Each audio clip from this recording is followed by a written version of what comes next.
Okay.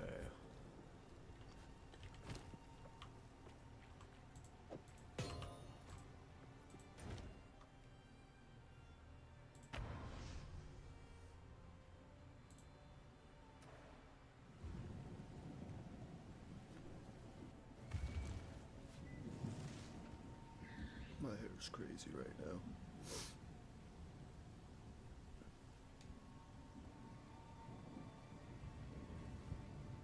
Okay.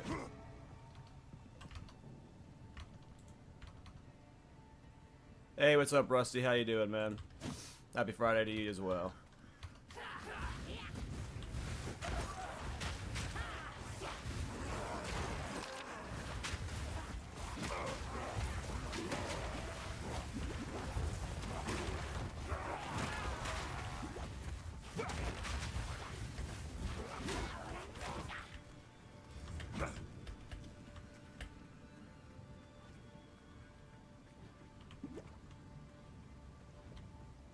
Hey, what's up, Garcia?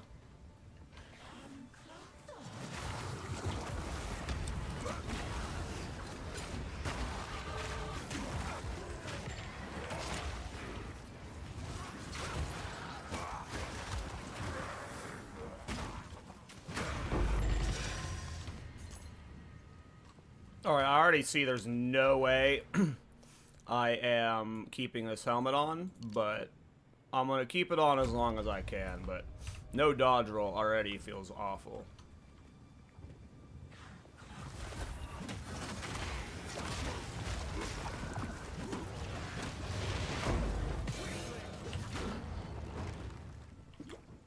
I need to upgrade my flask. I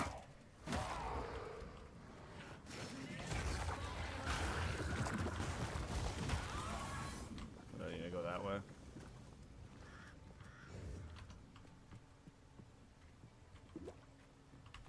Level am I 13? I think at level 14 I get a new mace that'll increase my DPS a lot.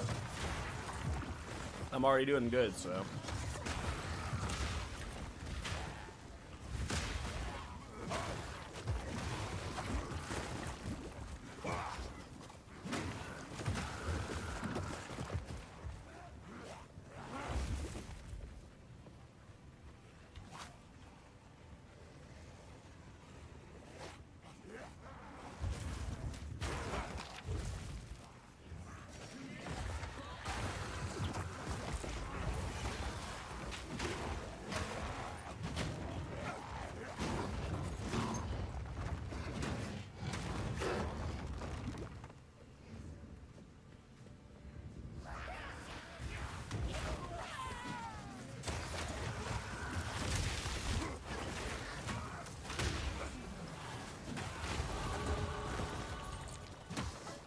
Okay, level 14 is a pretty big level. I get perfect strike, so we can start leveling with perfect strike. See how that feels. What is this? I already have close combat in? Oh, I don't have the dex to put in, I see. Okay. So my Wind Dancer's damage is currently 87, 193 Mace Strike. Oh, Jesus. 183 to 309 Mace Strike, and then Wind Dancer went from 87 to 142. Holy. So this mace ended up, and this mace isn't even socketed. It doesn't even have, yeah, sockets in it, so. Oh yeah, hey Sucker. Hey Esker. Glad you're liking it, man. I hope you have fun with the build once you get it fully going.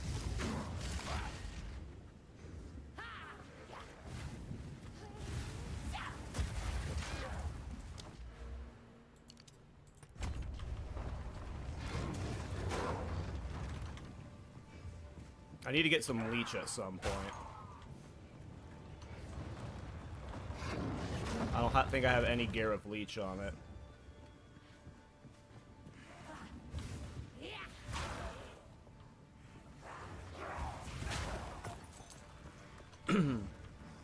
Of all of my Thorns builds, my Ritualist is like the most complete and like finished.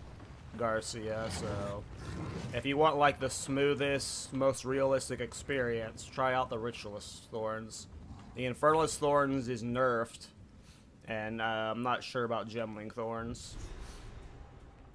Right now, Gemling Thorns, probably one of the weakest Thorns in the game. Must be made to answer for his crimes. My AoE will get a lot better whenever I have level 26 for Herald the Plague. But I'll also need to get a piece of gear with Spirit. This is actually my first time ever using Perfect Strike. Are you gonna use the same gear and gem setup as Titan? No. I'm gonna try I might use some of the same gear. But I'm gonna try maybe Sunder or Shield Charge. I'm not going to do dual-wielding two-handers on this guy. I'm going to try doing a single two-hander. I'm going to use the two-hander with a shield, though. I'm not going to do, like, a weird block alternative to see how that feels. So it will be different.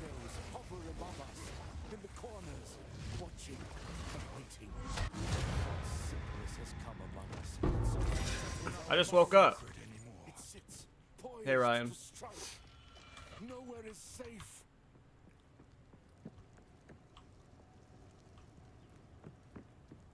Nice, Rusty, yeah. I have had a lot of fun on Thorns.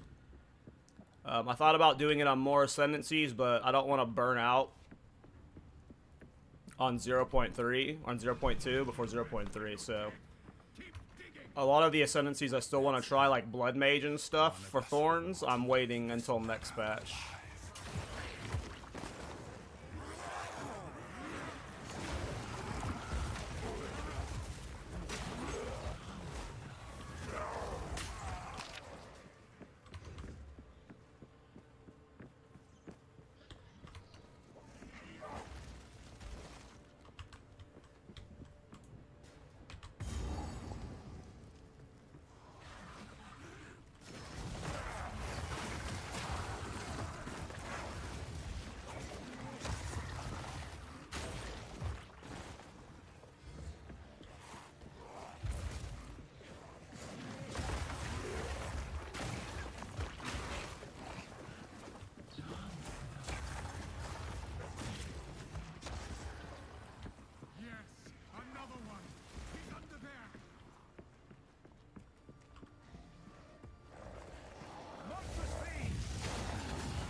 My wind edge hits so hard.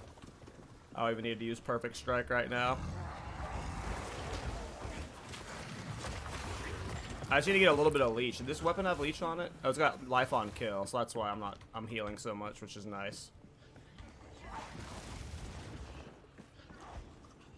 I already have the full Ritualist Thorns videos. I have 2 Ritualist Thorns videos out already, Garcia. They're done. I have a leveling and an endgame guide out for Thorns, our Ritualist Thorns. It's fully done.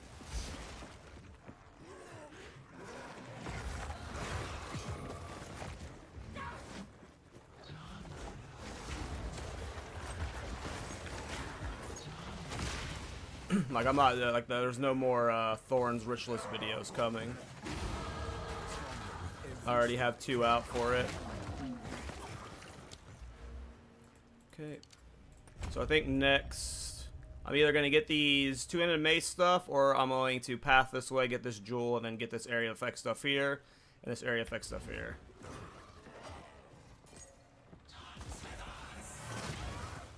I already have a high-level tactician. I'd probably do a Caltrops build.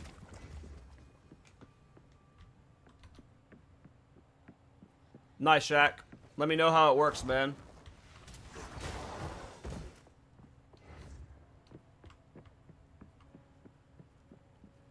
I have a tactician, but if I were to do a fun build on it, it would be a Caltrops build on my tactician. Thorns Witch Hunter is not bad either, but...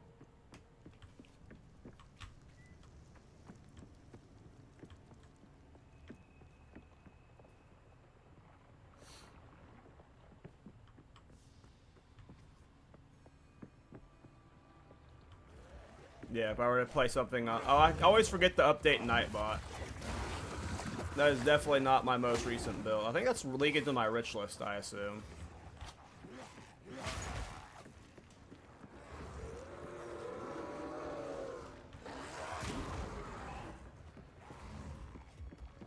Yeah, I used to do that in 0.1, but it's too much busy work for me.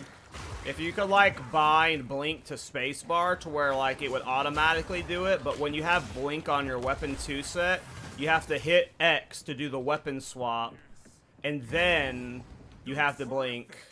And, like, that was just... It's not... Obviously, that's not mechanically hard, but I don't know. I'm fucking lazy.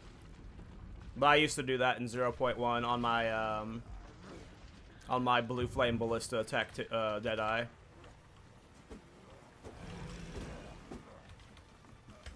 Husband, this interloper has the power we need. Kill him, and you shall have everything I... So, right now, like, the reason why Choir of Storms has a place in a Thorns build, potentially, like, it could be better long-term.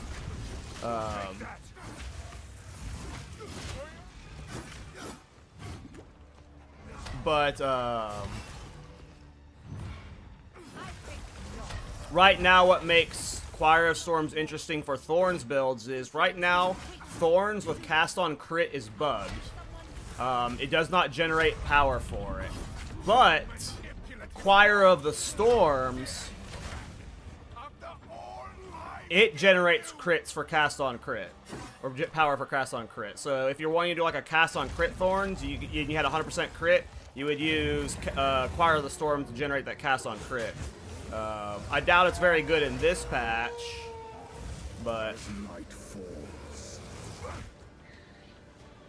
Winter's chill. Sought the unworthy.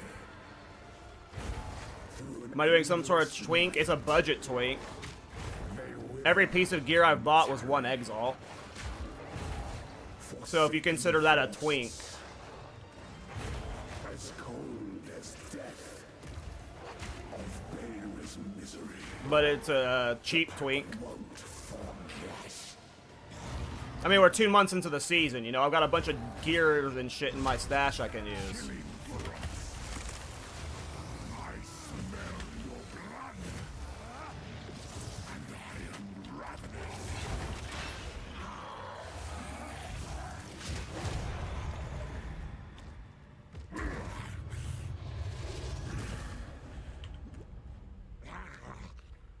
Allow me to clear your mind, if only for a moment.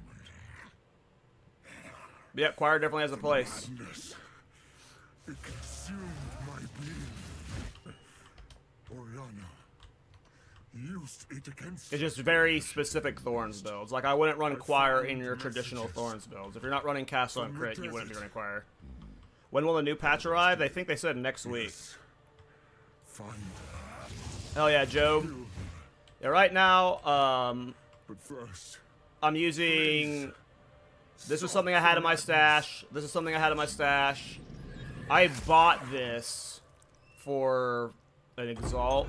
I just got one with 2 sockets in it. let us return. And then I had the area of effect runes in it. I don't know if you should get this helmet. I didn't realize what Unwavering Stance was when I bought it. I just searched the auction house and I was like, oh, I saw 20% increase area effect helmet. I missed, like, obviously I'm fine without the dodge roll. It gets you the bigger boom, so it's super nice for that. But you might just want to get, like, any other helmet so you can still have dodge roll. Depends on how much you enjoy the dodge roll. I hope they will not nerf this build. I don't think it's going to get nerfed, man. I think we're pretty safe. Honestly. I think we are pretty safe. We can. It's no lightning spear.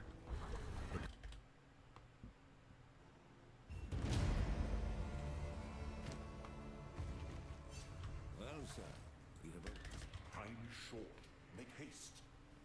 Is there anything you should definitely buy? Good weapons.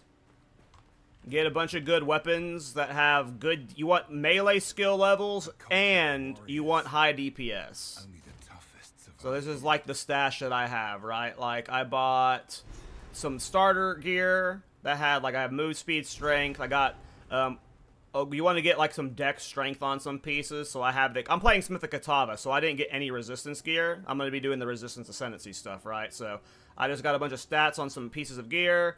But the only important pieces are your weapon. You want a good two-hander with melee skills on it and high DPS.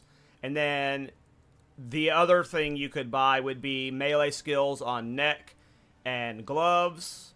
And then I have melee skills on necks and gloves. But really, the only thing you actually need to level this is a high DPS two-hander. You probably don't even need the melee skills. The melee skills are just extra oomph. They do really help with the Wind Dancer's damage, but just buy a couple weapons. You know, just buy some weapons. That's the only thing you need. This is like Bramblejack. I thought it would be fun because I'm doing the resistance version of Smith of Kitava, where like so I don't need like a bunch of res stuff. So I thought maybe Bramblejack would be fun for bossing. This isn't necessarily needed. This is specifically like a for fun for bossing pickup. Because like 305% melee physical damage reflected back. That could be fun for like the Crow bosses or something. I don't know. And then yeah, this was just to boost the area of effect, but you lose your dodge roll, so this probably isn't worth it. And these runes, I just happen to have a bunch of them in my stash, but they are very cheap. So if you wanted to get your area of effect bigger with Wind Dancer that way too, but yeah, this is the leveling gear I have. Yeah. This should just get a couple. Like, the really only thing you would want, you don't even need this many maces. The reason I bought this many maces is for science purposes. As you can see here, like some of them have different mace skill levels. Like this one's only a +4, but this one's a +5. Like I wanted to test different maces out for leveling because I'm gonna do a leveling guide with this, right? But just get like a high, like 1 to 2. Maybe 2 to 3 high DPS two-handers, and that's like the only thing you need because Wind Dancer's damage scales off the DPS of your two-hander. So, make sure you're paying attention to that. Oh, hey, Urgent, thanks for the Twitch Prime, bro. Do you think it's possible to get totems into your Wind Dancer Titan build? Yeah, for sure. You would have to play, so right now, I think we path like right up here to get Primal Growth. You would have to get Blood Magic. The reason why I like to do the lazy build, and I was like trying to force that auto attack theme of that specific Titan build, right? If you want to add in any skill, whether it's Sunder or Totems, you just take Blood Magic. You just take Blood Magic. And then you can add on the skill. Otherwise, it's a pain in the ass, but you're going to need Blood Magic to be able to use high melee level skills, right? So, thanks for the Twitch Prime, bro. I will have to show them what I can do. But you can make Kitava from the previous character, but then I can't do a leveling guide. How can I do a leveling guide if I don't level this character?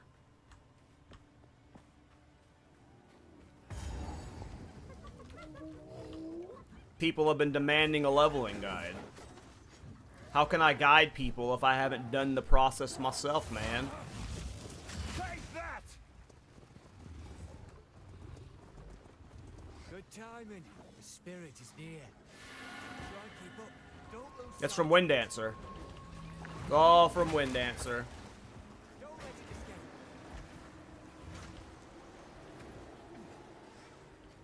Wind Dancer is the main way I'm doing mapping, and it gets better when I hit level 26 because I get Herald of Plague. When I have Herald of Plague, we'll be poison spreading, and it'll chain really well. But right now, yeah.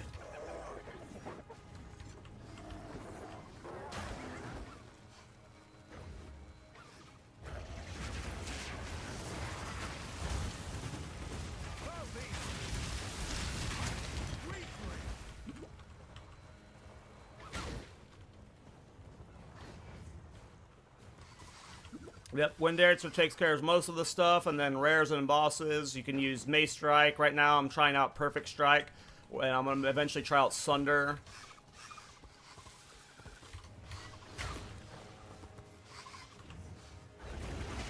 Just to get an idea of what's the best way to level this character. I'm not going to be forcing the meme style on this guy.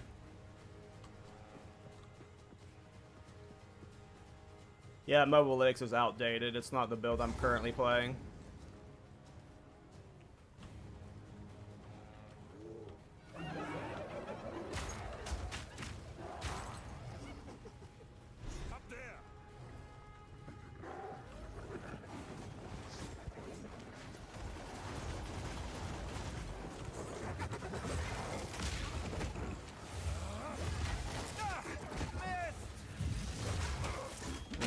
suck at this. I didn't upgrade my flask. I'm gonna die. I'm not gonna die. This is my first time using Perfect Strike. I gotta get better at the timing. I think I also got stunned during a couple of them. I shall return to the caravan.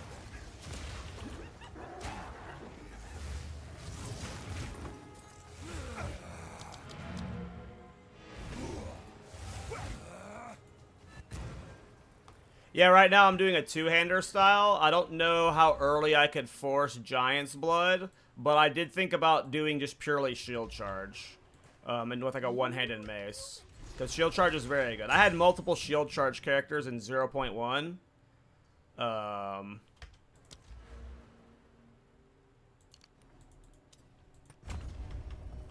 And good shields are cheap. You just need a high armor shield, so.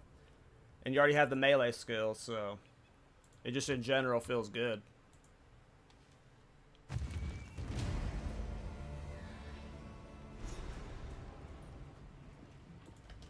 Move swiftly. Okay. Aiemast remaineth. Tame Beast is bugged, is it? What about it's bugged? Sweep the trail.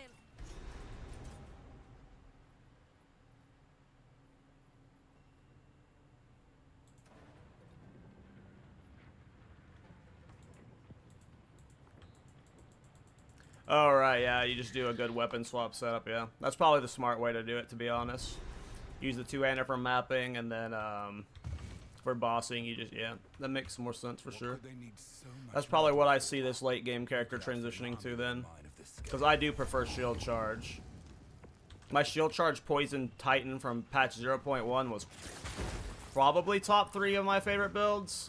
It might have been my favorite build if it performed better, but it couldn't push +4 content. Shield Charge was way weaker last patch. Not way weaker, it was still really good for mapping. It was like this build was last patch. Like, it was just almost good enough. Yeah, I don't like Perfect Strike either.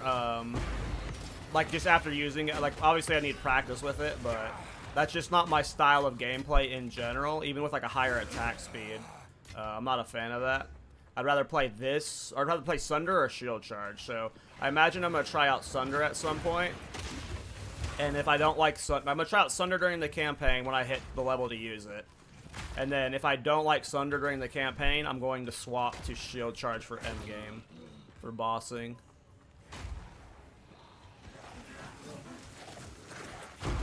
And then I imagine this build will perform as well as the Titan, if not better, since the Titan was forcing that meme style. I feel the same way for Act 3, to be honest, Noiser. Like, honestly, I don't mind Act 2 as much as Act 3. Act 2 does have a lot of unnecessary movement, but I don't know. Like, Act 3 is the one that, like... I run out of steam by the end of Act 3. Like, I need... It's like by the time I'm through Act 3, it's like, okay, I need a break. It tires me out. Act 2, I've kind of got the flow down better, but there is some of the, like, 2 or 3 of the zones are really bad.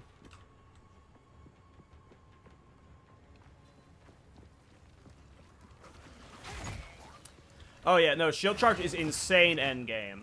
There are plenty of Shield Charge builds that, like, one-shot tier 4 Jet. Shield Charge is very good.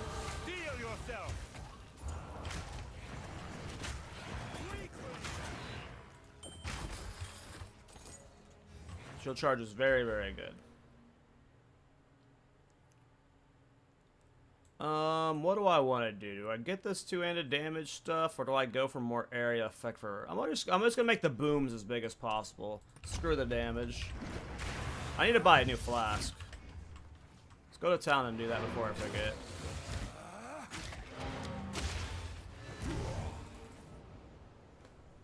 Using the frickin' beach staff, or flask.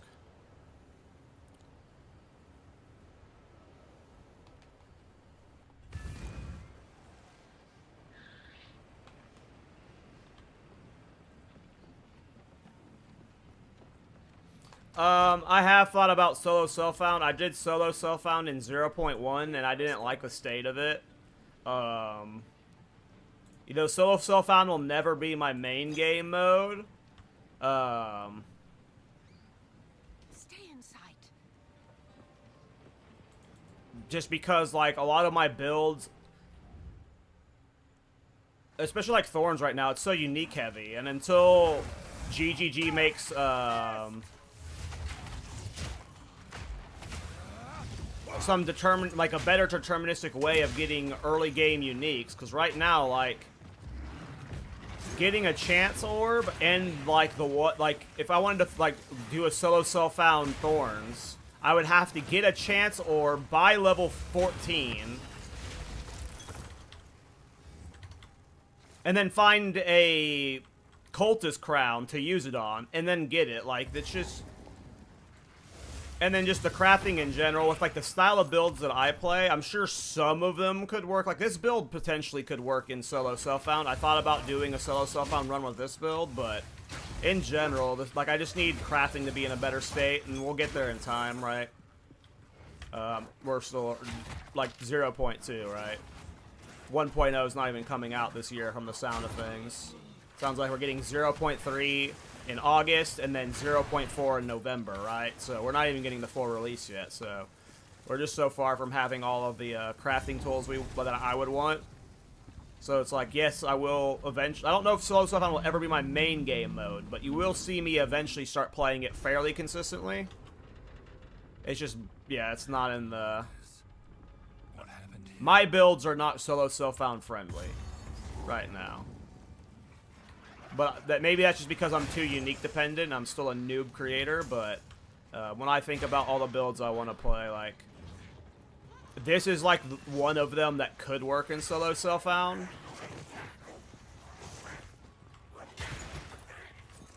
For sure.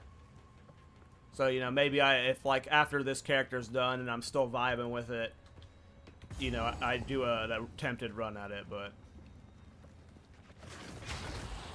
I get the not standing trade.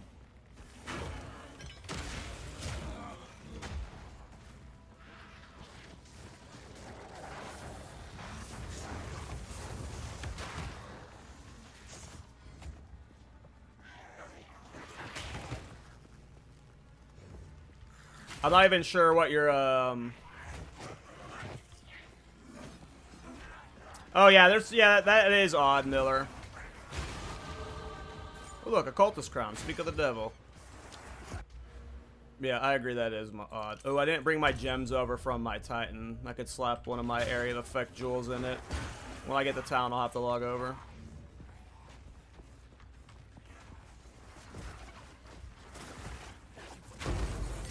Yeah, people have done tier 4 sim with Thorns. It just requires a lot of currency. You need Chernobog shield with a high block chance. And a high block chance Chernobog is like 150 divine. Once you have a high block chance Chernobog, you can invest all of your passives into defensives to become unkillable. And Chernobog plus Scavenge Plating. Autopilot. I forgot I don't have any resistances. And I was stuck in that perfect strike animation while talking.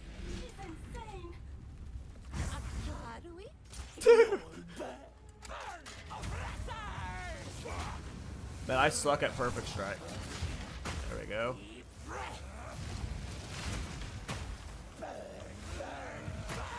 I see, I was just doing it too early.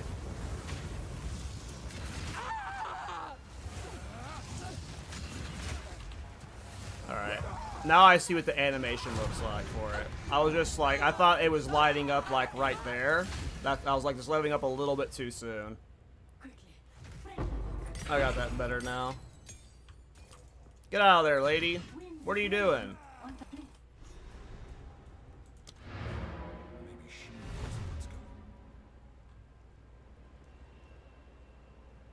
When you get +3 levels on a weapon, is that 13? I think it's 14. 13 or 14. I think mine's level 14.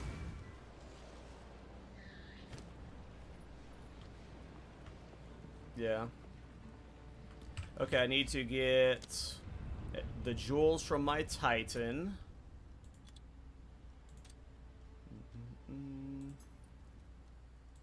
Look how goofy this helmet is.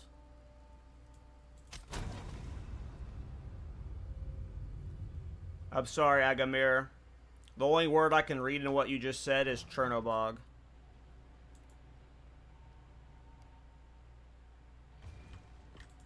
Speak. Will you be doing this build using Chernobog shield? No, I don't have a Chernobog. I'm too poor for it. Time is of the essence. If I had Chernobog with a good block chance, I'd be so happy, because I'd be doing that on all my Thorns and Reflect builds, but I do not have one. I logged here for jewels. We're about to get 2 of them. We'll just take these 2 for now. Oh, I need to get some leech at some point.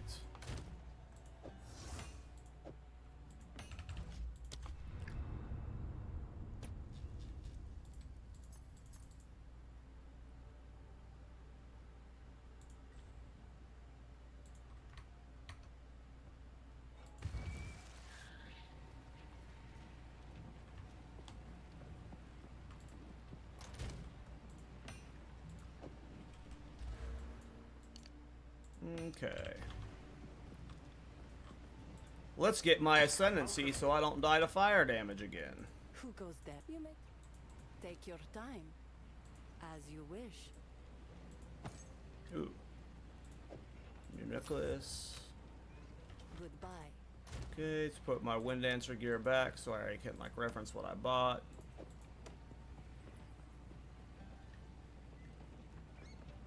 So can't use you. You go back. You're not important. Okay, I want to socket that.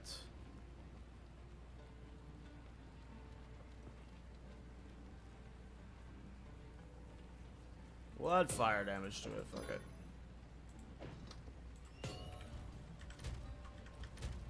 Ooh, look at that.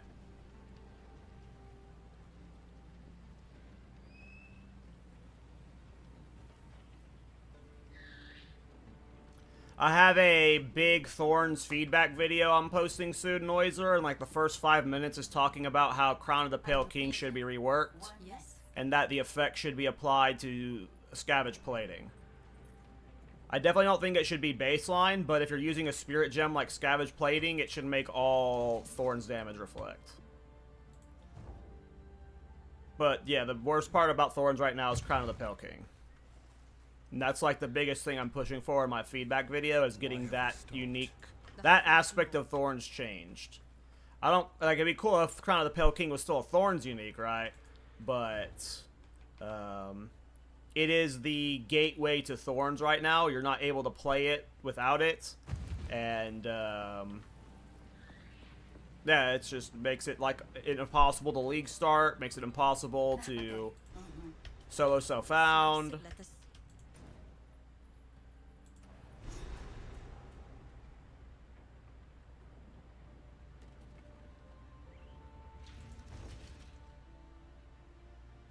Chernobog and Plague Finger is awesome, man. I think it would work great. Chernobog's really good. If you have a good Chernobog, it is... Definitely use it.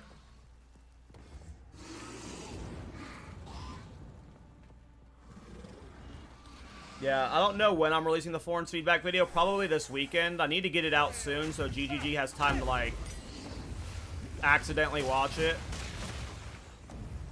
And then hopefully they can, like, at least get some good feedback from the video.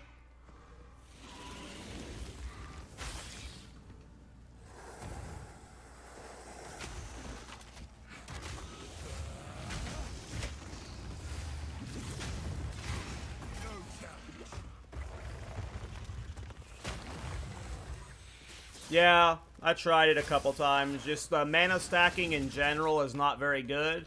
And the channel skills we have aren't great. Like, our channel skills are like Perfect Strike and Resonating Shield, and like they're not good for bossing, like the way you would want to play Thorns.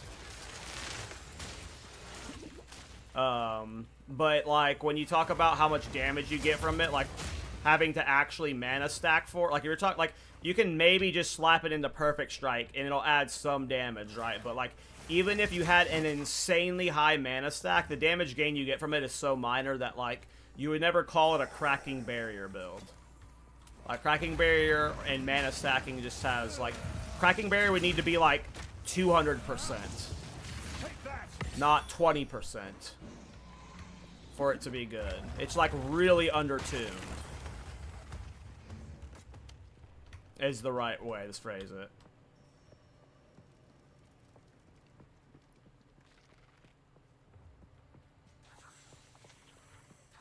Titan's definitely the best.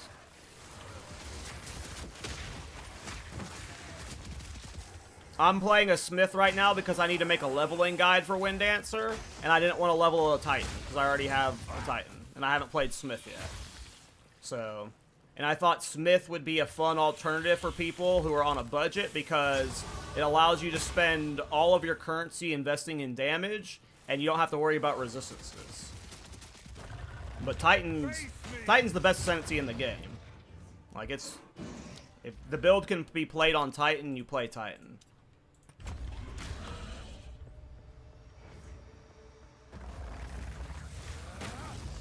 Hulking form is cracked.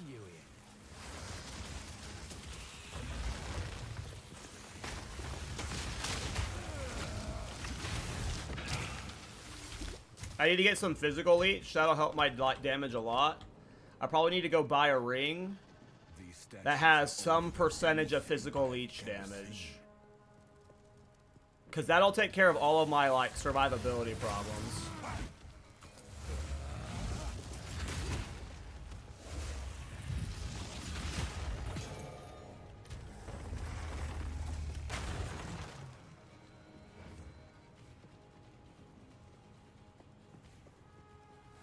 Because of Hulking Form. Hulking Form is an Ascendancy passive that Titan has. And it just super juices your passives. You get a 50% bonus to your small passives, and it's just... it's such a versatile damage increase. Especially when you get into weapon set passives, right? You have like weapon set swaps where you have a bunch of small passive nodes into AoE, and then you have your boss setup, which is more focused on single target. Like, Titan just got so much build diversity, and like, there's so many interesting ways you can build it. That as long as the Ascendancy, the build can be played on that side of the passive tree. Titan's great for minion builds. Titan's great for like most builds. Hey, Sour, thanks for the Twitch Prime, bro. Good morning, man. Yeah, I was up till like 3 a.m. and then I woke up at like 6 a.m. with just like I couldn't breathe, like my just really bad allergies or something. Like my nose was completely clogged. Like I was like could barely breathe. And now I'm awake. So I figured let's stream. I had uploaded the video I did yesterday for my Endgame Wind Dancer Titan, and in it I said if the video got to 500 likes, I would make a Smith of Kitava leveling guide. And the video got weirdly corrupted by YouTube like an hour and a half after uploading it. It already had like a few thousand views and like almost 200 likes. And I had to re-upload the video and take down the original. And now the original's at 250 likes, so even though the video says 500 likes, because the original had 200, I don't know. Is Thorns Ritual still a good build? It didn't get nerfed. It is in the exact same place it was before. And I don't imagine the next patch is going to nerf it, Alex, so if anything, we might get buffed. But yeah, I don't know. I prove myself. Take that! Mist of Salami.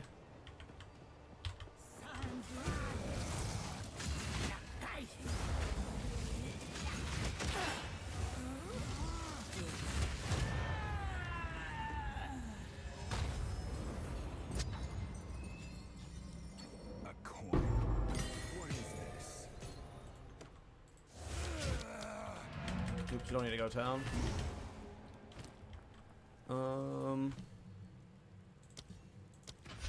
So I want to swap the Sunder. What level can I use Sunder? 31. Okay, so in the 30s I can swap the Sunder. Alright.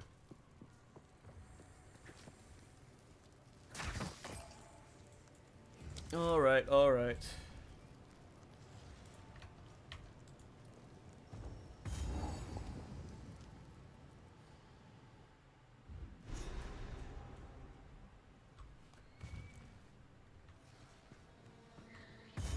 Let battle be joined.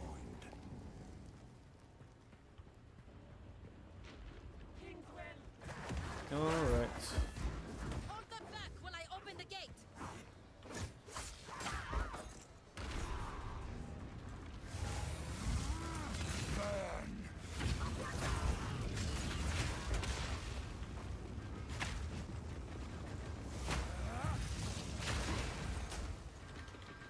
Advance with me.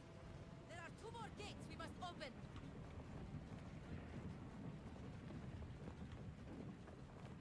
For my king!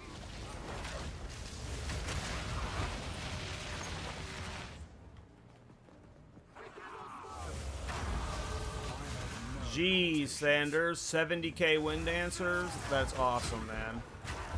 That's way higher than mine. Mine's at like 30k right now on my Titan. That's beefy. Good job, dude. Glad you're having fun with the build. It is probably my favorite build of the patch. I'm not sure though.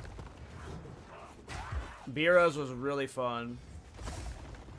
And my Thorns Rich List. And my Summoner build was. Oh man, yeah, I had a lot of fun builds I played this patch.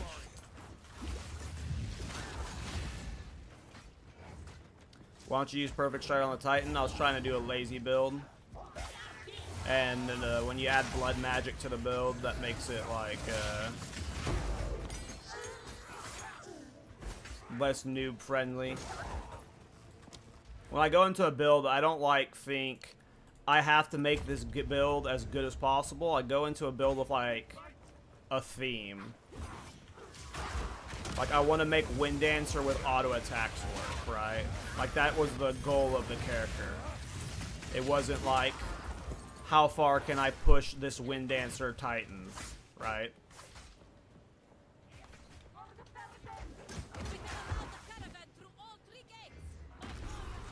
And also because there were other builds using Perfect Strike at the time that were doing a similar style, so it was like also just made it a little bit different.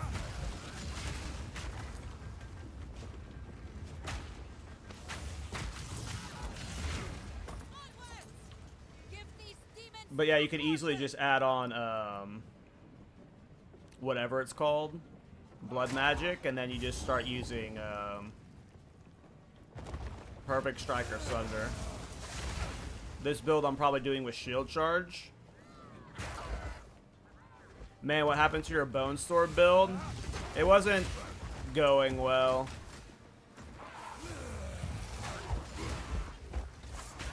Like, it was okay, but, like, it required too much, like, for bossing.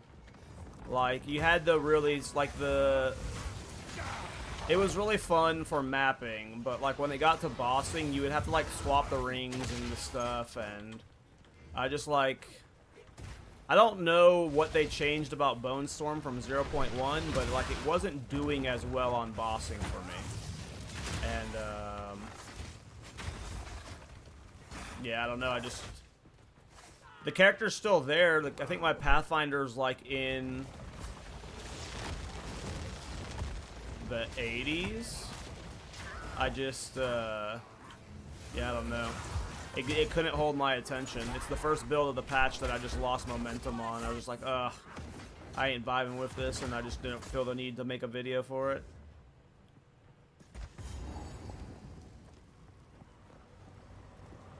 I'm saving Thorns Blood Mage for 0.3.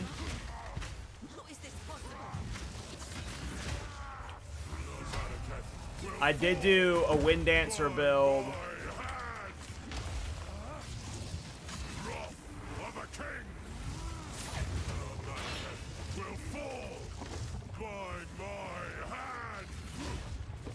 I I did do a Wind Dancer Blood Mage build in 0.1, but it was using the Herald of Thunder, Herald of Ice Prolification cheese. So that version doesn't work anymore.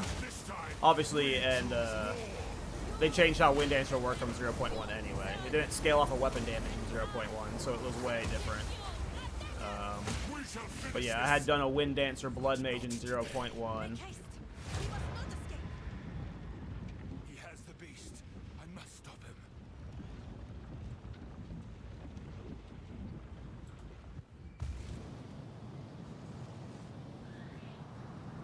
Bramblejack is meme. Bramblejack is not good. Bramblejack is not good. This is just purely memes. Do not... There's no world Bramblejack explodes in price. It's not one-shotting boss or anything. I put this on for memes because I had it. Do not overthink the Bramblejack or the helmet. Neither of these are needed. I was just like, they were leveling uniques that I thought could be fun for the build, and they were cheap. But like, if these for whatever reason skyrocketed in price, it doesn't, like, they're not needed. They are both just like, let's see how a Bramblejack works, because I don't need resistances from a chest piece, because I'm going to be doing the fire res cap thing from Smith of Kitava while leveling, right? Like,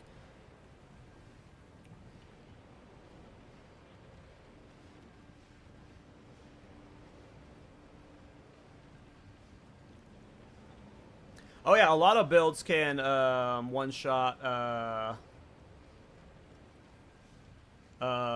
bosses using that like Hammers of Gods, Sunder, Shield Charge. Like, a lot of those builds can really just, with that bleed tech, prolification, you can one-shot a lot of tier 4 bosses. That's what I assume I might be doing on this character. It's either Sunder or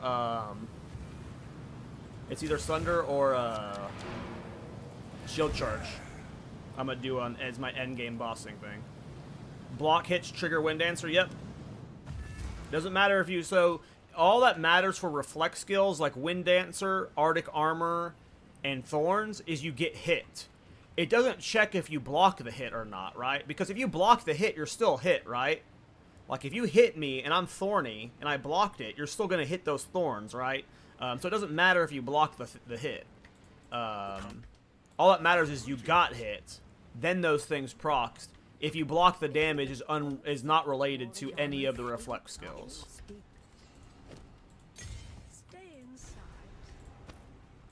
I got a bunch of crap in my bags.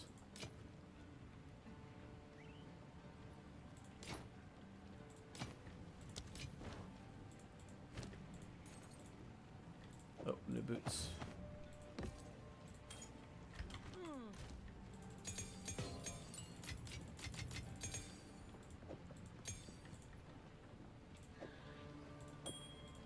I need to get a physical attack damage ring. So I have just some leech, physical leech ring. So I just have some leech while leveling, because that'll just like give me all the passive healing I need. So let me get a ring real quick. What's the lowest level ring I can get with physical leech?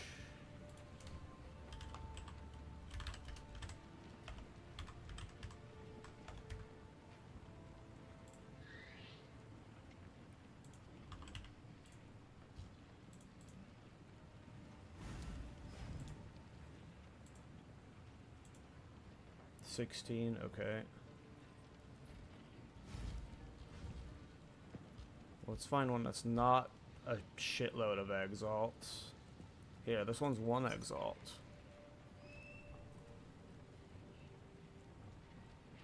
Let me see if I can. I'll message more people in case he's gonna be a butt. Let me limit my.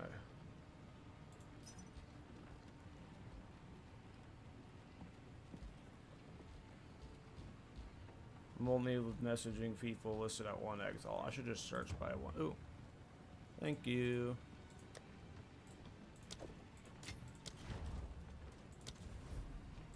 Alright, sorry. I had chat minimized while I was reading or trading. Fix trade when? They're never fixing trade, man. That's the copium.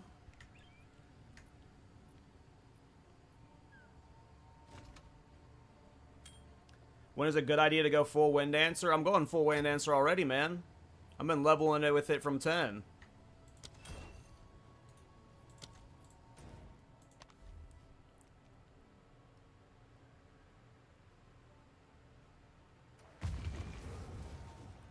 All right, Maverick. Hopefully I have it out in a couple days, man. You know, I won't release it until I'm probably, because it's going to be like a leveling maybe mixed with Endgame guide, so it might not be posted until I'm like in the 80s. But if it's only a leveling guide, it might be out like in a couple days. What do you say about Ice Fang Orbit Ring for this build? I don't know what that ring is. What's it do? So my next mace is at level 30. That's 10 levels with this one mace. I think my damage is fine, but...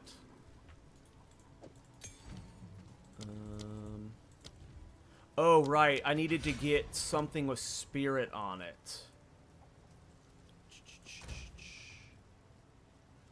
I need either to get a chest... So we might have to ditch Bramblejack. Bramblejack's memes anyway. But if I want to use Plague Finger at level 26, I need something with spirit on it.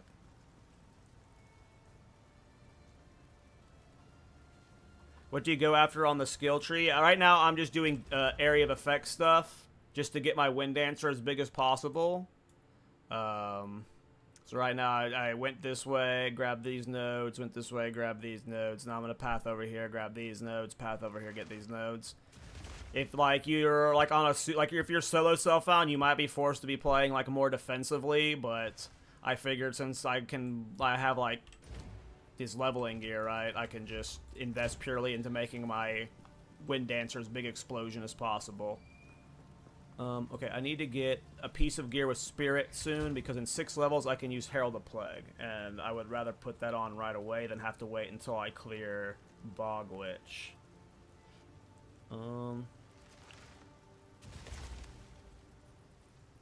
Yeah, I had people telling me Wind Dancer was awesome this patch for a long time built. It took me forever to finally get around to it.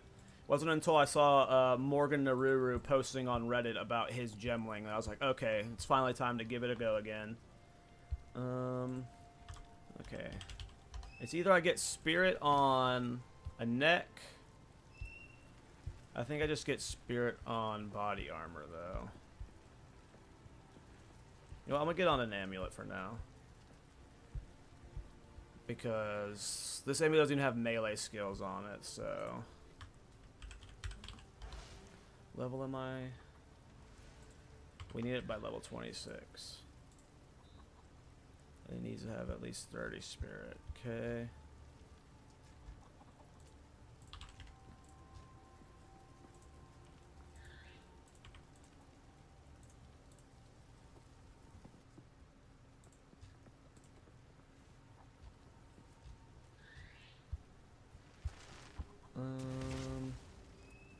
Here, we'll just go with that one.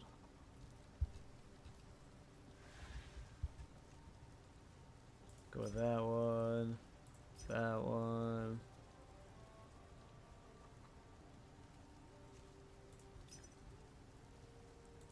One of these dudes has to whisper, right? One of these dudes has to accept my offer, right? Oh, trade.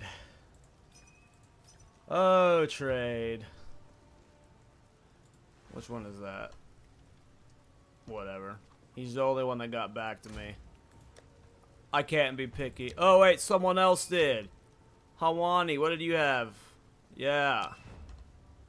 What are you doing? You trying to up gamble me, man? Get out of here. I ain't paying you 5 exalts. I don't know if that's what he said. I just saw the number 5. Maybe he said 5 seconds.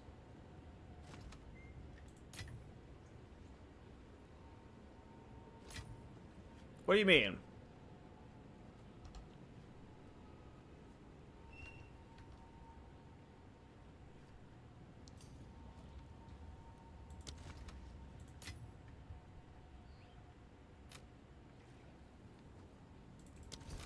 Okay.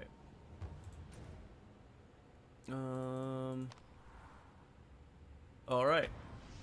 I am good to just grind now. We have all the gear I need. We won't need a spirit gem in the mid-30s because we'll have that a spirit amulet when we get to the mid-30s because we'll have the Bog Witch killed by then. But if I want to use Plague the moment I can.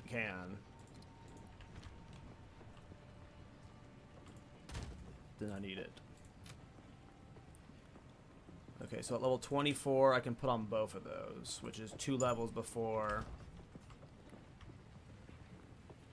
Herald the Plague, which is 26. Friend of mine is doing Wind Tans with Tangletorm. Nice. That's smart. Yeah, I didn't think about, because it does scale off a weapon, I didn't think about trying to use unique effects with it. If a unique like Tanglethorn works with it, that's obviously pretty cool. That's obviously pretty damn cool.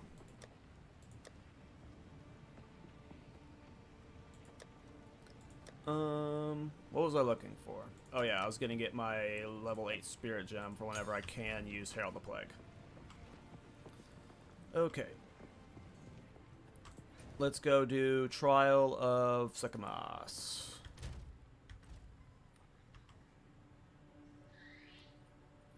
And then we'll become Smith of Kitava. I will show them how a true warrior fights. Sure.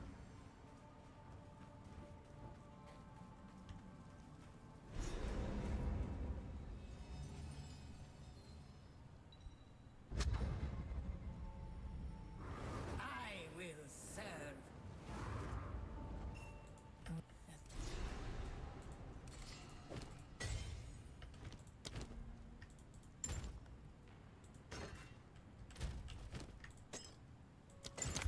I'm ready.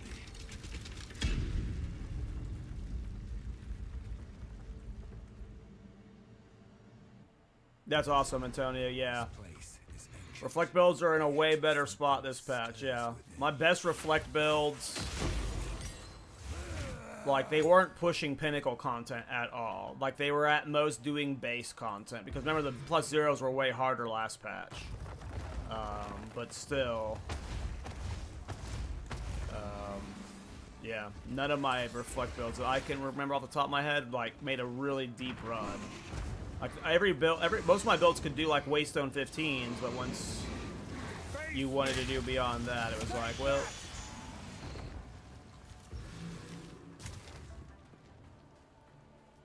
I forgot I might actually have to be smart with how I handle this. I'm not using a shield for block, so...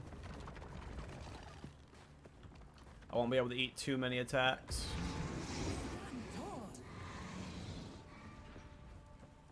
Perfect Strike might actually end up getting me killed.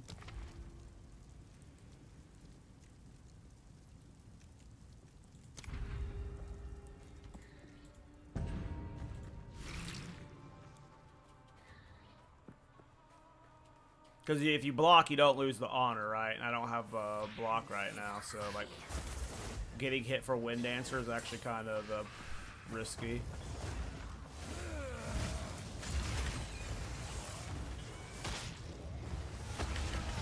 Damn. I don't have dodge roll to roll out of, this helmet's gonna get me killed, not Wind Dancer. I don't have dodge roll because of Unwavering Stance. So whenever I want to cancel a Perfect Strike, I have to, like, use something else. I don't have a weapon swap set up to, like, a raised shield. That would be the best way to cancel it. I don't have a shield set up, though. I just kind of went into this. We'll be fine, right? Oasis in the desert.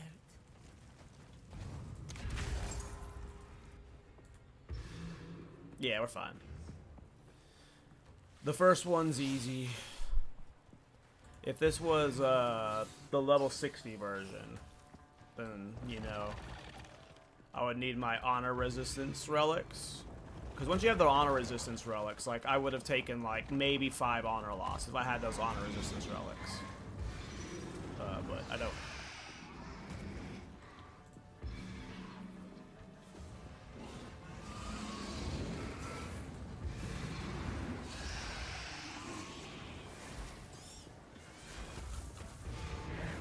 Impressive endurance.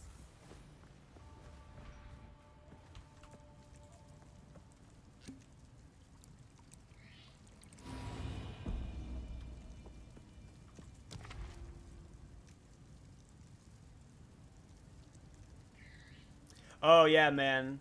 I've had that happen before, where just like where you're just sudden where you do a little bit of a gear swap, or you like forgot to put something back, and you're like running around with like just barely under res cap, and you're like, holy crap, how am I dying all of a sudden, just like all the time? And yeah, it really makes a difference.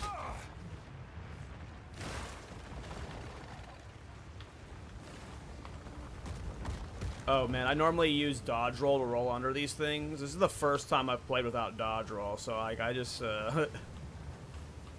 this helmet's definitely bait. I didn't realize what I was getting myself into.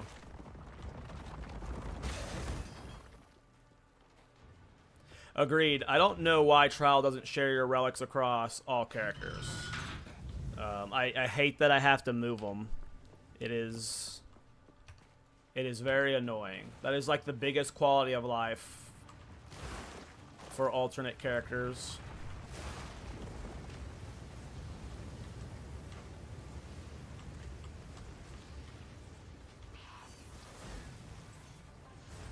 This work on Kitava? I bet this works on anything.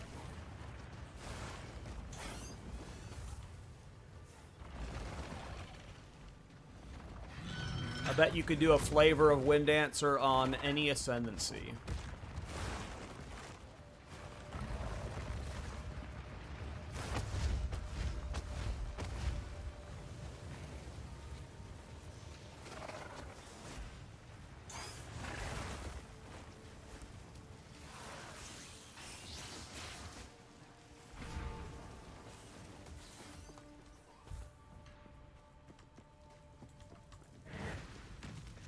Relish your mortality.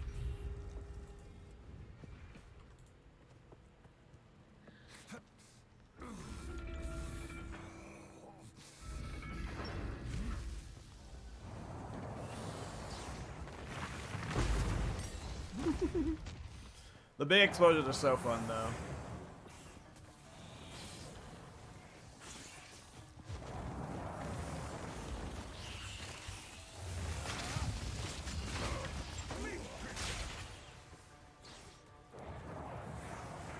Heal yourself! Take that!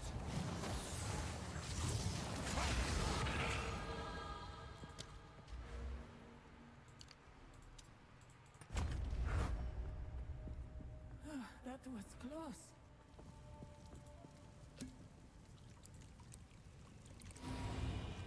Oops. Yeah, I'm going to be playing a shield version on this character. I'm going to be doing a two-handed shield with a two-handed mace in one hand and a shield in the offhand if I can get the stats for it. I'm not going to do the dual-wielding two-handers on this guy. We're going to be playing a little bit different. And I'm probably going to be either using shield charge or sunder as my main killing thing. We won't take any of that.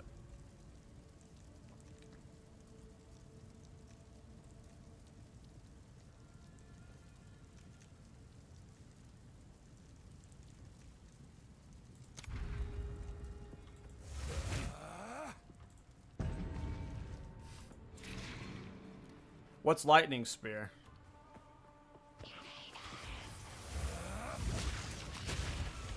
I don't keep track of those gross weirdo builds. We play meta builds here. We play the builds that the actual majority of the player base plays, the fun ones. I'm just kidding. Lightning spear is definitely fun. It would be disingenuous to say lightning spear is not fun.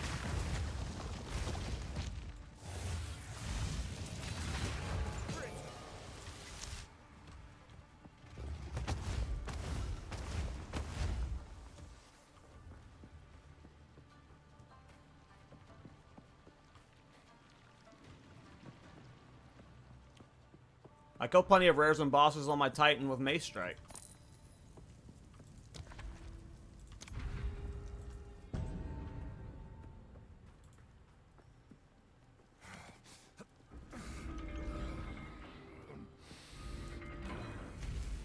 Hey, what's up, Evil Sir? How you doing, bro?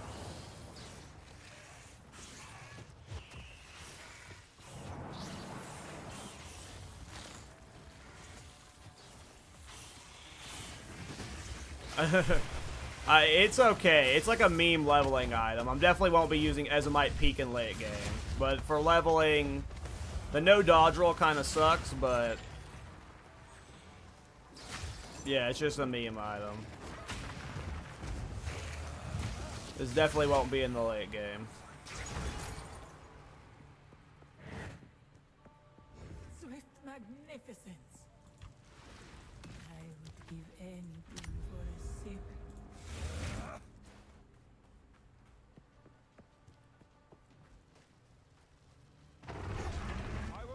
Bramblejack, though, is going the distance. We're using this all the way until tier 4 Jet. Just kidding. Oh, I fucked that one up.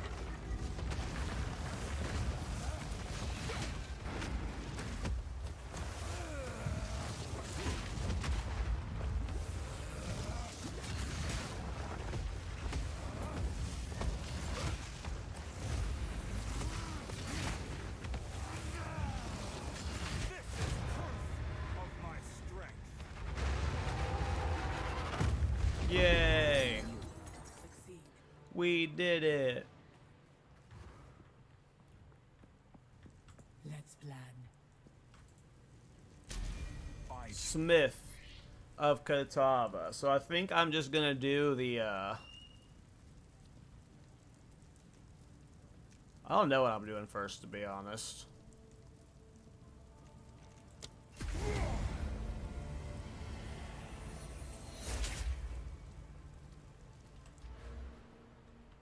So I don't actually have fire res right now. But I kind of just want to do the fire res stuff so I don't have to worry about it. But maybe I do the body armor stuff. And I like get body armor this way and I take off Bramblejack. I'm not sure.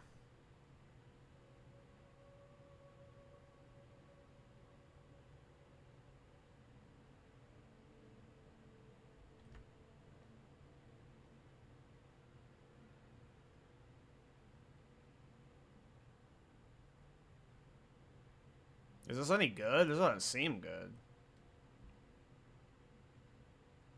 So this... I would need to get fire resistance on gear for this to be good. And this might be the play. I just replace these maximum life runes with fire res runes. Maybe I just take this for now. It gets me some fire res. And then I want to keep using Bramblejack for some reason. So, can I use Wind Dancer build on a Ritualist? For show, man. I bet you can use Wind Dancer on many different classes. Many, many different classes. I bet you Wind Dancer is very versatile.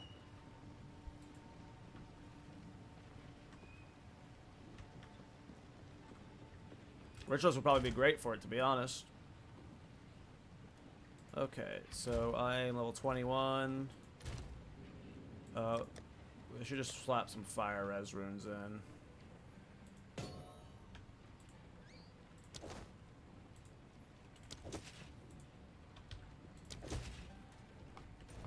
Okay. Now I'll just never die. When I have this ring on too, when I get my leech, I'll actually never die. That's not true. I'll die. Vindiction as a build guide. Wind Dancer Lich. That sounds awesome.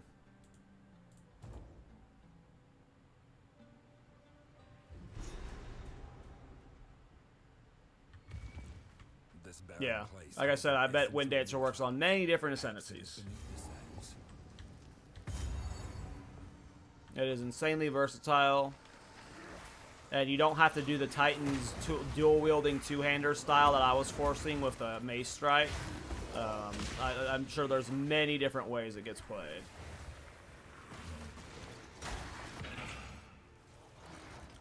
Once I have the poison spread, it'll be way better. But I think I need to add Demolisher to Lightning to a Wind Dancer for right now instead of Lightning Infusion. It's not breaking armor ever, and I'm not really seeing the explosions. Oh, Whirling Strike.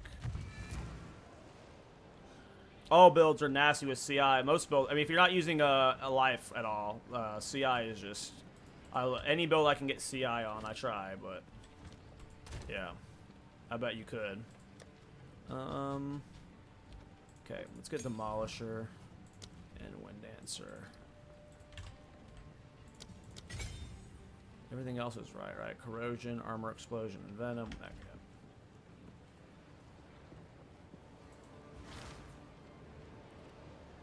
Maybe Miller. I don't know if high velocity rounds is a good skill, but if Wind Dancer is your primary mapping tool and you're not trying to boss on it with it, then yeah, Wind Dancer can be slapped into, like, as long as you're able to get the dex requirement for it, and you're also getting a high attack damage weapon, which a crossbow can be.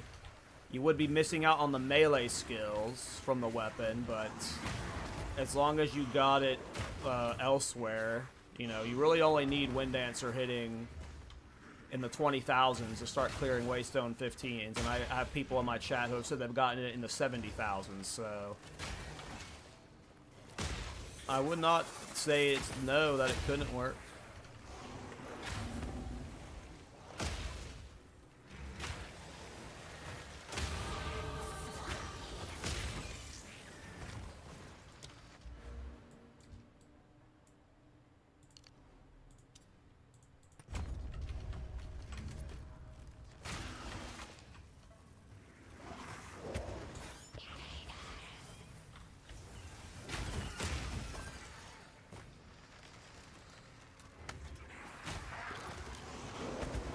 So I thought about doing a I can never say that name, but I thought about using that ring on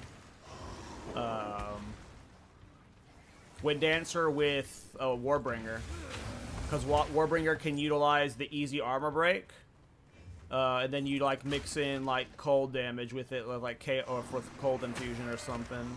You might be able to get something fun going on there, but I bet it's OP.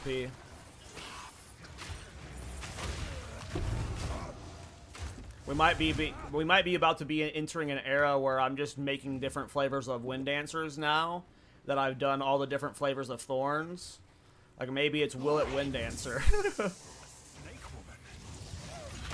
No, we won't start a Will It Wind Dancer series.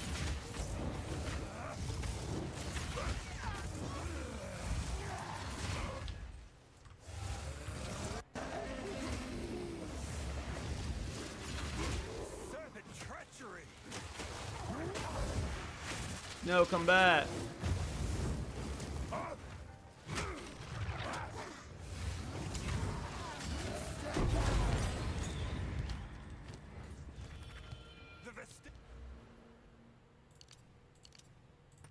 Dairy Desert is a strange and deadly place. No, I'm rolling Smith the Kitava because I've never played one before. I'm probably going to be using it for defensive so I can just focus everything on stat stacking and damage. I don't think I'll be doing the melee hit tempered stuff on this character.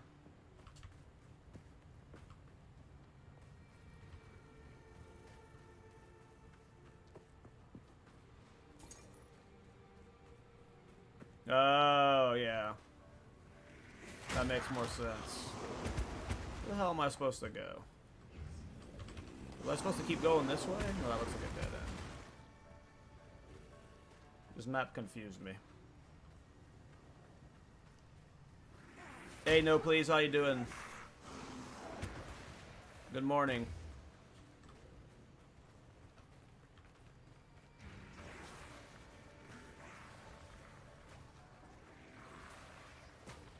How likely is it gets removed? 0% chance it gets removed. It might have its like weapon damage scaling slightly nerfed, but this is not an overpowered build. Like you have to like invest a lot into your defensives. Maybe it really was right there and I just missed it. Or is it right there?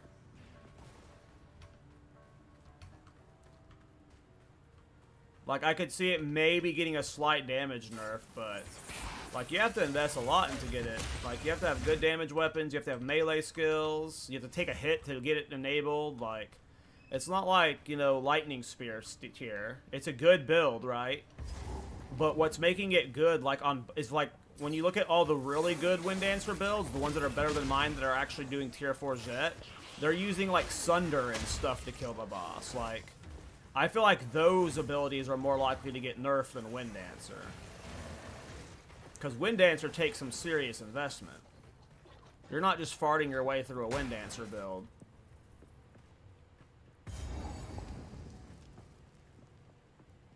Nice. Yeah, I love the Wind Dancer Titan. Reason I'm leveling the Smith right now is so I can get a leveling guide out to people. You hope you keep this archetype? Oh, it's definitely, yeah. Reflect builds are staying around for all of PoE 2. It's very clear to me that they want it to be a real thing. It's not just a meme to them, especially with what they added to Thorns for 0.2.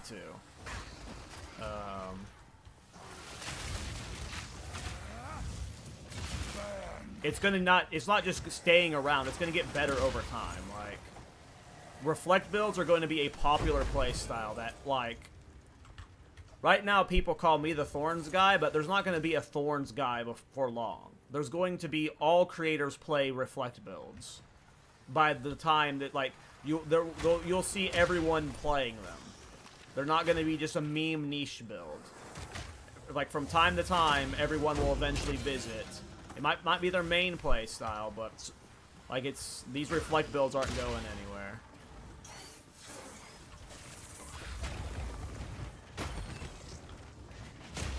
So there's a couple armor explosions going off right there.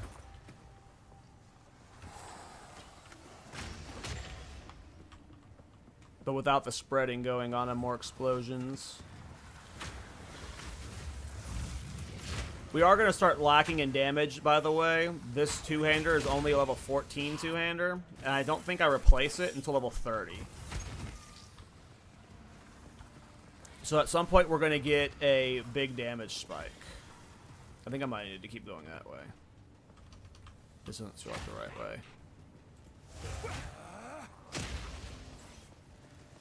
Leveling a Smith right now. Smith the Kitava for the Wind Dancer. So I can do a leveling guide.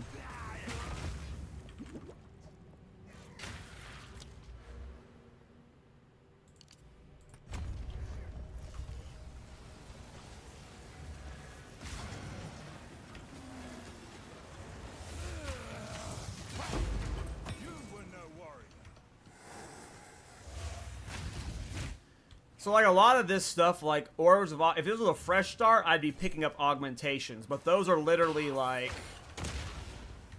There's just... Yeah, it's exactly what you said. And right now, my filter is not set up for low levels. It's set up for high levels. So, it's, like, not filtering out a lot of the low-level stuff. But, yeah. I am just running past a lot of stuff. And my worry is, like, anytime this happens, like, I get deep into the season and I stop picking up this stuff, and then when we get a fresh start, I still have the habit of not picking it up, so I always end up... Oh, I never got the, relic, by the way. I need to make sure I get the relic. Oh, I did get it. Never mind. Streamer brain.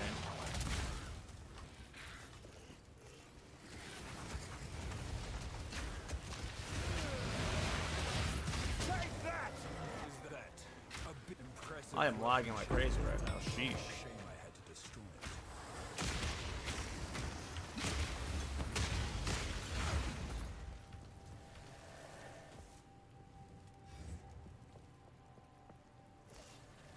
Are you planning on using the Vertex helmet on this one? No. I sold my Vertex.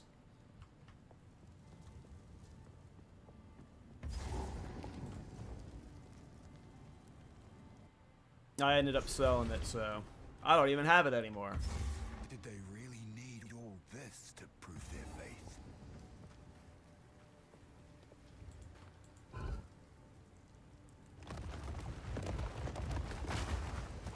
No, I don't have a guide for this character yet. I just started him today, so...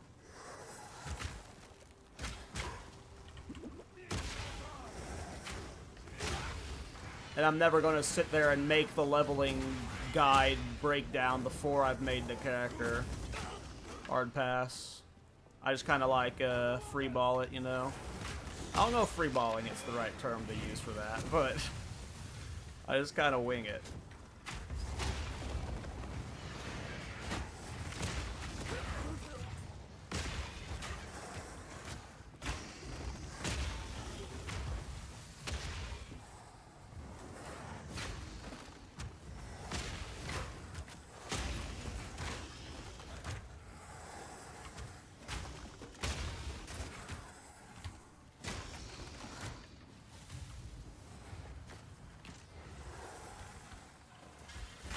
I sold my Vertex for 15 Divine yesterday.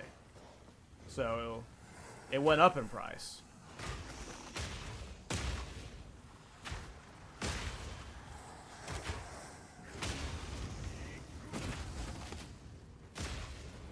But yeah, no Vertex on this guy. I'm going to be trying to do a semi-budget friendly deep endgame push with the Smith. I'm not gonna like use any like I might use a lot of my old Titan gear, and some of that was expensive. Like I think some of the weapons were like 3 to 5 Divine each, but like I'm not gonna do any like insane 15 to 20 Divine items on this character. Is the Vertex necessary? I released a video today for my Titan update, and I'm not using Vertex anymore on him. I just do strength stat tracking, which I'm probably gonna do on this guy. My king nears. Take that.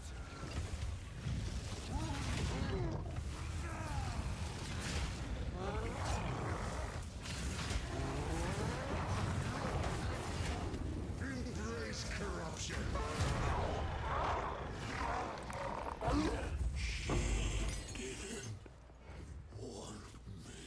No one would want you, dude. Look at you. I shall grant you mercy. You got like 8 arms. Like, it's gross.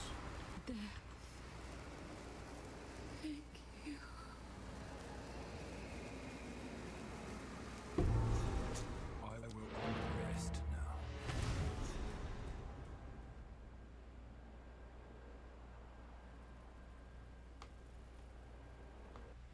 You just get hit.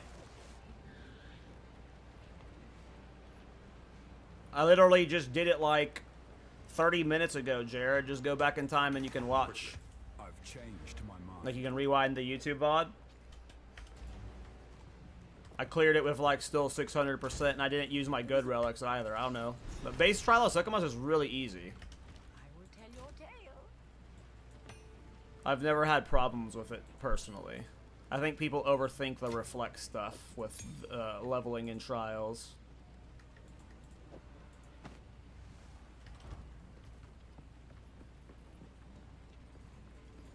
Yeah, I just walked through it.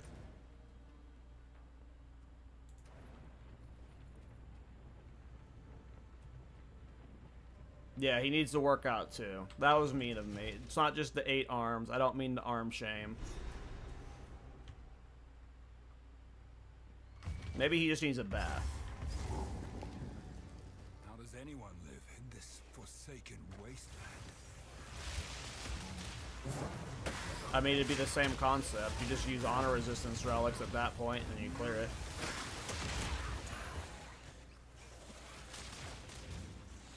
Once you have honor resistance relics, like, honor's not a problem in secondless. I'm getting a weird lag. I might need to restart the game.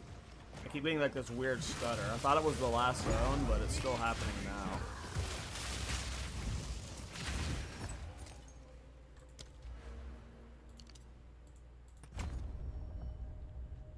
Here, I'm gonna restart the game.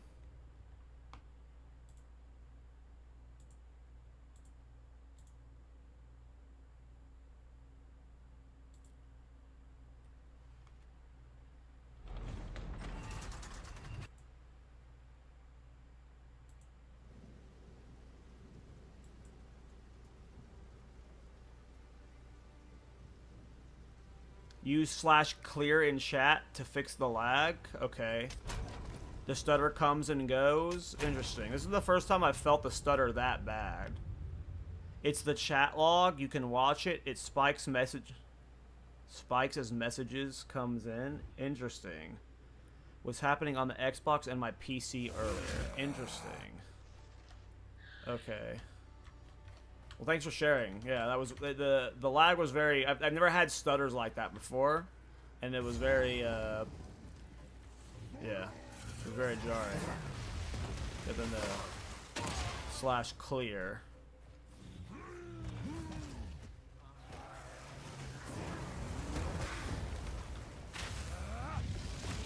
That is hilarious that it's chat that's doing it.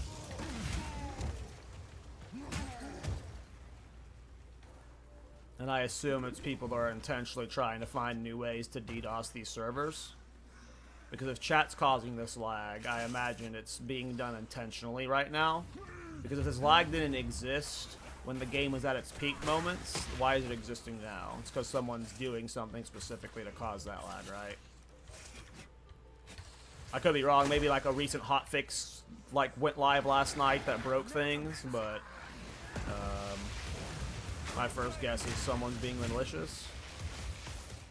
Is this Act 2 normal or cruel? This is normal. I'm level 24 right now. Ooh, level 24. I got to put on the new things. So we get the physical leech and the new amulet. The new amulet lets us wear the spirit gem in a level. Wait, why can't I use wind? Oh, I need the dex. Oh, I lost the dex because of that ring. Yeah.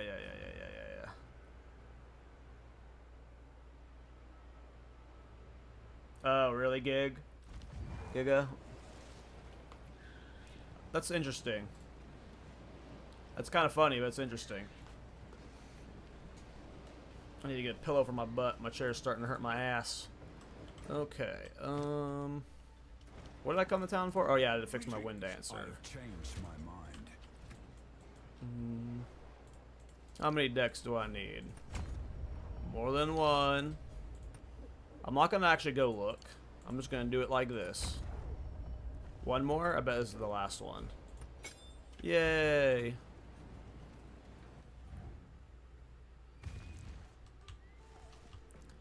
From the sounds of the way Jonathan talks, is like a lot of it, like, is using systems from PoE 1. And if the chat is using an old, outdated PoE 1 chat system, then I imagine yes, they would need to 100% revamp chat. Because the way Jonathan talks in these dev interviews, he makes it very clear that, like, PoE 2 did not start out as PoE 2. It was just supposed to be like a overhaul for PoE 1. So like there's probably a lot of things that like are still in that vibe, right? Because like why would you have ever prioed fixing chat up until this point?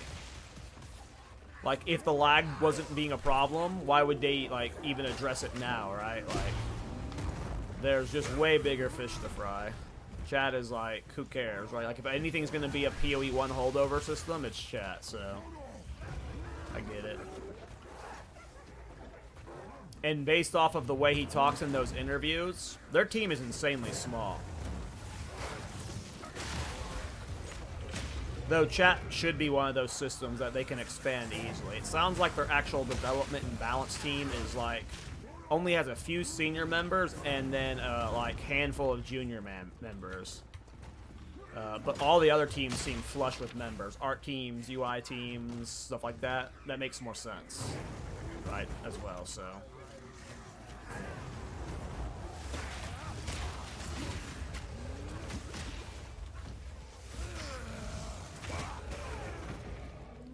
Because in Path of Exile, you do get, like, when you're under level, there is, like, a benefit to that slightly. Like, you will always catch up to the level of the zone. So unless there's, like, serious density, there's no reason to full clear. And because of how, like, my build is set up, I don't have the fastest way to, like, full clear a screen right now. Not until I get my poison spread. Because Perfect Strike's slow, but, like, if you're talking about, like, speed leveling one day Endgame, like the fast speed levelers, they don't kill a single enemy, man. It's weird. Like when you go watch the races that PoE does, they literally just go boss to boss to boss, and they'll be like 5 to 6 levels under the zone.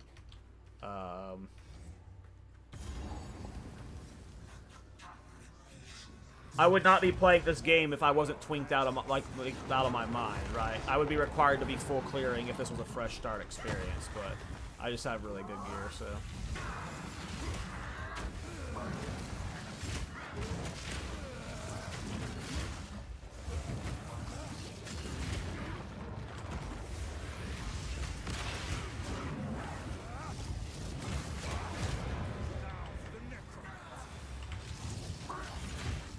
Oh, you're a punk.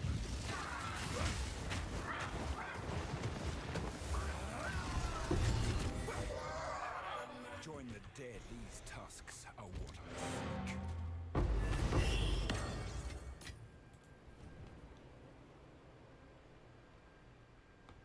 Does the poison spread really make that much a difference?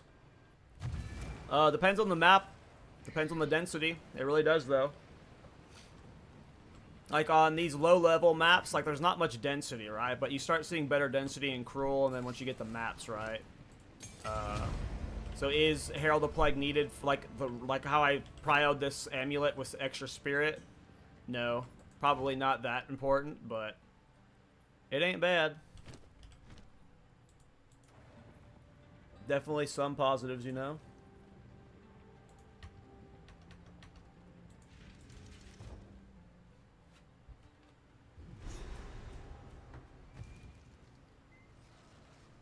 This valley was not carved by the hands of men. But by the hands of Titans.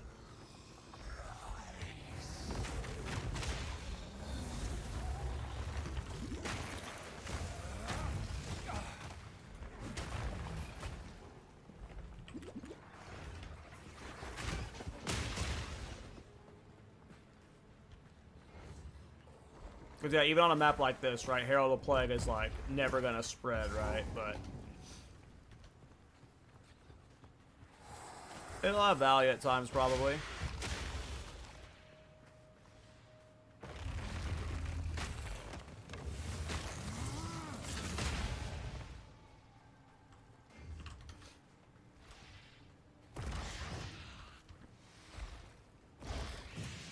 I would love to interview Jonathan, man. I would kill for an interview with them. But that's more of like a selfish thing, not like a PoE creator thing. I just want to talk to him as like a game dev to game dev, just so I could like... All of my questions, like, my initial draft of questions were probably really selfish, like, questions about like their philosophy around why they design stuff. And then I would probably go through like 3 like DMs with Try and get them like more PoE focused, but either way, like just being able to talk to him would be awesome. Mark II or anyone from the team. I would love that. Would absolutely love it.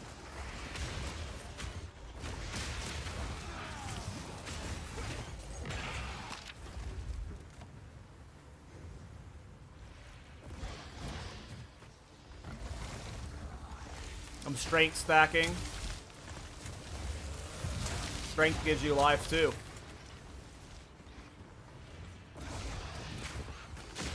You have almost 700 strength.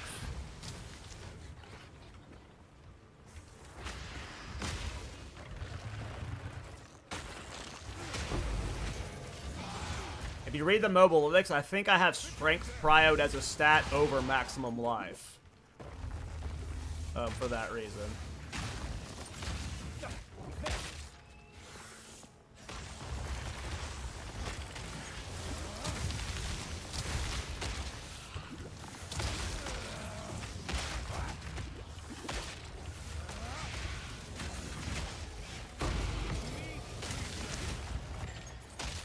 Yeah, I'm starting to feel my damage taper off, but again, at level 30, we get a big damage increase.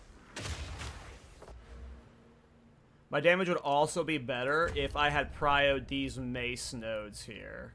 But instead I've just been going for the meme area of effect. For like just maximum explosions.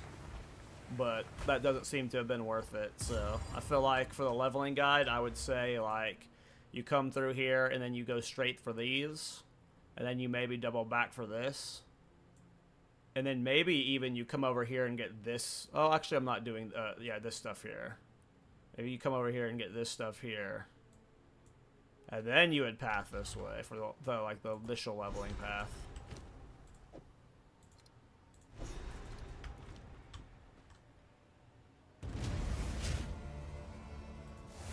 Because I would almost rather the explosion just be a little bit smaller.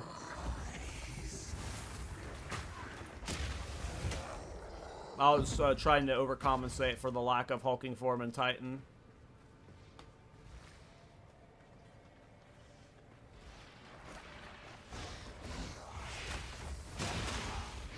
I haven't tried a cold infusion. I tried lightning infusion. I was thinking about doing the cold infusion style on a Warbringer.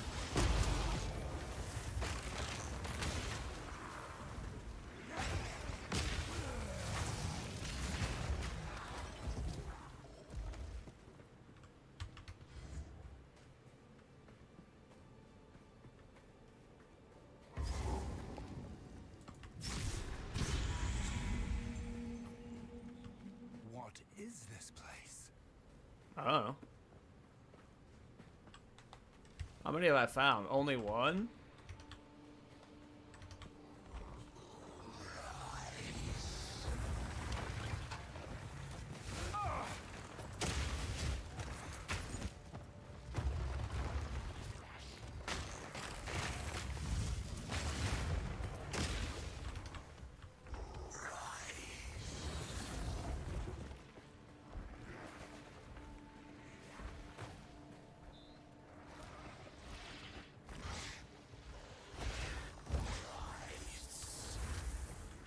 I kind of got poison working on the Chayula monk, but they need to enable us to be able to put support gems in Thorns, and then we open up a lot of possibilities like that for Thorns. But right now, because you can't put support gems inside of Thorns, like when you have Thorns, like damage, you should get a skill in your tree called Retaliate, which is like for Thorns, and you can put your skill gems in Thorns.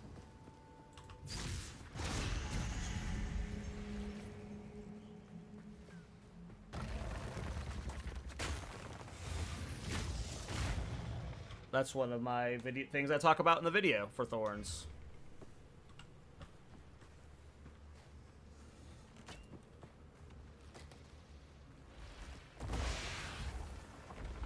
I'm sure you could try that.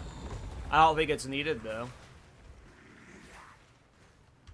Fire's pretty weak right now, so I wouldn't, like, feel the need to do fire infusion.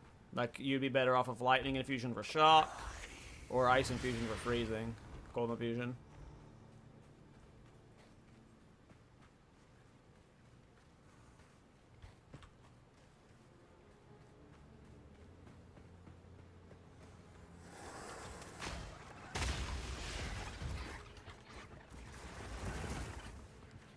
Some of these layouts are just booty.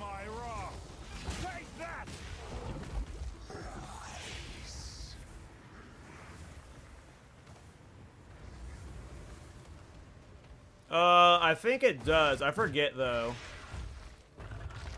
I don't do much of that testing. I just have, like, viewers will come and tell me that stuff. I don't sit there, like, hard testing mechanics like that, but I'm pretty sure critical weakness did impact Thorns. It was at least for the Beerus build. I guess that was impacting Beerus. Can I go in it yet? Yeah. Yeah, I'm just leveling a Smith of Kitava right now for the Wind Dancer. A lot of people like the Wind Dancer build, so I wanted to get a leveling guide out there, and I figured why not Smith? The first one's I'm adding Thorns Tech on this build? No. There's no reason to. Not with Wind Dancer.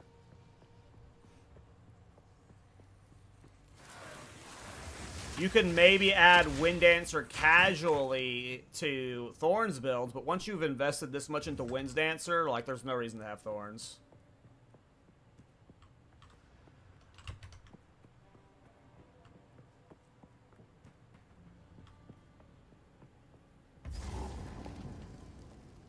Nope, this is just a different flavor of Reflect.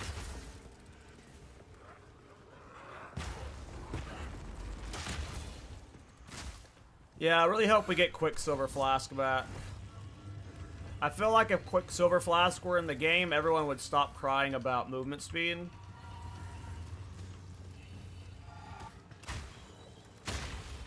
Like, just give us a third flask and make it the Quicksilver. I can handle a third button, GGG.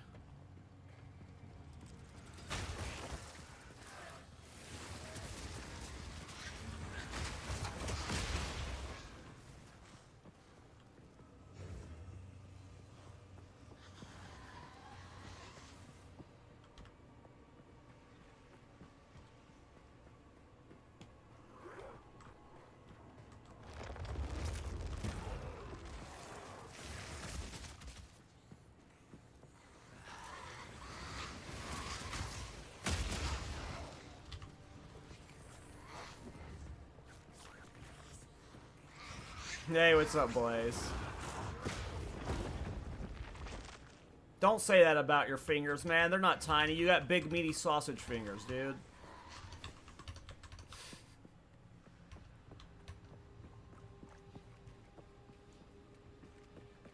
Do you plan on playing the new PoE 1 season when it drops? It's looking likely I at least play it. I don't know if I'm going to play it, like, super long time. But I'm working on something with Alcohol where we might do some, like, collaboration to, like, make a PoE 1 video together. And, like, he might be, like, helping me, like, set up my first Cyclone build or something in PoE 1 or something. Like, he's gonna...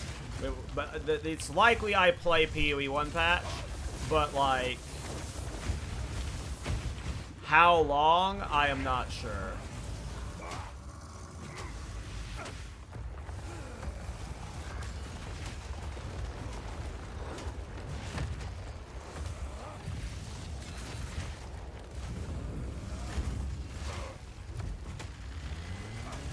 No! I couldn't dodge roll to cancel the animation because I got this helmet on. Yeah, I don't think I'm putting this helmet in the guide. Maybe it's just me being a noob, but I'm so dependent on dodge roll right now, just like as a habit, like for animation canceling, that the increased area effect is nice, but I think you're just better off getting a rare with 2 sockets and you just put the bear talismans in it, and you don't run this helmet.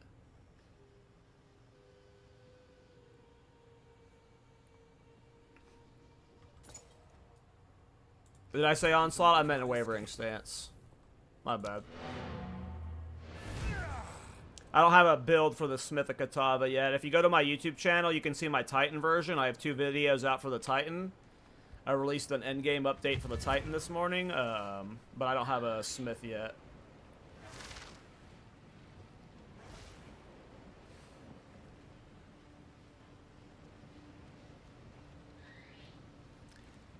Yeah, I mean, I am not losing my mind over the move speed personally. I don't dislike the pace of the game. If it was faster, I would be happier, right? Like, I'm not saying that, like, I would be, like, if they made it faster, I wouldn't be like, oh, yay. But I also don't have a problem with the state of the speed of the game. If I'm tryharding, I can clear through the campaign in like 8 hours. That's like... that's not awful. And that'll get faster with time. Where am I going here?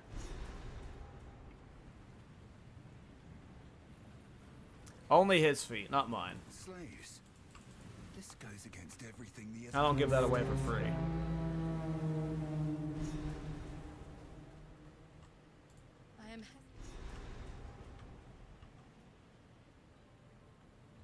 Titan heavily unique helmet or Reliant? No. Am I even using it? I'm using 1 unique on my Titan, and it's not required at all. It's just Moriors, and Moriors is replaceable by rares. So.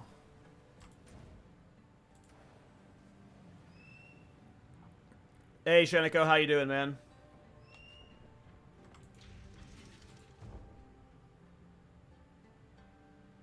I love PoE 1 too, but especially for me, oh my god, dead rabbit with the raid.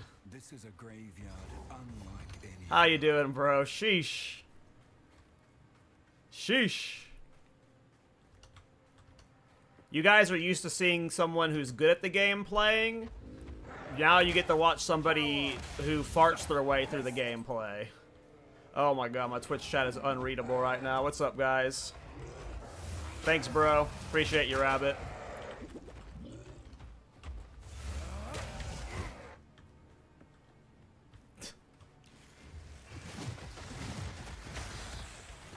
Raids always crack me up. The just explosion of chat always makes me laugh. Am I 26 yet? Oh, I can put on Herald of Plague now. Yay. Do I have the... Dex for it? I don't. Okay, I gotta go to town. Yeah, I'm just leveling a Kitava for... People wanted a leveling build, and I didn't want to level a Titan build. Yeah, we just got started leveling. Just started the character. Sheesh. Over 300 viewers right now. Thanks, Rabbit. You're the legend, man. Do whatever it takes. I figured Kitava would be good because you don't have to invest into the resistances. You can like lean fully into damage. And then, yeah, I'm leveling with Bramblejack for the memes. And I got this AoE helmet that doesn't let you dodge roll for the memes. But I figured Kitava might be a budget-friendly option because you don't have to like invest heavily into defensives. We'll see how it plays out. Oh, I came here to swap decks. Just basically walking and killing stuff. It's actually going pretty well, to be honest. And all of my items I spent were like budget items, so... I needed more decks, right? I don't even know if I have enough decks to wear this right now. I might have to... The Herald of Plague's not super important right now, though. I need...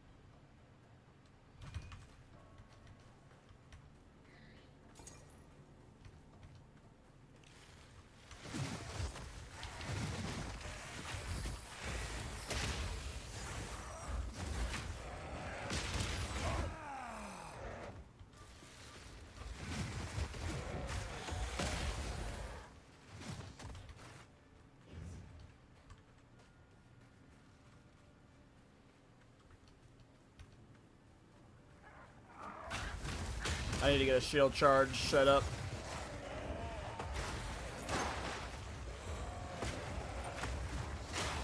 I need to get rid of this helmet. I'm just never going to get used to no dodge roll. I'm so used to using it to like roll through mobs or animation cancel. It just... Having no dodge roll feels really weird after playing with it for so long. Maybe just because I haven't played enough Blink builds.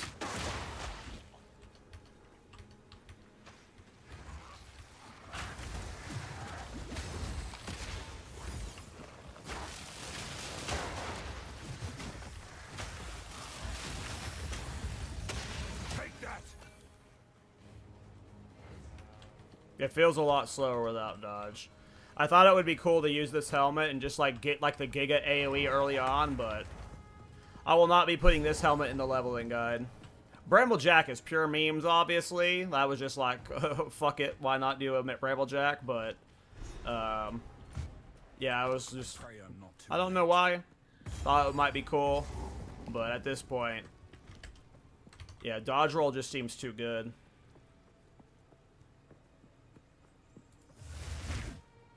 Cast death on hit. That's a good way of putting it. And this is with a pretty bad weapon right now. Like right now my weapon's pretty under-leveled for me. When I hit level 30 I get like a weapon that's gonna like triple my damage. And Wind Dancer's gonna be like, right now my Wind Dancer's not one-shotting anything. But it will when I get my level 30 weapon. And it will continue to do that for a long time. Hover your ends again. As it might. I just got one with 2 sockets. So I could put the 2 bear talismans in it. But if I were to do this again in the I would not get this helmet. I would just do a rare helmet with 2 sockets instead. Because these bear talismans are really cheap. I think it's 4 for 1 exalt or something. Or maybe I got it backwards. Maybe it's 1 for 4 exalts. It was really cheap either way. So like they're just good area of effect increase for the leveling. But I was overcompensating because I thought like the Titan was boosting my area effect by a lot. So I was like, well, I need to overinvest in the area so I can make the leveling process easier, but not needed.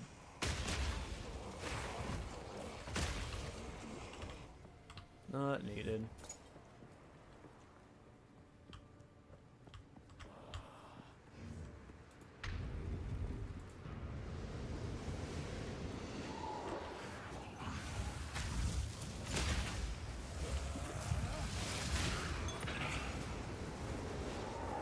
Yeah, I need that level 30 upgrade, because I can't even one-shot rare the perfect strike right now.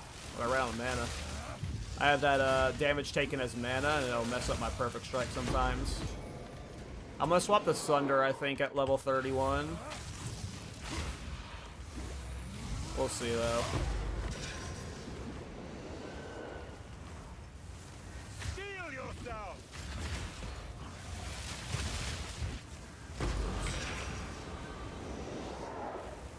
One more.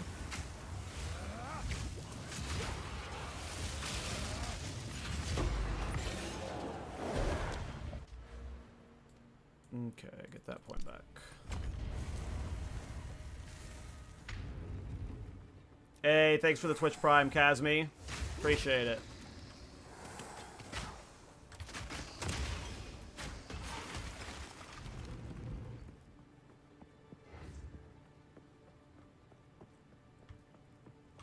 Appreciate it, Wonder. Yeah, I don't stream much, but I'm trying to get in the habit of streaming more before 0.3.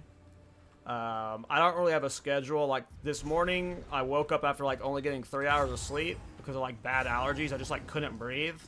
And then, like, by the time my allergies were cleared, I was wide awake, so... I figured, well, since I'm up, might as well stream. Right? Like, I feel like if 0.2 launched with this... I, for one, don't think the 0.2 launch was as bad as many people made it out to be. I thought it was fine, but if 0.2 launched with the patch is, like, with all the fixed rarity and the better, like, balance and stuff, like, I feel like this patch would have been, like, completely like, very differently received, but I also don't think that 0.2's launch was that bad. So, but the way, like, the amount of, like, oh, the build is wrong. I don't have a build for the one I'm playing. I can link you my Titan one.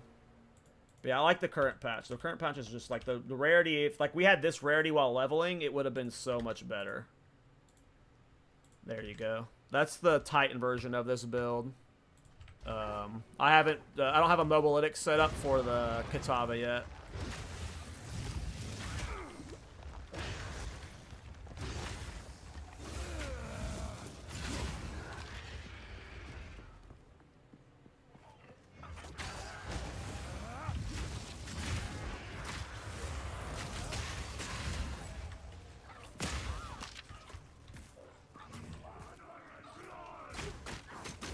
I can't wait for the level 30 upgrade. The damage spike you guys are going to see is going to be so huge. Windazer's going to start one-shotting.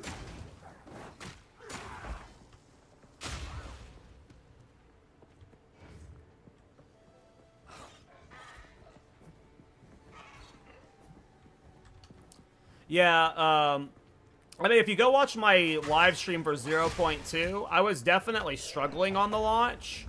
But, like... Because a lot of what made this patch better leveling-wise was the Rake Stonking Ground tech, and I believe that got patched into the game, right? Like, that was a bug, a balance fix, right? So, like, that definitely made the early leveling process better, but, I don't know, like, I did not feel like I was struggling But I was also playing my ballista build, so I was not trying something new. Well, I did spears till 30, and then I swapped to artillery ballista, but I don't know. I guess I just have a different approach. A lot of these people... I mean, I get why you get into that mindset, right? Where, like, you feel trapped into the lightning spear meta, but I don't get trapped in it, so it's hard to relate. But, like, I've played other games like that. I just don't play ARPGs like that. I feel like, honestly, that was one of my lazier Mobalytics guides I've written. My Ritualist leveling guide I did, I put, like, 18 hours of work into it, of, like, just editing and re-editing and re-editing. My Ritualist Mobalytics, like, I had, like, 8 different tabs and stuff, and, like, gear breakdowns for each tab. Like, that one was a lot more work than the one I did for the Titan build. Yeah, my damage is starting to taper off now, but again, when I hit that level 30, I get that new mace. It's gonna be so much better. Out of mana.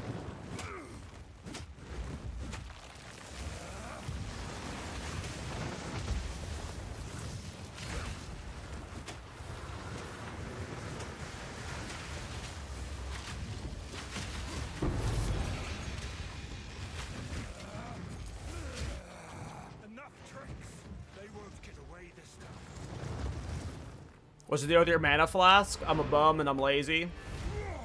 I'm really bad at picking up new flask and stuff. One of my, I think it was my Thorns Ritualist, I made it to Endgame with both the starter flask still. I don't know how it happens every so often, but somehow I just neglect my flask. I do the same with charms too. Flask and charms, I'll just, for whatever reason, neglect. What? But because you said it as I was going to town, look at this, man. Look at this, dude. We got a new flask. Okay, alright, I was pathing this way.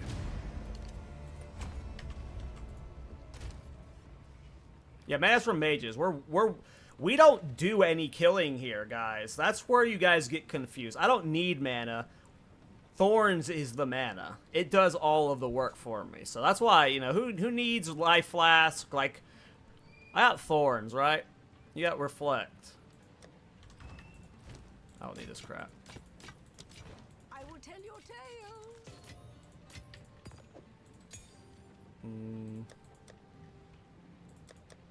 Okay. So I get new mace at level 30, new amulet at 32, new gloves at 32. And then it's just maces from there, 38, 46, 62. Ooh, there's a big gap there, but I'm sure it'll be fine. This mace is probably more than enough for the campaign. Plus 5 melee skills. I can't believe this was 1 exalt, by the way. 3 sockets.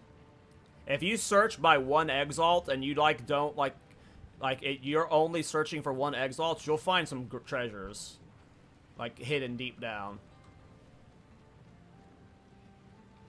Does this play similar to Thorns Chronomancer? Kind of, but not really. It's a reflect build, and that's the similarity, but this is not using Thorns at all. My life has been a forge.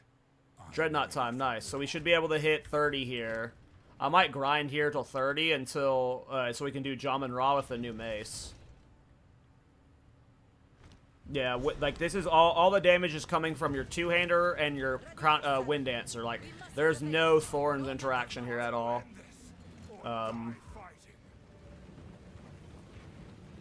So I was trying to level my Bone Storm character the other day, but the way I played it in 0.1 just didn't work as well, and I was having to do a bunch of swap setups for bossing, so I gave up on it. My Bone Storm Pathfinder is like only level 84. It would have been a lot better on a Blood Mage. I probably wouldn't have quit it if I did on a Blood Mage, but the Pathfinder wasn't working out.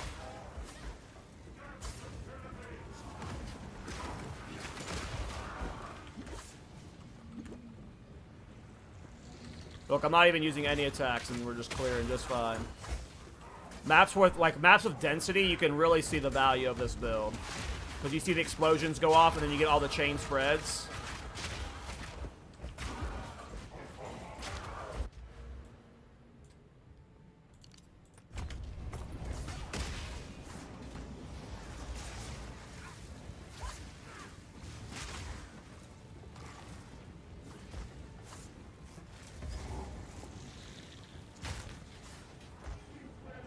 What's Junior Recoup Legion? I got Leech. I got percent physical damage Leech on one of my rings. 5% physical attack damage leeches life. Wind Dancer is a attack damage. Not all of my damage is physical damage right now, but a lot of it is. So that's where you want like one, maybe two pieces with life leech on it. And your best bet would be rings, because you're going to be replacing your weapons constantly. You could also get leech on gloves too, right? So for the campaign, you want one or two pieces with leech, and you don't have to worry about regenning at all. I mean, look how clean this is. Like, I'm not flasking at all. We're just walking through this map. Took some damage there, though. Some mobs hurt. But again, once we're level 30, boys, you'll see. We're gonna grind to 30 here in the Vanguard. And then we'll see that damage spike. It's gonna be really nice.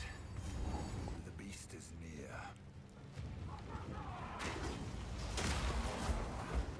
Yeah, Herald of Ice would definitely work with Wind Dancer. You could definitely do a freeze Herald of Ice version. I was thinking about trying it on a Warbringer.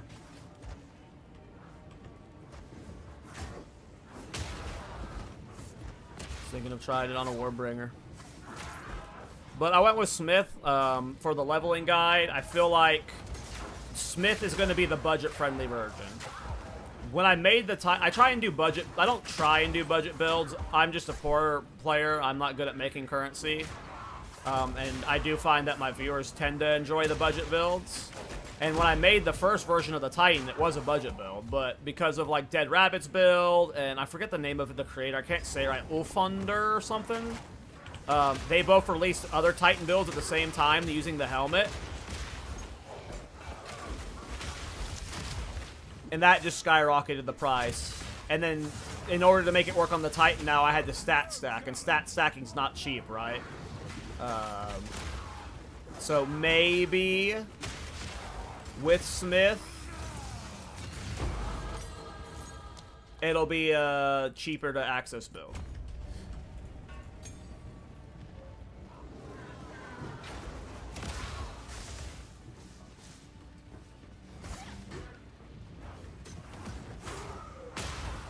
Yeah, I already sold my Vertex helmet. I bought it for 1 Exalt and I sold it for 15 Divine yesterday. And that, you know, that 15 Divine's gonna fund not this character probably, but the next character after that. So that's generally how I operate. Is when I'm done with the build, I sell the good portions of it and invest into a new build. That's how I churn through builds so much. Is when I'm done with a build, I'm like truly done with it. I don't think, oh, I guess I could go back to it soon. I just like, well, I just fully move on. Alright, we could do this boss now, but I'm not going to. I want to show the damage increase in Vanguard. Cruel version's way better, though. It's got better density.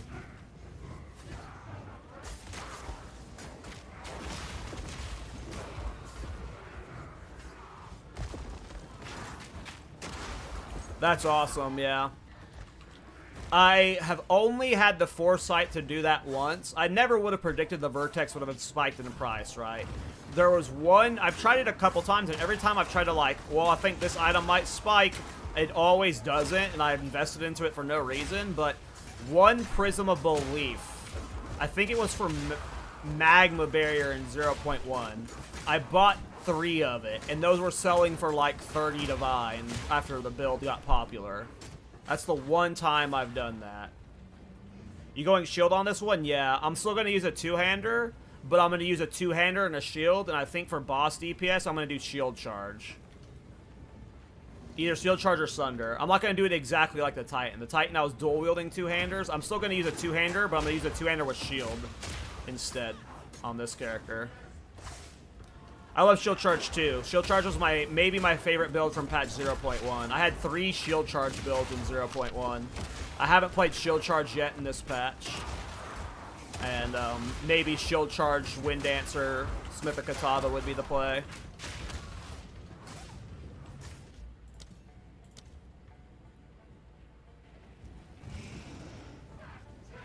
Okay. Gonna level soon, and then... Curious how much of a damage increase it'll be. It's gone 16 levels without the upgrade. Even without it, like, the clear is easy, right? Like, we're just getting the freest clear. But I imagine Mace Strike's damage is going to spike significantly. And hitting harder is very good, because that just means more leech, right?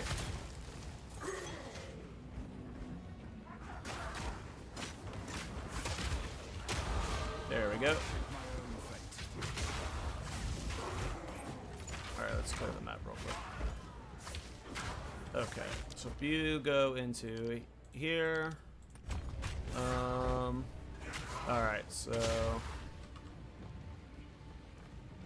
Wind Dancer is currently at 247 damage. We do lose 1 mace skill level here, but the damage on this mace is way higher, so I assume it's going to go up, but we'll see. 247 to 400. So that just goes like when I talk about it in the video yesterday. Like, I tried to really emphasize the importance of weapon damage, right? Like, this went down in the weapon skill, but we gained 150 damage on it. And then, of course, Mace Strike's Mace Strike's damage, like, went up a lot, too. So, like... But, you don't have to fully min-max the melee skills like I was talking about in the first video. If you can get it all the way to level 40, you should, but very clearly, Mace DPS is better. You again. The fool under the hooded one's sway. Do you even know what he is? Oh, I was supposed to clear the map.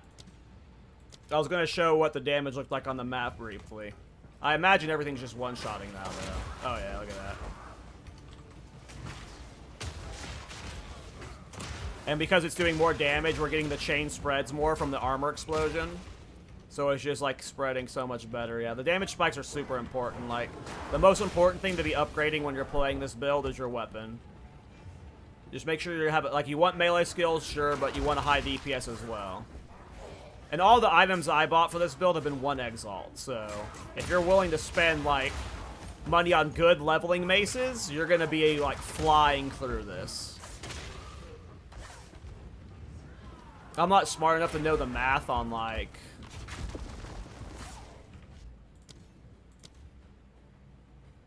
what the damage to the weapon skill level, gem levels matters, but... Armor Explosion plus Herald of Plague plus Ash. I did do Herald of Ash for a little bit on my Titan, and it didn't feel like it was not necessary. Herald of Plague and Wind Dancer with the Armor Explosion tech is enough on its own. The Herald of Ash was just... It made it look cooler because it was making the fiery explosions brighter, but it was not functionally making it better.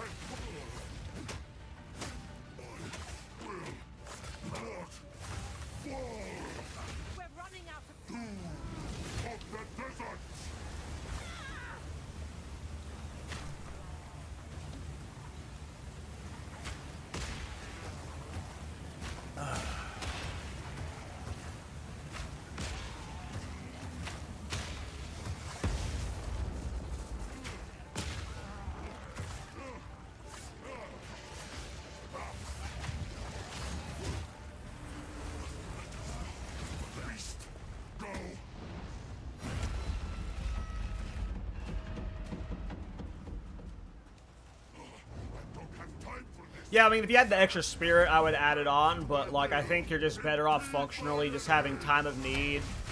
Even though Time of Need's, like, not the best, like, it'll get more value. Like, if you needed the damage, like, if you're somehow struggling to clear, you would add on Hash, but, like, if you had the extra spirit, you could, too, but... With 100 spirit, I wouldn't use Ash. It just made it, like, it literally just made it look cooler.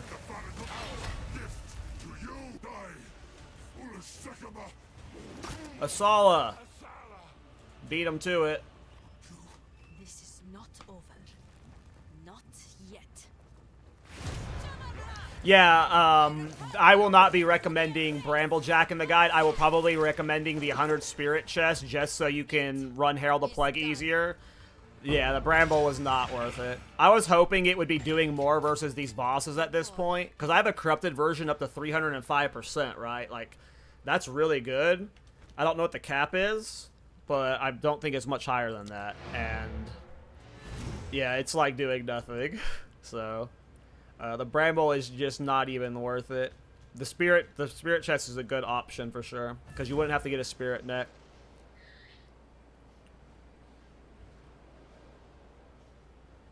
Any Kitava build should be hardcore viable. I imagine... So of all of my builds that I've done this patch, I feel like this is the one that's the most hardcore and solo self-found viable.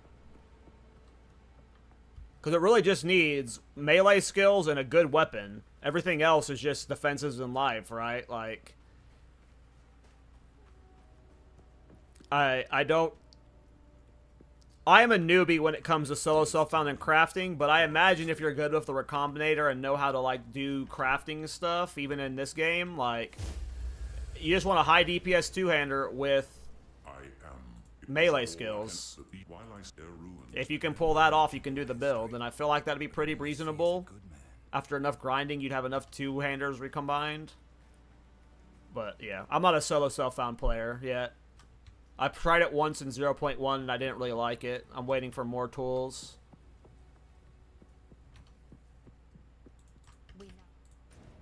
Oops. Yes? Yes. We can take you. Until then.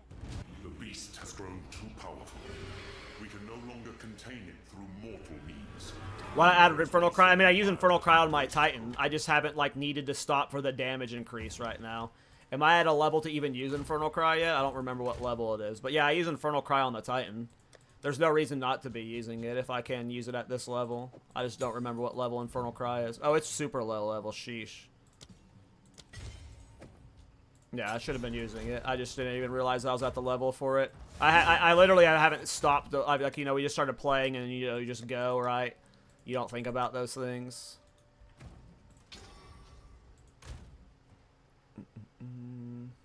Ooh, I'm out of gem cutters. See, look how starved I am. Down to 8 divines. I'm a poor boy. I can't even afford the vortex I sold. I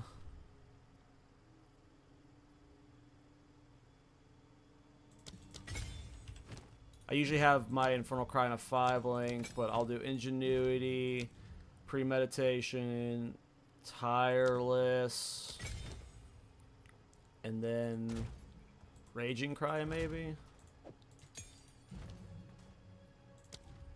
It's either that or Enraged.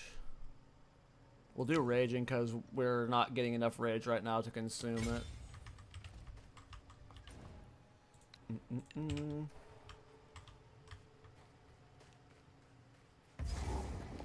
From burning sands to steaming bogs. Well, I'm not league starting this. This is gear that I've had, you know. This is not a fresh start. Could this be league started, though? I do believe, yeah. Like, I could very likely see myself league starting a Wind Dancer Druid if Thorns wasn't in, like, a good state, right? Like, this is actually a good and viable Reflect build that I feel like could be, like, a starter build. Like, this is an actual, like, in my opinion, a viable league start build for a reflect. Versus Thorns, it's like you need Crown of the Pale King, and then you need the Briar Patch boots, and then you need like so much more when you get to Endgame, right? Like, this build just needs Wind Dancer and damage. I think it's a viable option for sure. Let me know, Wonder. I hope your journey goes well. How does this build scale? Off of weapon damage and gem skill level. So you just get a hard-hitting weapon, and then Wind Dancer is a melee skill, so you just get melee skills.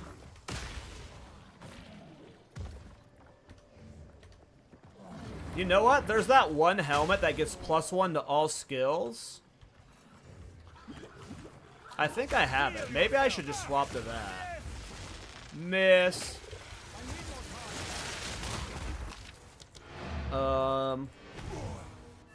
Maybe I should swap to that helmet. I'm pretty sure I have one.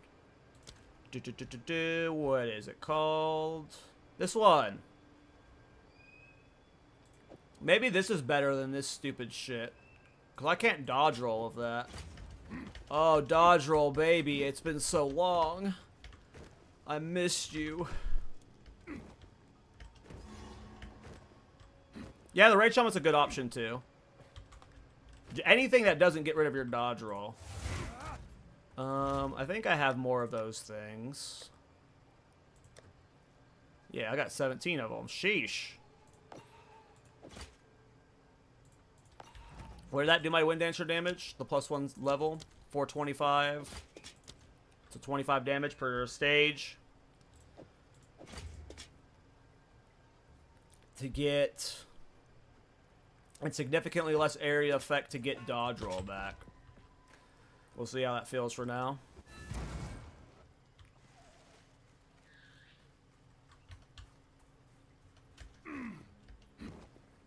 If I see like a massive drop in my area range and it feels bad, maybe I'll go back, but dodge roll is just so nice for like being able to roll through enemies, right?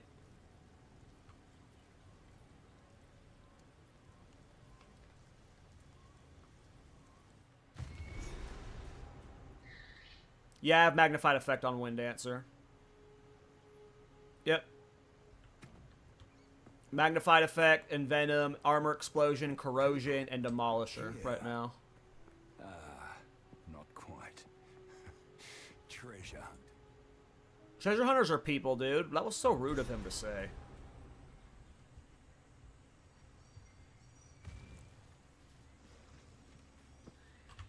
The trees are alive with danger. I mean, what are you looking for, Daiso, in a build? Like, my Ritualist, I cleared like +1 and +2 Pinnacle content with a cheap budget, right?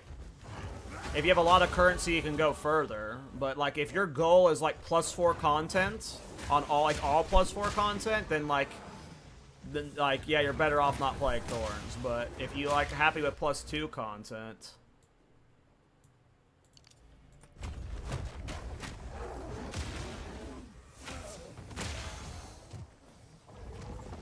Then the Ritualist Thorns is great, man.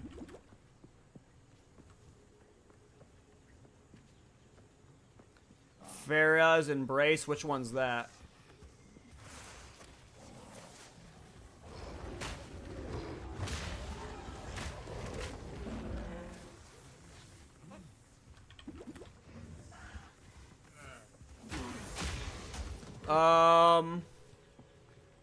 Yeah, so that's a big thing. I'd be like, if you can't use, if Barbs and Quillburst are still tier 3 support gems, right? Like, it's a hard no on Thorns as a league starter, right? At least for me. Because I'm not going to sit around and wait for people to trade support gems level 3. Like, that just sounds awful.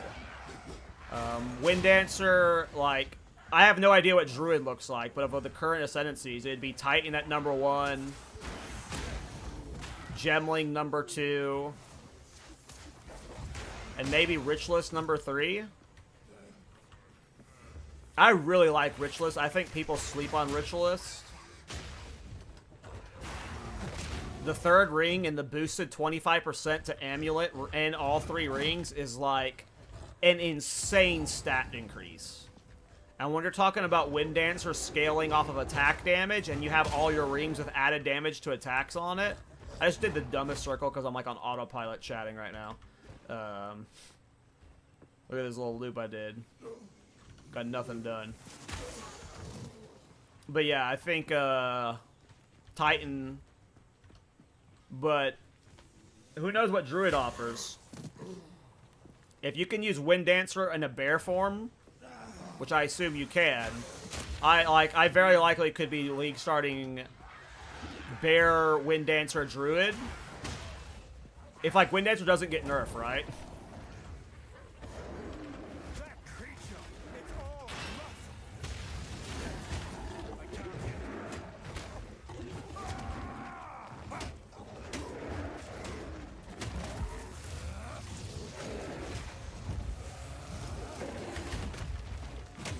If I didn't have dodge roll there, I would have been killed. You were a magnificent creature. Alright, I can try out Sunder now too. I wanted to try Sunder.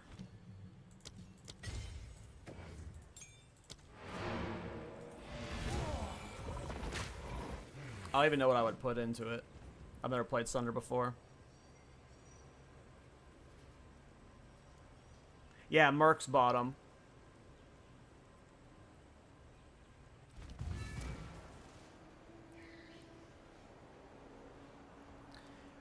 I'm just enjoying the game, Bwizzle. Or Bwiz. Bwiz. I think that's how a lot of you guys are playing too, you know?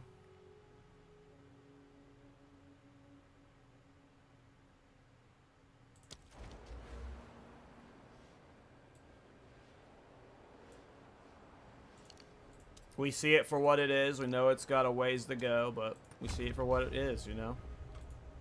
And for what it is a blast. I won't set up Sunder yet, because I actually don't even know what I would put into it. Gemling is really good. The creator, Morgan Naruru, released a Gemling version of this build, and he uses Sunder, and he can, like, one-shot bosses and stuff, so... I think, I really like Witch Hunter for these kind of builds. I think Witch Hunter could be great. Tactician might be good too, but yeah, all three of them Merc Ascendancies definitely work for this. I honestly think Wind Dancer can be worked into every Ascendancy. But Gemling's great for it, because Gemling, you can do the stat stack version without stat stacking, right? Like, you don't have to worry about the vertex and stuff. The +1 gem skill level is nice, the quality is nice, so...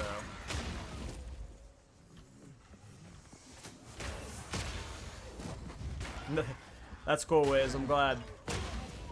Yeah, I am usually not an altaholic in ARPGs. I'm usually like, I play a character and then A tragic I'm ready to move on to the next game until the next season.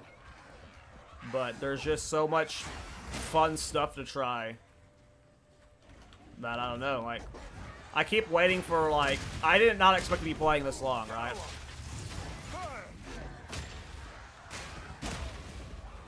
I keep waiting for, like, me, like, well, I'm taking a break till 0.3, and then I just, like, churn out, like, videos talking about what I want from Thorns and stuff, right? But no, I'm still not making builds, but, like, I'm replaying a build I just played on a different Ascendancy. Like, the game is that fun to me right now.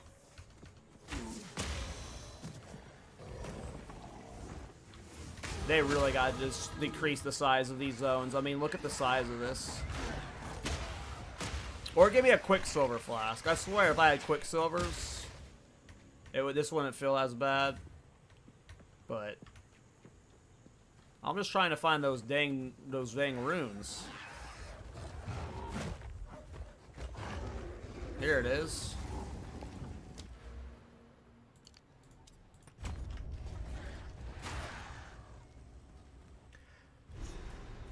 Oh yeah, no, the changes they made to Act 3 have made it significantly better.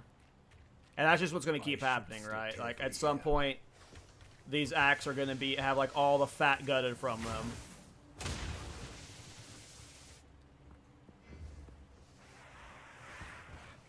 Oh, that sounds good, Lucas. That's a good idea. I'll look into that one. That does seem good.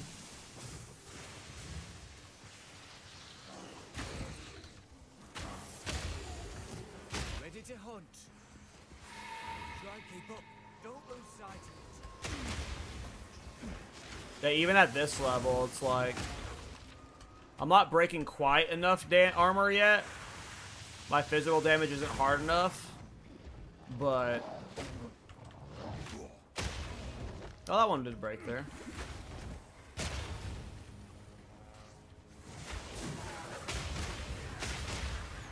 See, like moments like that are why this is fun. Smith or Warbringer for Thorns build. Warbringer probably. If it's your first time playing Thorns. I'm not talking about Wind Dancer. We're talking about Thorns, not Wind Dancer. Warbringer's like the best and like easiest option if it's your first time Thornsing. Smith's bait for Thorns, in my opinion. Wind Dancer Smith's fine for, but for Thorns.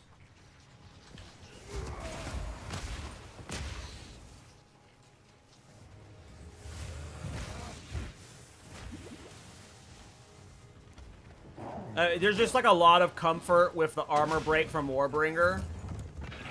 Like the easy armor break, the easy block chance. Turtle Charm makes you like being able to block things on the ground. Like all of Warbringer is just like, it is designed for Thorns. Like if there was an Ascendancy that was built for Thorns, it's Warbringer. So that is the answer. But like all Ascendancies, like I made Sheila Monk work with Thorns, so.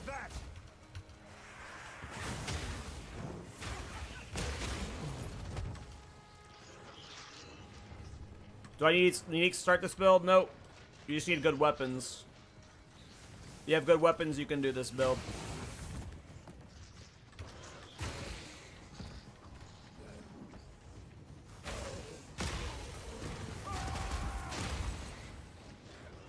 I hate the runes. Well, I'm guessing it's like over here someplace in the middle. Yeah, Chalupa's gonna get better too. I mean, the devs said they're gonna, but it's getting buffed in 0.3, and you know, it already felt pretty good to me. So, Cholula is probably going to be a very popular Ascendancy in the next patch.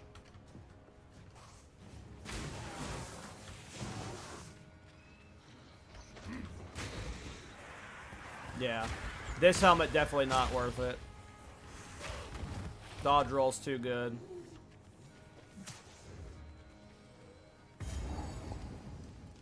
If you only have 3 sockets, you do Envenom, Armor, Explosion, Corrosion, but you really need a 4-link. You should get a 4-link. 4-links are only like 4 exalts, so.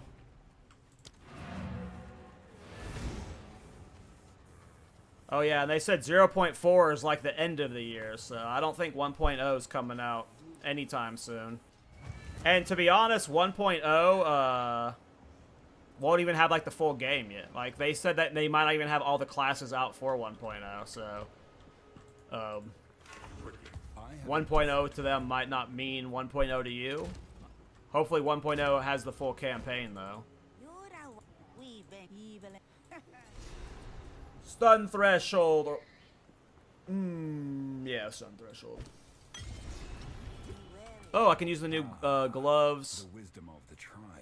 And amulet. These are actually going to be pretty big damage increases. Oh wait, I can't use the amulet until I get my new spirit. I'll lose the Herald of Plague. But I do want to see... Actually, I might have a spirit chest. I could take off Bramblejack now. Do I have a spirit body armor?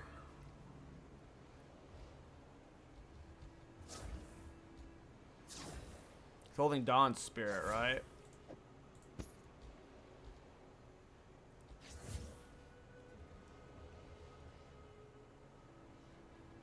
Oh yeah, didn't one of my chatters just tell me about Feria's Embrace? Yeah, this is better. We'll use the Feria's Embrace.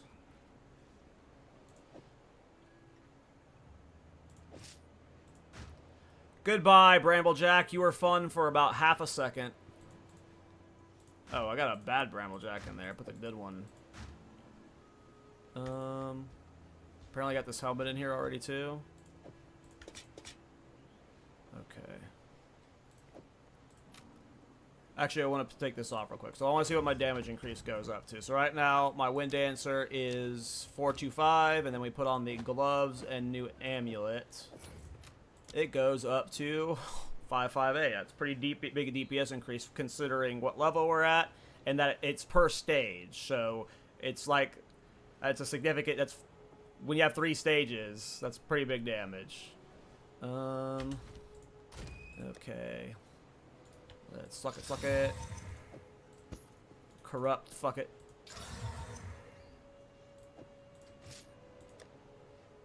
Okay. Fire.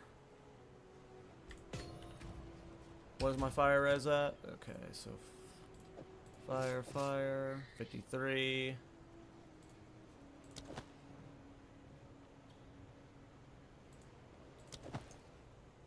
Okay, that's the most we can do. Alright.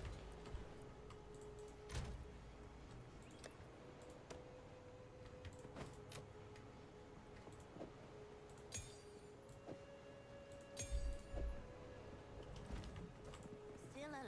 Take your time. Don't eat anything colorful. Don't drink the water. Okay. Hey, what's up, Coast? Hey, later, Justin. Have a good one, man. Thanks for hanging out. Who's better, Titan or Kitava for Wind Dancer? Probably Titan.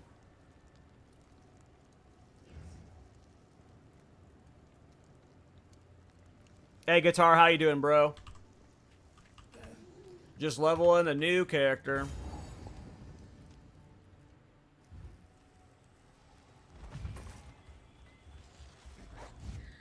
They did not mention. I don't think they're never gonna tease characters until they're ready. So they did not message the rogue character class though, or whatever. Assassin, Shadow. Is this build playable with Monk? Probably. It would look different, but I'm sure you could force it on Monk just fine. You do SE? What's SE? This feels hotter than the desert. Oh, Scarlet Enclave? Yeah, I still raid Scarlet Enclave. Yep, I still raid. I'm just sticking it out with my guild, but yeah, I don't stream it anymore or do Assad content anymore.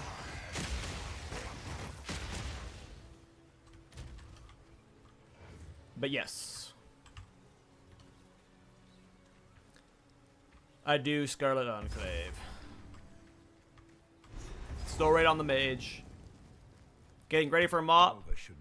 They're trying to get me to play it with them. I might level with them on launch just because I like the guild a lot, but there's no way I'm raiding. Especially when mop's supposed to be coming out when 0.3 for this game comes out. Like, I might not even level on launch. And if I don't level on launch, I'm not playing it, so. There's no way I'm raiding in mop long term, I don't think. This game already takes up too much of my time. I really like Mop too. I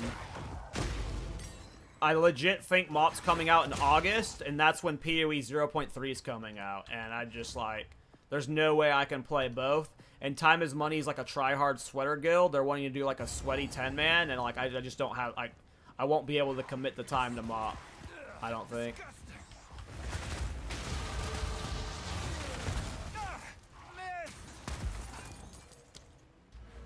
Why does he have to shame me every time I miss, huh? How much armor do you need for my build? I don't use armor at all on mine. Armor's not important. You just want life. Like, if you could get armor, that's nice, but... if you look at my Titan build I released this morning, like, half my pieces don't have, like, aren't armor, right? Armor's a pretty weak defensive layer. If you can get a high armor with it, sure, that's better than not a high armor, but if you had all energy shield pieces, like, it wouldn't matter. What matters is you just have high strength, right? And you just get a high life. Life is your main defensive layer with a leech. If you can pair it with armor, it's not bad, but...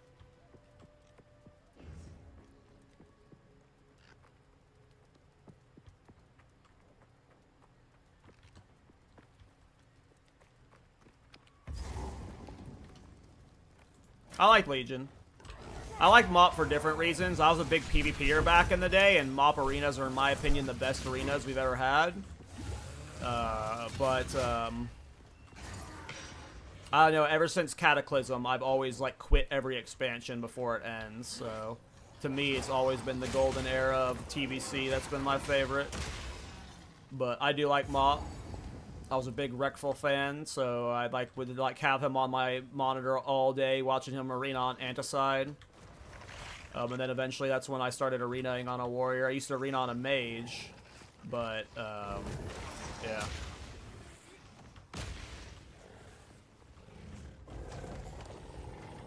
Where's the bog at? I hope the bog wasn't up there.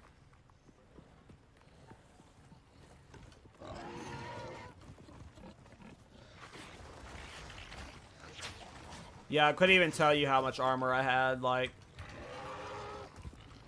it was not a defensive measure I was actively looking to invest into. You want to prio strength and dexterity, so you can use all of your skills, but you want as much strength as humanly possible, because your strength does scale your damage. Then you want max life. Then you want your resistances. Then you want chaos resistance. And then you probably want stun threshold over armor, and then you want armor. So, like, armor is, like, the last prio stat for this build. So, like, if you didn't have armor, even if you had invasion, evasion's fine, like. But it was really just about strength stacking.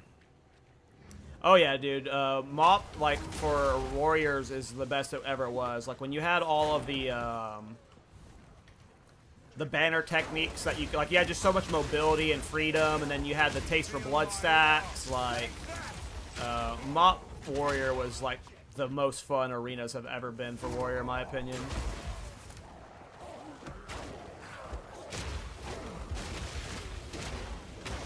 The clear is so good, though. I love it.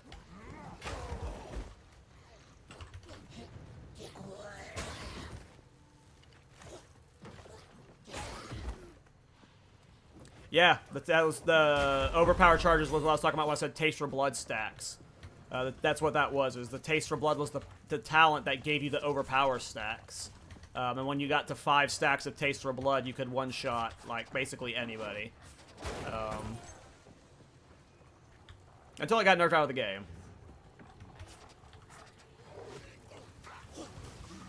I'm guessing we gotta go north, yeah. It's nice seeing how well it clears now, though. Like, this is way better clear. Like, you can actually fully depend on Wind Dancer to clear. And versus Thorns, right? Thorns are actually using Rake and Quill Burst and Barbs a lot. But, like, Wind Dancer is just really clean.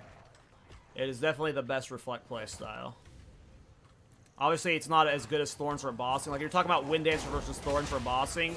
You can't Wind Dancer on bosses, right? You have to use, like, Sunder or whatever. Base Strike.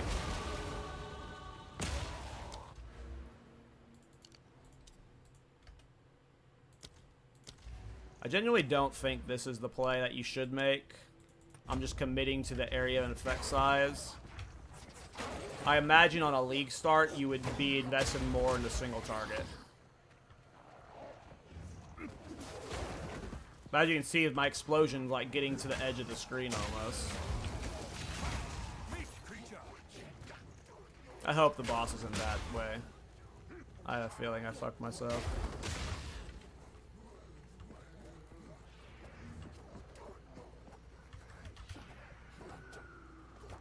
I think that going forward, I will be using Wind Dancer in some Thorns builds as like supplementary damage, but Wind Dancer stands on its own in a very interesting way. Yeah, the boss can be up there. Fuck. I'm really bad at navigating the map sometimes. The boss could still be here in the middle, but I imagine here in the middle is the fire pit. The boss is probably up there. Yeah, here's the fire pit. I think Thorns is fun. Like, one of the comments I get a lot on my... Not a lot. It's not a lot. What I mean by a lot is it's, like, the same, like, weird comment you see repeated by people.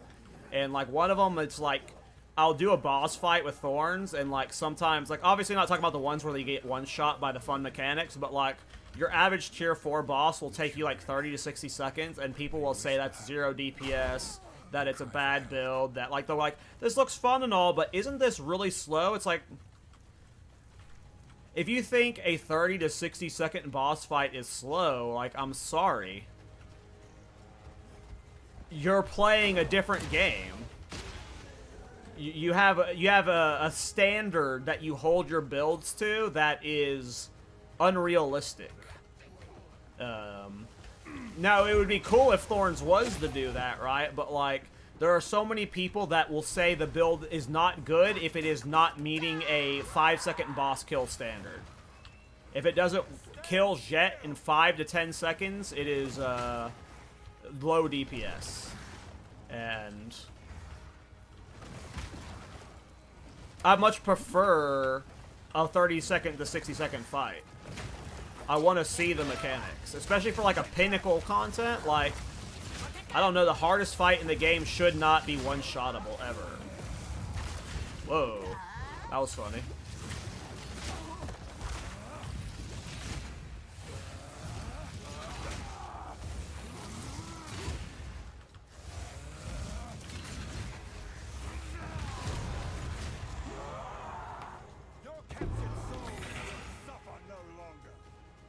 Yeah, it's, you have survivability during, it's engaging, like, I feel like there are a lot of times I see people say, like, when they're learning Thorns, they'll be like, I keep losing to these mobs, and these mobs, and it's just because, like, I've been playing Thorns for so long that, like, when you play Thorns, you actually have to learn how every single individual mob works, right? You have to know which ones you can't take hits from. You have to know which ones, when you do take hits from them, they're not going to trigger Thorns.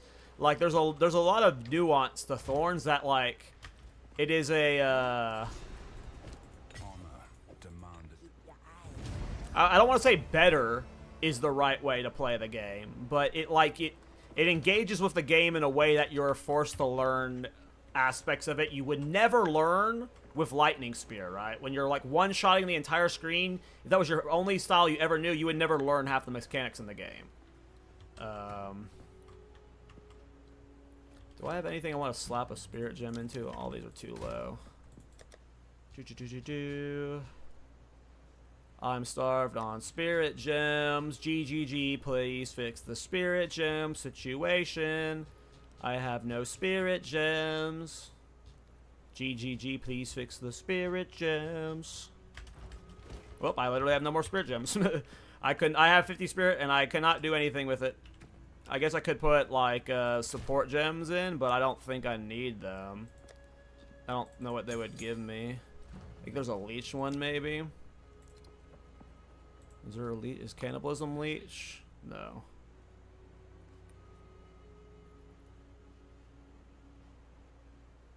I'm never going to be low life, though.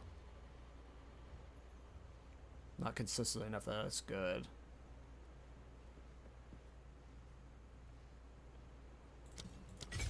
Go precision.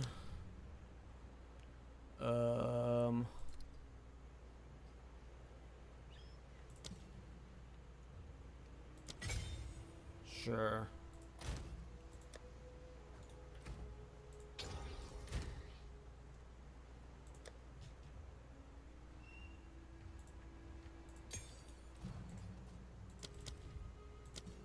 Okay, now we're beef.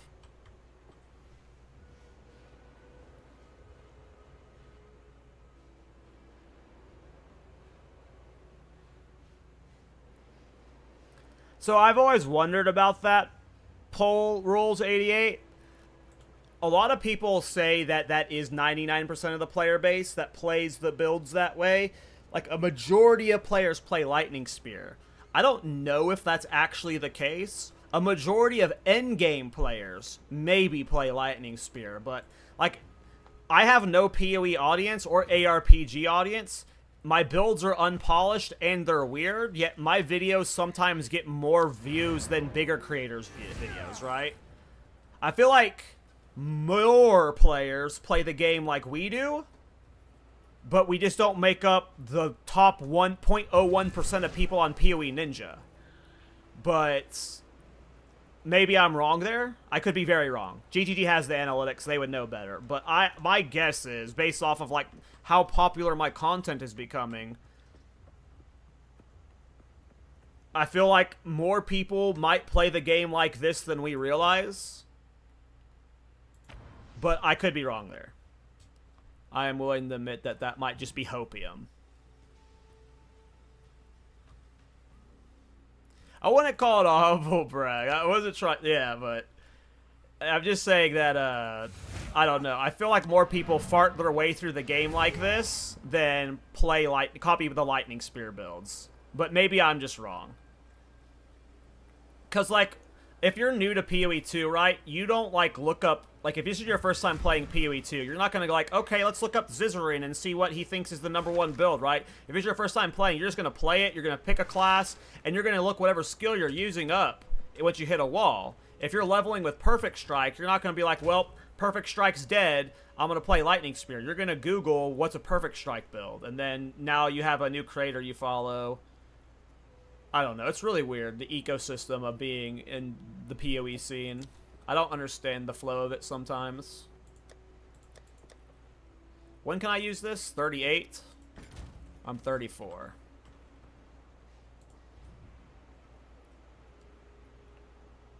You did not enjoy using Lightning Spear? Interesting. I did not use it. I was not a fan of the way Spear builds played. I leveled with, I think, Lightning Spear until 30 at my league start, and then I swapped. But that was before people learned all the Lightning Spear techs.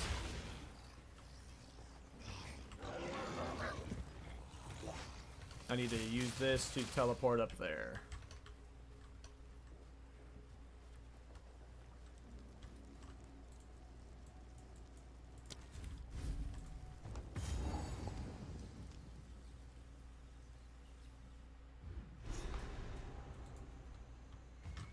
Yeah, it also helps that I'm not good enough to do expensive builds. I suck at farming, so I never have like 100 divine cost items. Like even this late into the season, right? I'm still like struggling on currency versus a lot of other creators. They're all pros at currency farming right now. Like they all have hundreds of divines and stuff.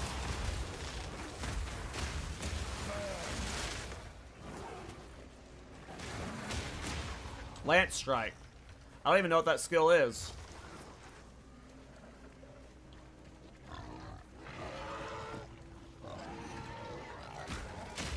It's squishy. Yeah, I always, like, anytime I've ever tried builds like that, I've always had, like, problems with them just being too squishy. Like, it's inevitable you're gonna die to a random off-screen one-shot or something.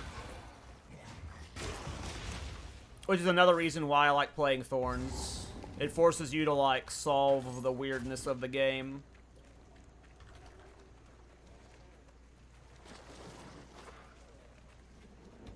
I've had a lot of people offer that wonder. Right now, I'm avoiding that, but I appreciate it. I have a weird, like, in the WoW community, taking handouts from viewers is, like, taboo.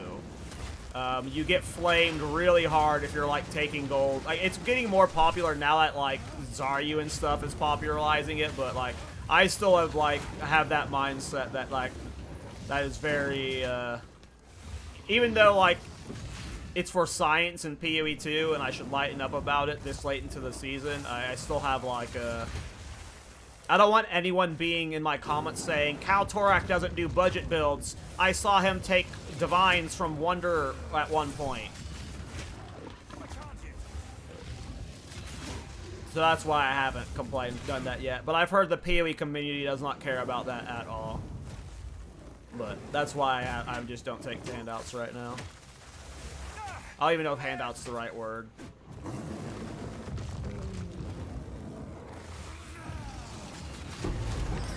I think you can go lower. You don't have to cap out at 40, Fishy. You really want to prio weapon damage. Skill gem level, when you hit over level 30 skill gem level, it does matter. Like, I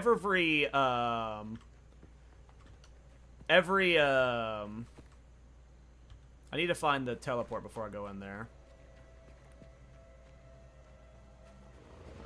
Every gem skill matters, but if it's like a big DPS upgrade, you'll be fine.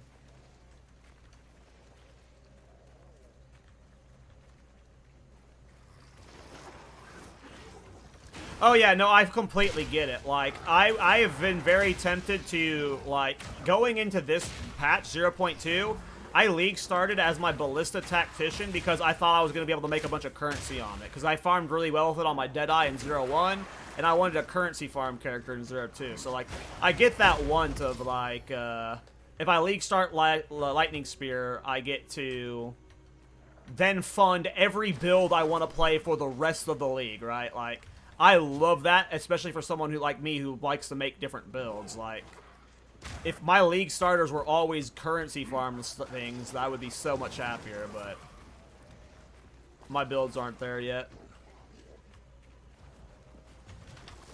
Yeah, I talk too much, Blaze, and then I end up doing laps around a zone one too many times. Miss a little nook like this that ends up being where I needed to go.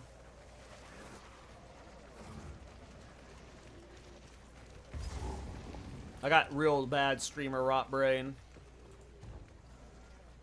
Okay, let's get this. Then we're going to go get the other waypoint, and then we'll do our Ascendancy.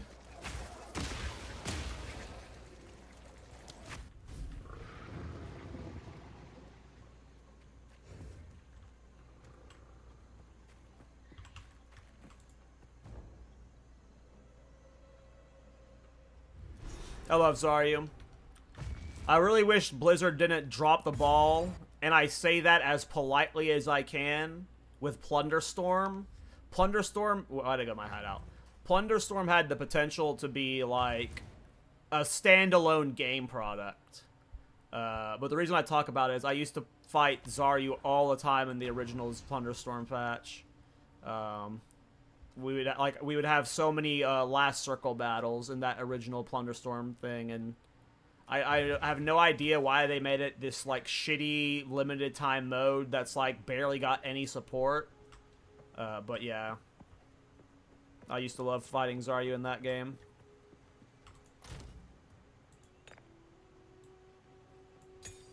Okay. Yeah, I'm not gonna wait till 38 to do my trial. We're just gonna go do it now. There it is. I love Zaryu. As a fellow mage main.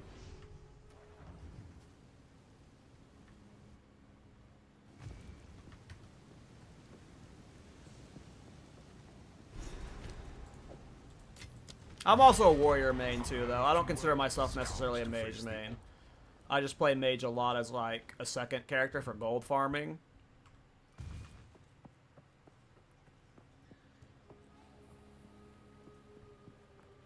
Random chance must dictate you win occasionally. Lightning descends.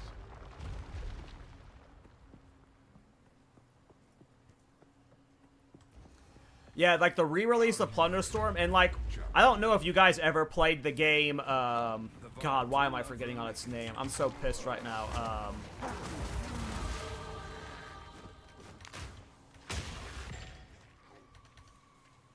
Spellbreak, yep, Spellbreak. The Plunderstorm team is the Spellbreak team. You had some of the most... Spellbreak was one of the best games I've ever played.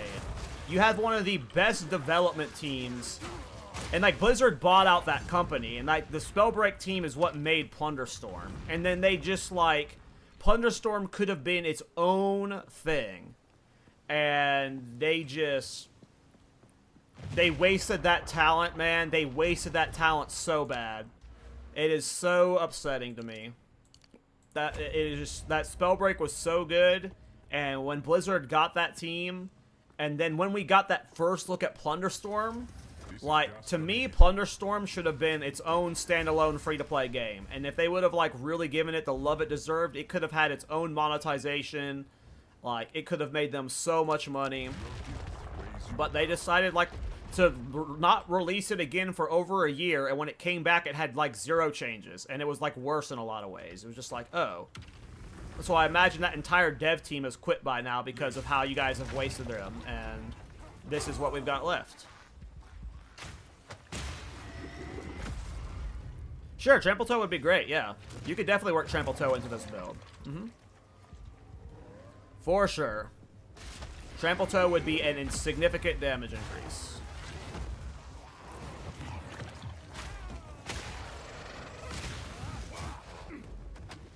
Yeah, I watched some of the clips of Zaryu playing hardcore PoE.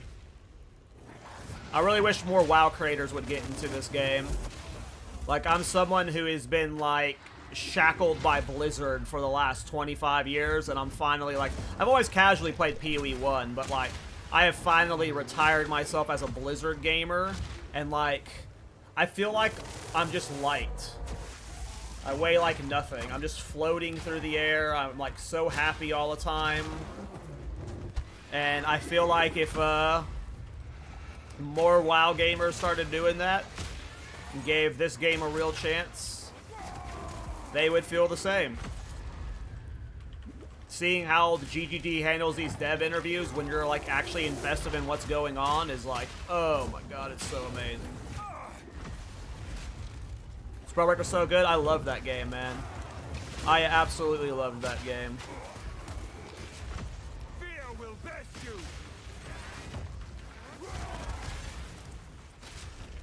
Definitely feels that way, Blaze. Definitely feels that way. Like, this game is still, it's in 0.2. Like, I'm not trying to glaze it too much, but, like, this is, like, is arguably the worst the game is ever going to be, right? It's only going to get better, and it's not just going to get better, it's going to get exponentially better. Exponentially better. Like, in terms of where this game will be in 3 years, this game is a stinky turd. But it's already so fun, right? So it's just like every patch is just going to be more fun, and I'm hyped.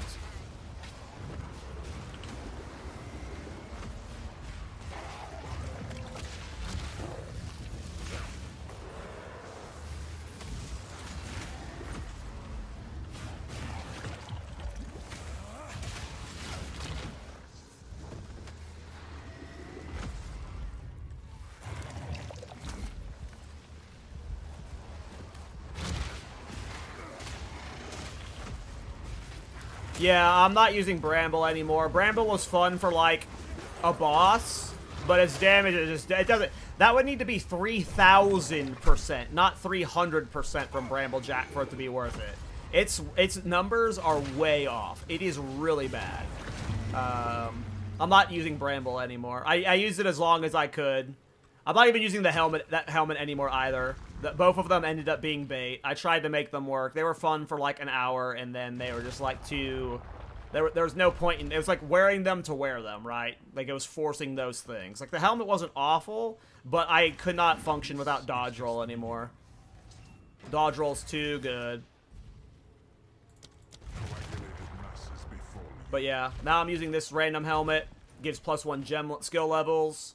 And then I'm using Paria's Embrace. It's 50 spirit, all attributes, and then life regeneration, and reduced mana cost on skills. I'm also using this belt, Mengenord's Girdle. Just gives a bunch of strength. Those are all things I had in my stash, though.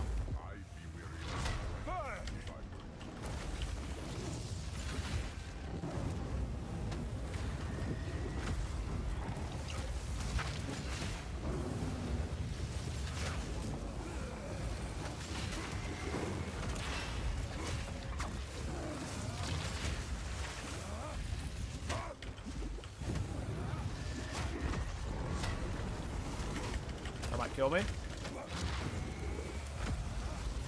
I'm out of range of them. I need to move. Get your butt over here.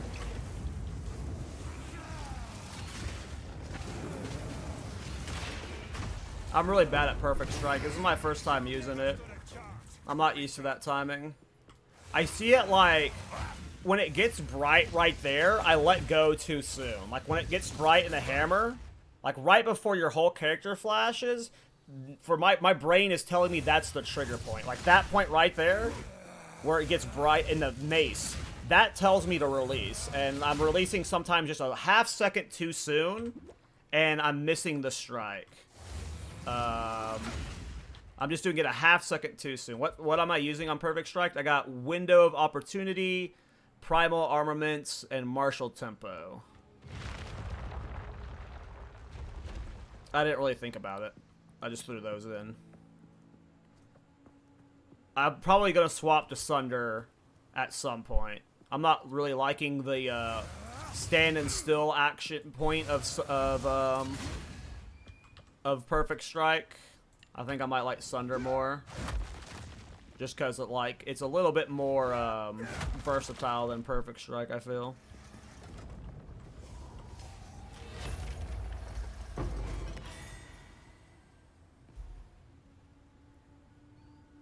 That sucks. Get concentrate effect? Okay. Do I even have a spirit gem? I'll get one in a sec. Alright. Your merit. Okay, so I could put the points into here, and that'll just cap my reses, right? But do I even need that?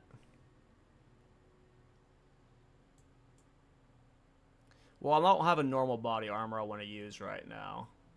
So if I were to put points into anything else, it would either be Fire Spell on hit, which pass. I'm not going to do Temper Weapon, I'm not going to do Manifest Weapon. So I think I'm just going to do this just for the sake of ease. Oh, this is maximum fire res, right? This doesn't even help me right now. I misread that. I thought it was a buff to this portion. Gotcha. So this is even useful right now. I would need the passive white armor. Well, I'm just going to keep with this for now. I'll figure it out. Because I can just... maybe not. Because I'm liking using this armor right now. I know I'm going to swap to Smith's Masterwork at some point, but this armor is nice, but I don't need it anymore. I can run Herald the Plague without the chest now. So maybe I do swap to a white body armor, and then I start with one of these things.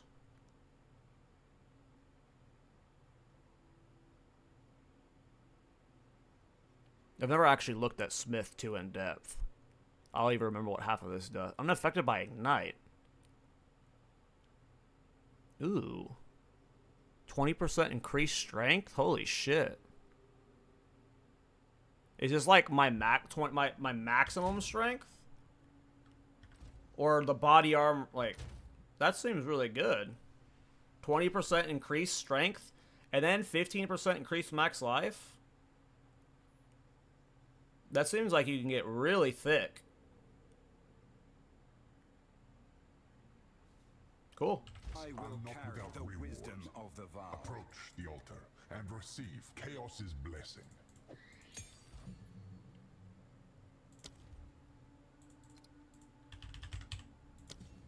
What do I have you in? Oh, I don't have the int for it, lol.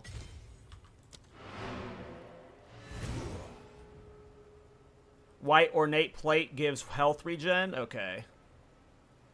Yeah, this is my first time doing Smith. I've been saving my Smith run for hardcore solo self-found. And then I just decided to do it for a Wind Dancer. But yeah, I have not really looked into Smith at all. I needed to change int. I needed int. Nothing is set in stone. Alright, and I can get... I have a jewel.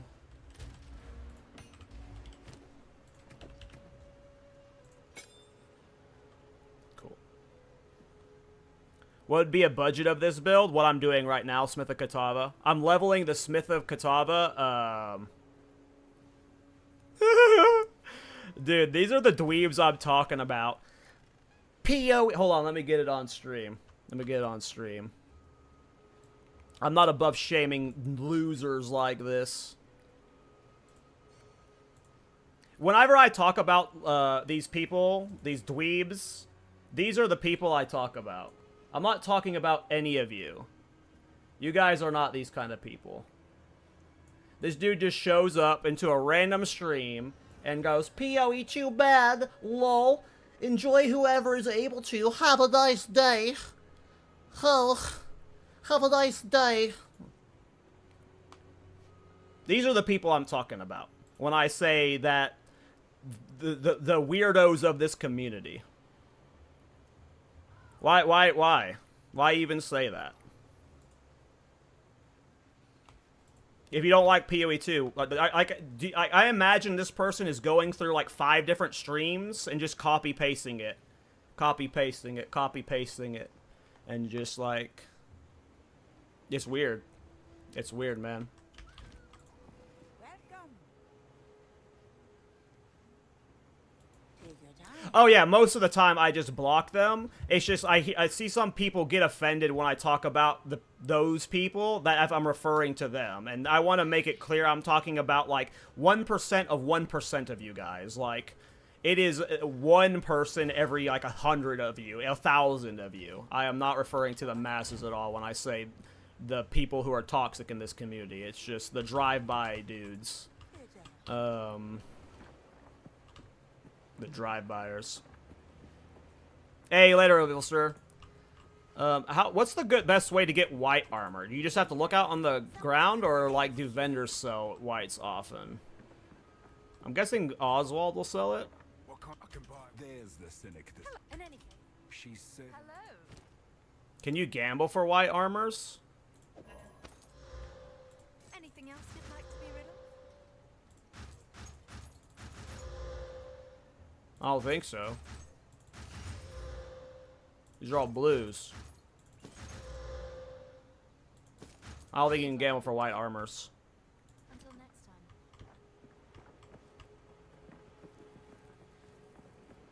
Yeah, I'll just keep my ooh, there we go. Surprise you want that. It doesn't have that life regen I was talking about, but at least gets us a body armor on, right? Hear a click. I don't think the gambler gives rights. I gotcha. Well, we just got one now. I have a different plan.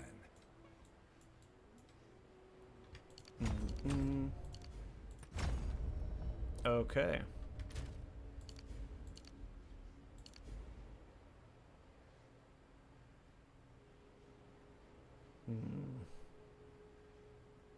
Yeah, so that's cool. Like, at some point, you just slap that in, and, like, you're just juiced. Yeah, it's straight up just 20% of your strength. Wow. So if you're stat stacking, and you've got, like, a high strength and a high max life, like, I bet you get super beef on a smith. That sounds super fun.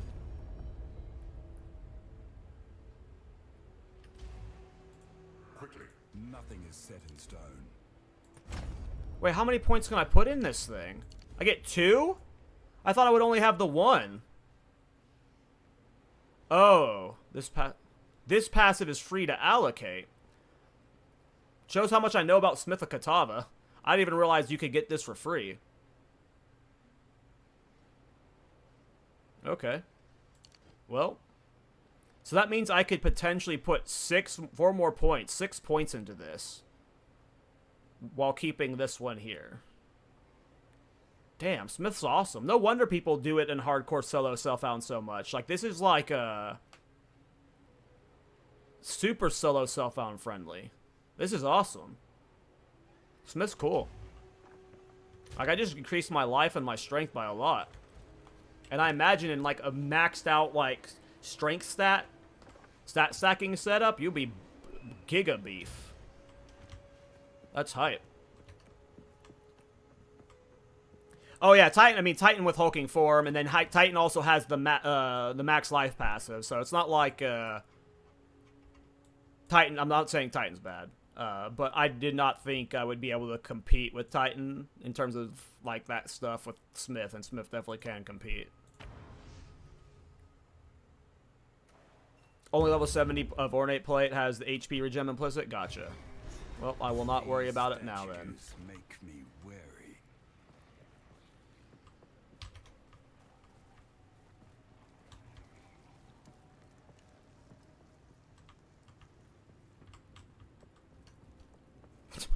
What?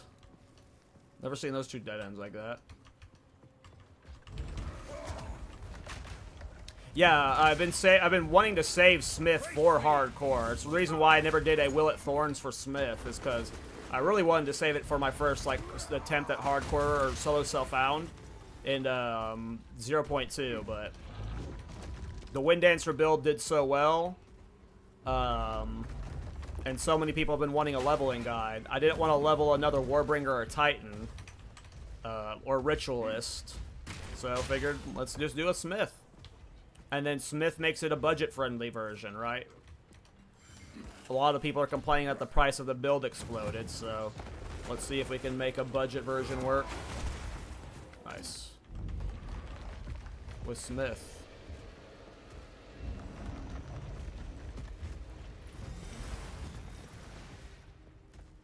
Smith is good for hardcore solo self-found. Was my league starter. Nice. Yeah. I don't doubt that. I wanted to play, so I would have 100% played Smith sooner if the animate weapon was better. But it does not seem very interesting to me. If the animate weapon thing with like unique weapons had their own unique effects, that would make the system way cooler. But as is, like the animate weapon stuff is just, I'm not a fan of. I would need like there to be like a lot more, like I'm talking like Spectre levels of variety for the weapon types. That's when you get me hyped for the animate weapon. Hello there, Wind Dancer for the win. Hey man, how you doing, Lancier?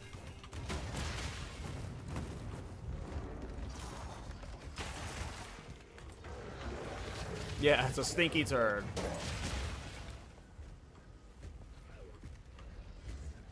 Yeah, Titan is like, if I can only play one Ascendancy for here on out, it would always be Titan. I love Titan for build making. I think hulking form makes it so interesting. And it enables so many builds. If I could only play one Ascendancy. And I feel like if like a lot of people would probably say the same, just like Titan enables so much, right? That.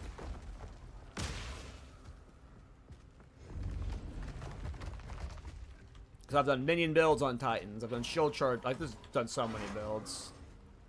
I saw Spark builds in 0.1 for Titan. Like,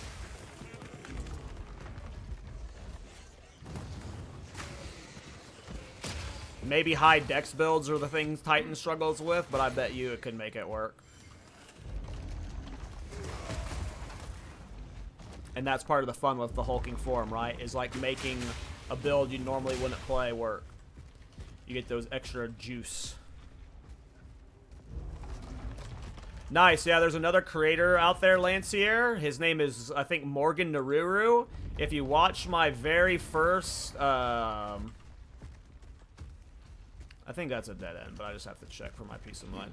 If you watch his, he has a Wind Dancer Gemling video, so you might be able to learn something from it. He plays differently than me. I did the Maze Strike version. On this version, I think I'm going to do Shield Charge. I'm going to use Shield Charge for killing bosses.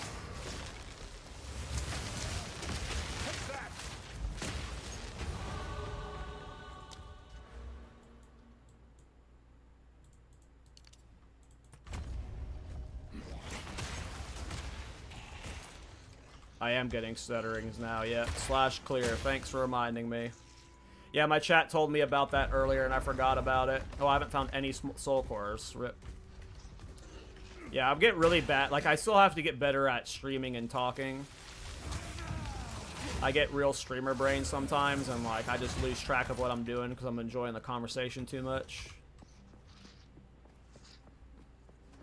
But, yeah, I had the stutterings really bad earlier.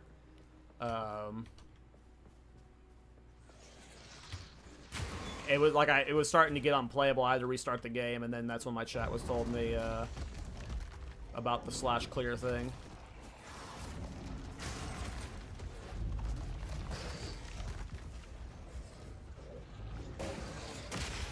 Where are the cores? How good is Fire Thorns? It's not very good. The Bira's version was good, but the Bira's version got nerfed into the ground.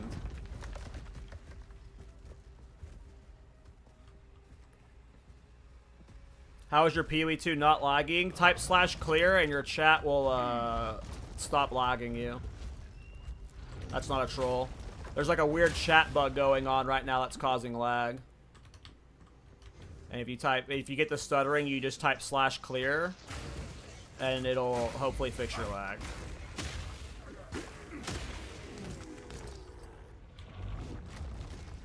I need to get one more of the cores though.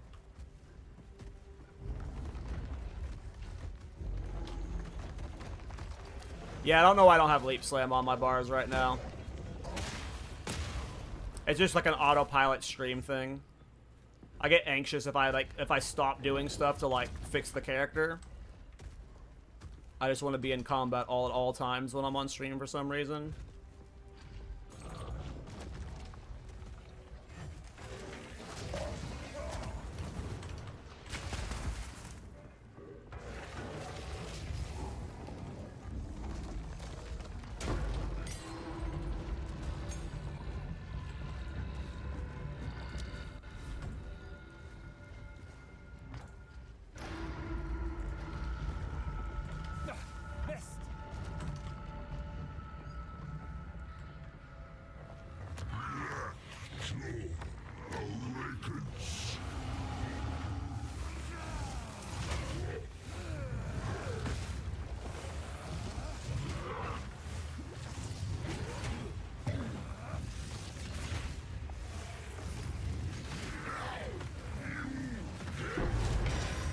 Thank you.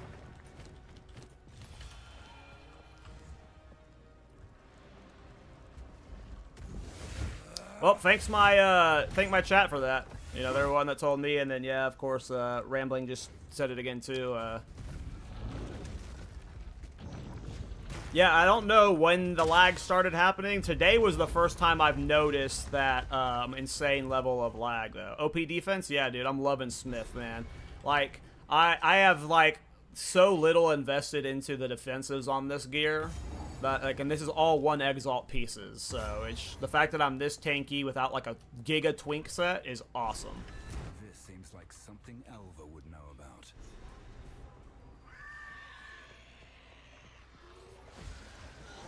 Sorry, today for you too? Okay, good to know, yeah.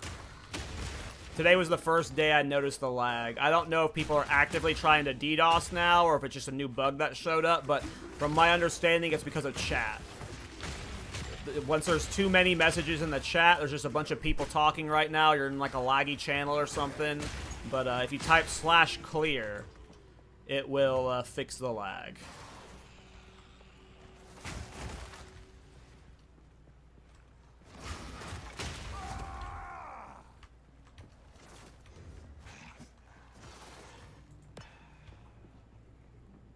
Oh yeah, the spirit cat.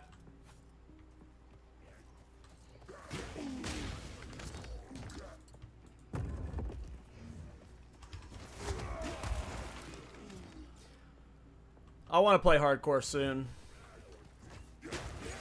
My biggest problem with hardcore is, or just hardcore and slow self-found, like I always talk about, is just maybe, I don't know if it's just because I crutch on uniques too much, but a lot of the builds I play require uniques just for like, whenever I start a build, a lot of the time the starting point is often a unique. Like, a skill is not oftentimes exciting enough for me, right? It's in a unique that transforms said skill that is exciting to me. More often than not. I'm not saying always, right? Like, Wind Dancer is an example of a skill that's like, oh, this is cool because we found a way to enable it, right? And that's not through a legendary. Like, Shield Charge is another example. But, I should have put that Soul Core in over there. This is what I'm talking about. I'm just a bum on autopilot. But, yeah, it's just, to me, I like a lot. I would say, like, maybe a third to 50% of my builds start with, like, me seeing a unique and going, oh, that makes this skill work this way. That seems cool. Not all builds, but I want to say, like, a third to half. And it's harder to do that in hardcore and solo self-found. Like, when hardcore you die, you lose your unique, right? And if you're not in solo self-found, sure, you can trade for a new one, but that gets costly. Also, in hardcore, like, with the builds I do, it's... I don't know how players navigate hardcore and test weird builds. Because a lot of the times I'll test something assuming I'm going to die, but I need to go die to test it. But in hardcore, you're not given that comfort. You can only play as safe as possible, and you just have to accept that if you're going to take risk and learn stuff, you're going to die and have to remake the character. And I don't like that right now for some reason. I'm sure I'm going to like it a lot more later, though.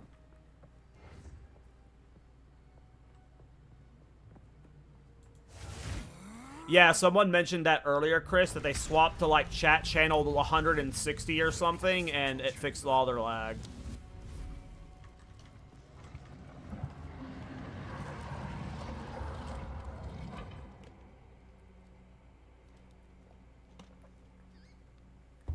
Yes, I don't think Solo Self-Found will ever be my main game mode. I don't necessarily love trading.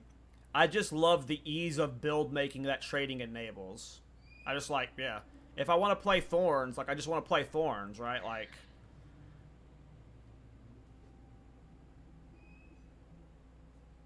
just with a clenched booty. Yeah, I just don't see how I could, like, learn Thorns. Thorns specifically, in hardcore, just seems like a death sentence. Without you being, like, super safe.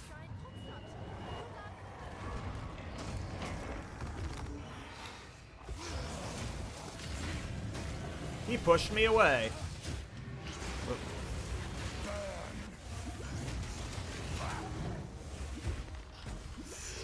I'm really bad with Perfect Strike.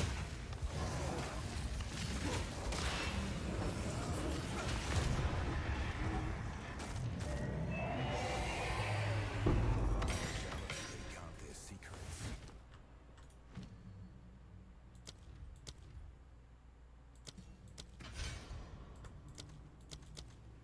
770 per stage. Sheesh.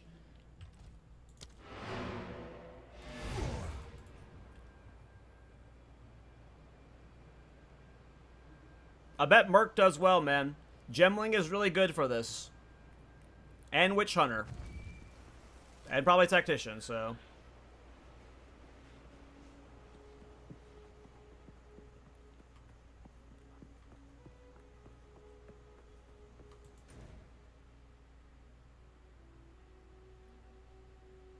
yeah, I can't play hardcore so someone with a theory crafter mindset, but I do feel like I could find this stuff in hardcore. Yeah, like, if this game had better deterministic crafting for uniques, like, if I wanted to league start Thorns, right, in solo self-found, I would need to get a Cultist Crown and a Chance Orb by level 14 to use it, right? Like, that ain't happening. And if you somehow got a Chance Orb and a Cultist Crown that early, you might not even chance it. And that's how you get uniques early on, outside of it dropping. And it's like, when Thorns as a playstyle is completely gated behind that helmet, that's why I just like... it makes it harder. I bet this build, though, like, if I bet you this build can be hardcore solo self-foundable. This Wind Dancer this is a version of a Reflect build that is very hardcore solo self-found viable.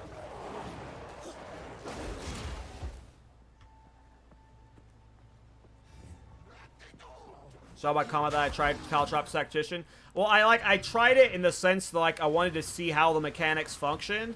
I never actually pushed it, but I have seen some Caltrops builds that do some insane damage.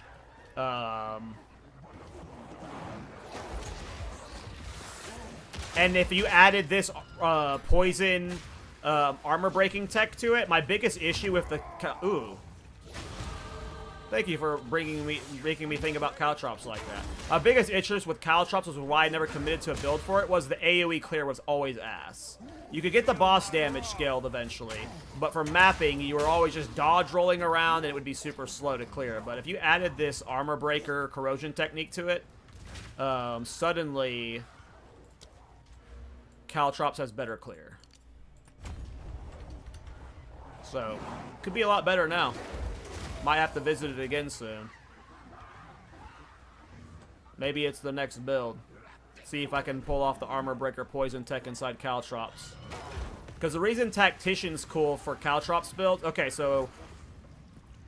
For KallTorak specifically, if you have multiple spirit gems of KallTorak, so let's say I have 4 spirit gems of KallTorak, and in all of them I had maximum amount of support gems, all of my KallTorak are getting all of those support gems, right? It's not like the KallTorak being dropped by one of the support gems or getting the support gems of that type. It literally, like, you're able to get KallTorak stacked with every single support gem in the game if you had the spirits for it. And Tactician, what makes Tactician so appealing for KallTorak is the Ascendancy passive that reduces the requirement for spirit on your spirit gems. The reservation costs. So you can get even more KallTorak's support gems, or spirit gems. And then get more support gems into it. And you're talking about, like, getting bleed hit, poison hit, concentrated effects.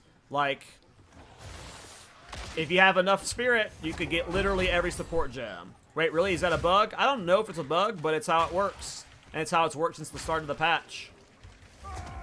There are a few KallTorak's builds out there, but they're all, like, bossing focused. You can kill Tier 4 Jet pretty fast if you, like, really amp the damage of it. But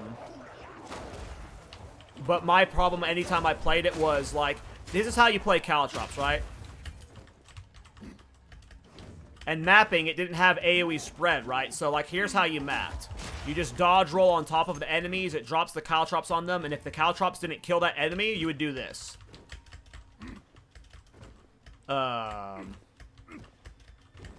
So, that's what made it just, like, unplayably unfun to me, was just how you had to deliver the KallTorak to clear. But you add this armor breaker corrosion tech, that solves a lot of my problems with the build, so maybe I revisit it. Maybe that's what's after the Smith of Kitava, is I go back to my Tactician. But yeah, KallTorak is cool. KallTorak is cool.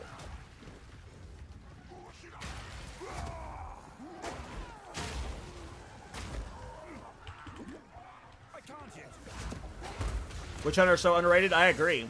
I have been saying since 0.1 that Witch Hunter is like my dark horse Ascendancy. Once people get a real understanding of this game and an understanding of the weapon set passives, Witch Hunter is going to be amazing. When people, like, for a build that can really split those passives between mapping and or whatever, like your 2 weapon sets, especially that GGG has said that we're getting more support for weapon swapping, right?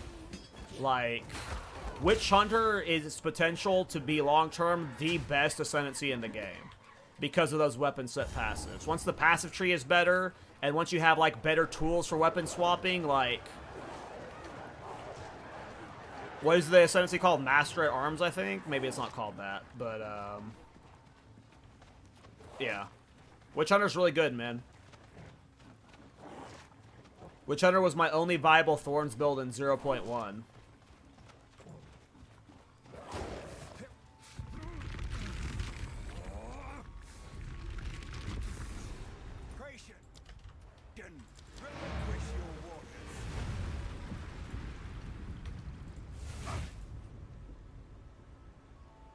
Yeah, the maximum cap of KallTorak is the worst part as well. The second worst part. Like, the cap of 20s really sucks. If the cap was 30 or 40, I feel like KallTorak would just feel a lot better. But the cap of 20 was really bad.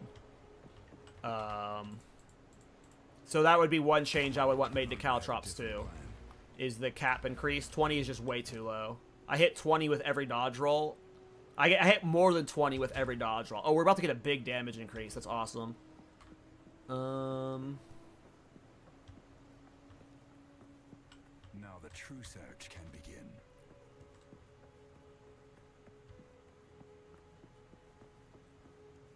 Yeah, I'm not a fan of Gemling. It's good, but it's too boring for me. Don't those words make you not want to play Gemling ever. Gemling is very good. If there's one thing that they think they should change before 1.0, what is it? I'll have to think on that one for a second. Creatures crawl behind every stone. I'm not going to say obvious stuff. Like, I'm not going to be like, they need to have Acts 4, 5, and 6, right? Like, I'm going to avoid saying something like that obvious.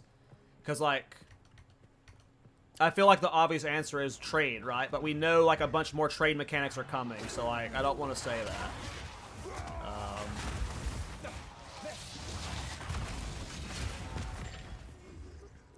Honestly, Jonathan talked about it in the interview with Try recently. I think the attribute requirements for this game is just too harsh. I think just a lot of, like, new players struggle getting into my builds, and they're not even that strict on attributes.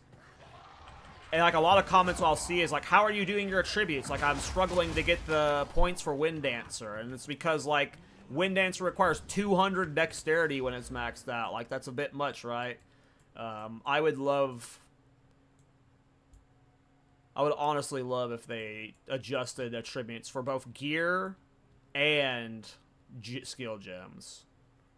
Fixing armor is, like, another one of those things that I see as, like, an obvious one, right? Like, to me, like, GGG has said they're fixing armor, so that's just, like, the cop-out answer, right? Obviously, I want that fixed. Armor being fixed is huge for all of my Thorns builds, but I feel like that's just, like, an inevitable of it being fixed, whereas I don't know attributes will be fixed, right? Where do I go from here? Empower stuff?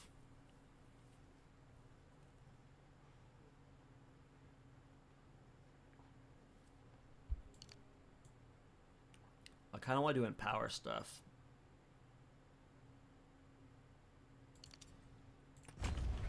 It'll make killing bosses easier. I love explosions like that. Missed!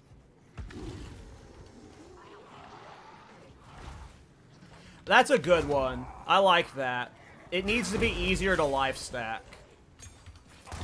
That is a really good change. Like, armor's the obvious one, but, like, and I know people do talk about life stacking being a problem, but, like, that is something I like. That is a true want that I don't think GGG has said we're going to be changing that for 1.0. Like, life stacking and having, like, the only real life node that you go for, every single life build takes this spot right here, unbending, right? Any life stacking build takes unbending, and that's it. I think there's a life node over here. No, it's this one. 3% increased map like here as well, right? But, like, most life stackers will play down this half of the tree, and this is the one you take. Like, that's the life stacking. That's the life stacking we have in the passive tree. So, life stacking, like, obviously we have the strength, right? Strength technically counts as life stacking, but we definitely need more ways to scale life to where it can keep up with energy shield. That would honestly help my builds out. Like, as a build creator, if we enable life builds easier, that is huge for me.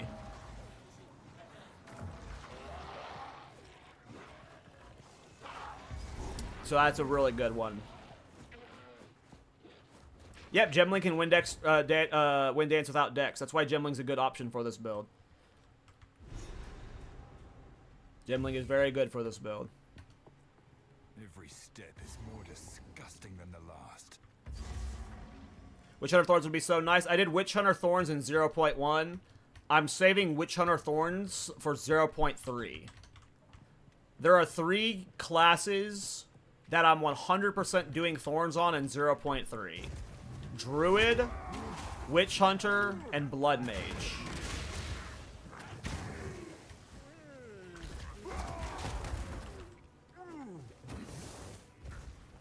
And Blood Mage and Witch Hunter, I wanted to revisit this patch, but I'm, like, trying to avoid Thorns burnout, if that makes sense. Like, I want to have, like, more stuff to play long term.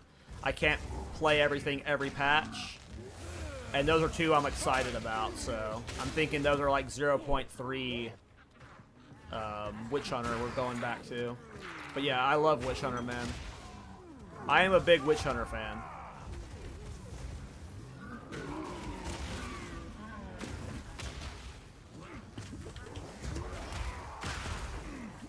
Get out the way, lady.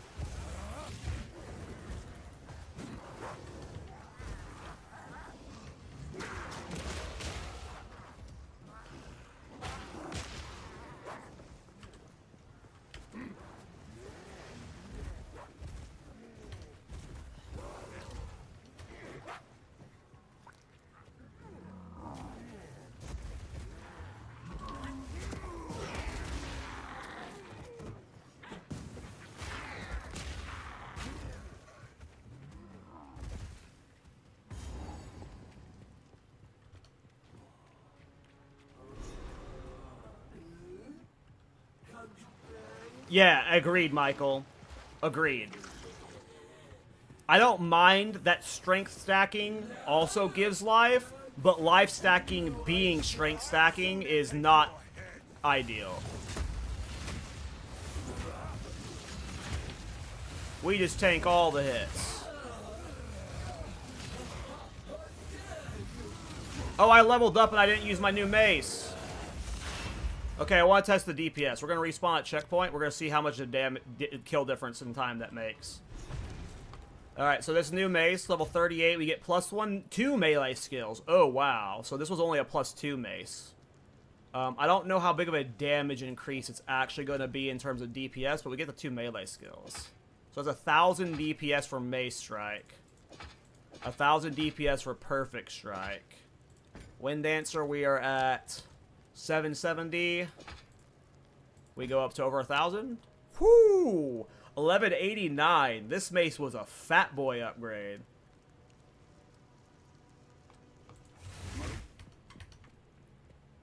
Nice. That is a huge damage for like seeing that much of a jump of Wind Dancer upgrade. Like this is per stage, so it ends up being like 3 times that gain, right?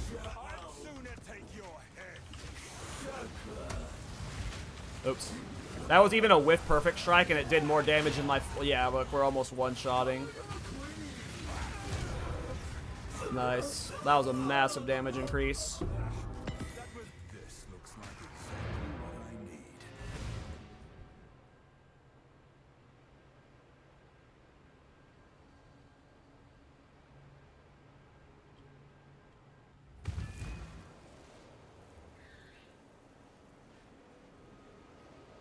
Yeah, it's...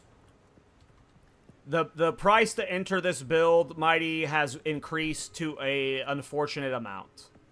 I have a lot of thoughts like that, too. I genuinely think it might be a better playstyle to run a single mace with a shield. You do not have to dual wield those maces. I'm going to be trying a single shield with a mace, with a 2-aided mace with this guy. I'm going to be trying to do bossing with shield charge. But I agree that everything would be easier if it wasn't so much more expensive. Will your passage tree be similar to Titan at the endgame? Somewhat, but I don't know. Like, I could see all of the two-handed damage stuff dropping because I'm going to be bossing with shield charge. My main single target damage is going to be shield charge on this character. How is there light within this ancient ruin? So I'll probably have like some block. It'll be different. It'll be somewhat similar, but it'll be different.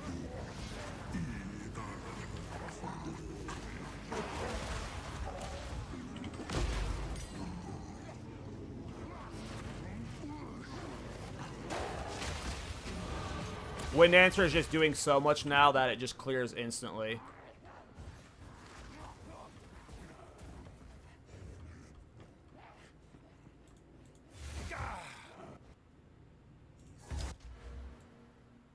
Like, so instead of like... One, the area stuff is probably overkill.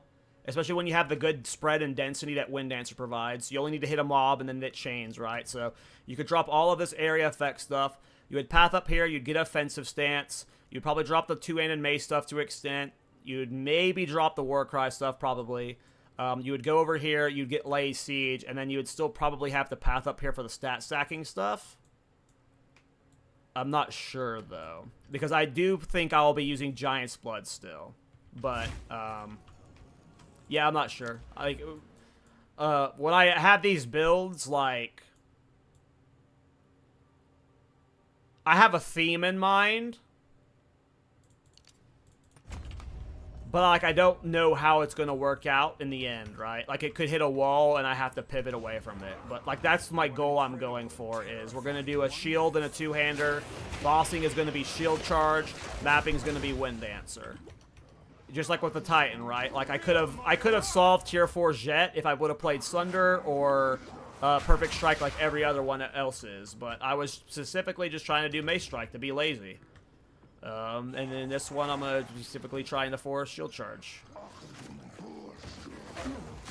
I feel like it's a good way to learn. Because then when things go bad, you try and solve those bad things with interesting ways, and you'll learn new mechanics.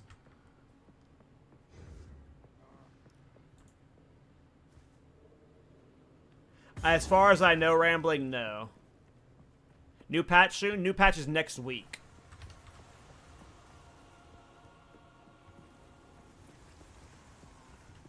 Yeah, I'm not sure as well, Mighty. That was I have questions about how it interacts with Warbringer as well. Disengage is OP. Oops.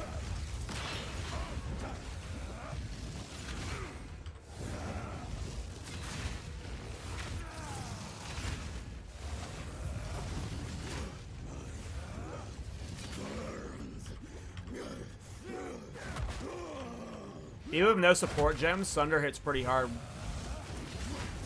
That was without consuming armor break.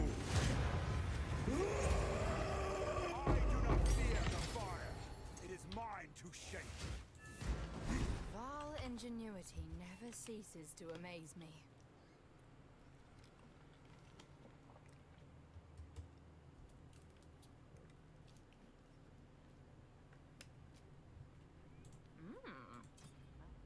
The leveling, by the way, is going a lot better than I thought it would. I was expecting this to not be a good leveling build. I was just like thinking like maybe it would come online at like level 30, but like this is actually a reasonably good leveling style. Like I'm hyped to make the leveling build for this. Like I was mainly doing it because people wanted a leveling guide, but now it's actually a good leveling build. Like I've been flying through the content just fine. Wind Dancer's doing great.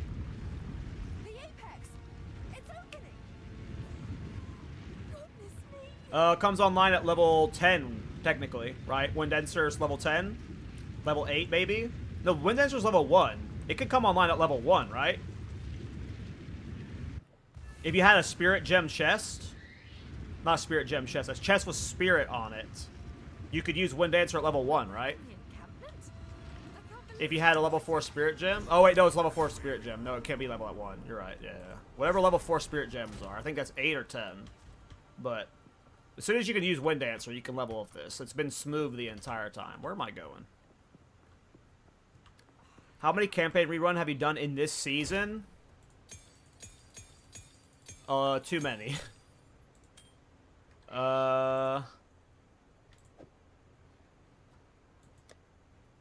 7, 8, 9, something like that. 46 is next upgrade.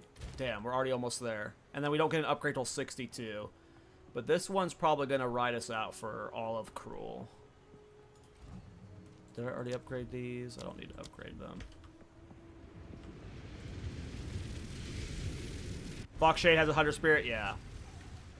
Foxshade's awesome. No level 4. Well, I've been using Wind Dancer since I killed King of the Mist in Act 1. And it has been a very smooth leveling experience. Obviously, I'm using good two-handers, right? So that's like how you handle the bossing, but in terms of mapping, it's been great. And it's getting much better now that I'm doing enough damage to armor break. Now it's amazing. But in the early portions, it was good, so... yeah. And you should be able to follow this on a Smith, a Warbringer, or a Titan. I was hoping to avoid conflict.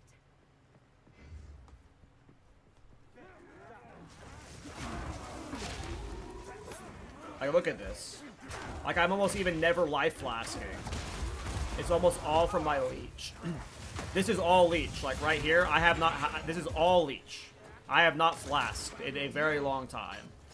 For the last several minutes of gameplay.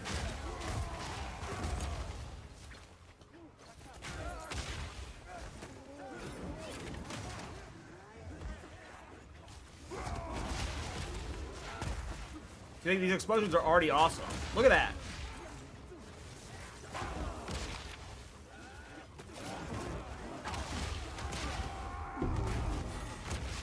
Corruption beats within this heart.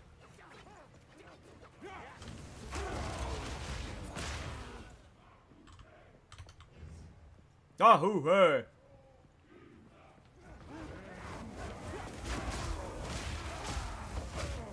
It's just barely not enough damage for rares, but like, that's what Perfect Strike's for, right? I casted Perfect Strike once in that entire run. People never talk about zero button builds. Well, that's because they're sleeping on the zero button builds, man. They're too focused on being mad at one button builds. They should be pissed at me, man. Not Lightning Spear. God. It's all just a misunderstanding. Which one of you activated the gate? Which one of you is a Val blood? Why, that was me, of course. Universally good leveling armor. I would say Fox. No, what's the what's the chest piece that gives you high evasion rating and then gives you 100% move speed increase or whatever when you're at max life, or 20% move speed life when you're at max? That's probably the most universal leveling chest. Like, you could use that on a lot of builds, like basically any build. Hey, shut up.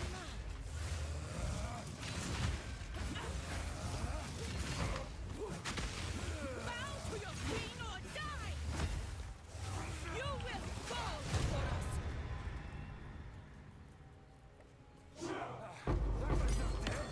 What was that?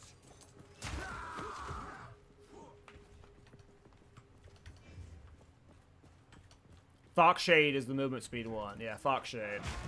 Fox Shade's really good. Like, if I were to be like, if I was a league start,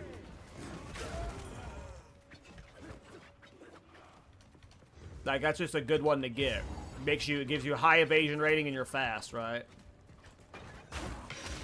Queen of the Forest? What's Queen of the Forest do? Yeah, Farias is only 50 spirit, yeah. But Farias is probably better for this build because you get the extra regen. But I'm doing that for now. Where was I putting points again? Oh yeah, I was getting the Empowered Cry stuff. And I get to use you at 46, 6 levels, okay. Oh, 1% increased move speed per 800 evasion is Queen of the Forest, gotcha.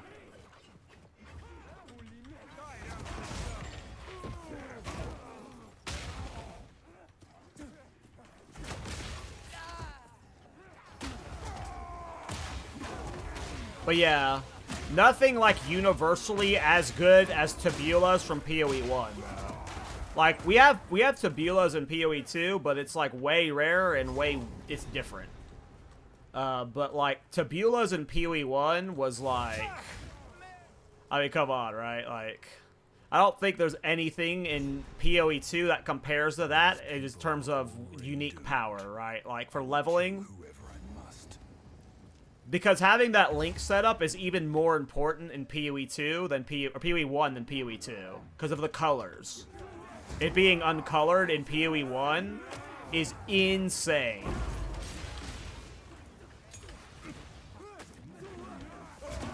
I don't think there's a single unique in this game that compares.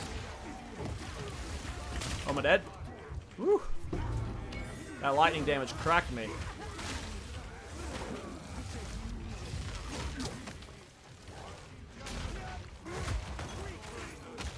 I think I want to swap the Sunder. I'm not liking Perfect Strike. I'm just not good enough with it. Here's the fun part. Hopefully there's enough mobs. Yeah. Goodbye.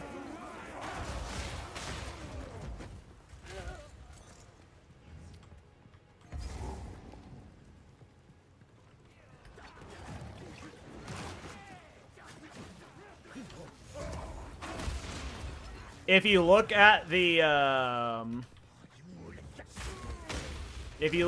mobalytics stoof, there's a second tab that's a strength stat stacker tab. Look at that tab on my Titan. It's not using that helmet anymore. So go to that mobalytics for the Titan, and then there's like a variant that's called strength stat stacker variant. Do what that tab says, stoof. Until I get the guide out for this Smith of Kitava. Oh, did I not loot the heart? I did loot the heart.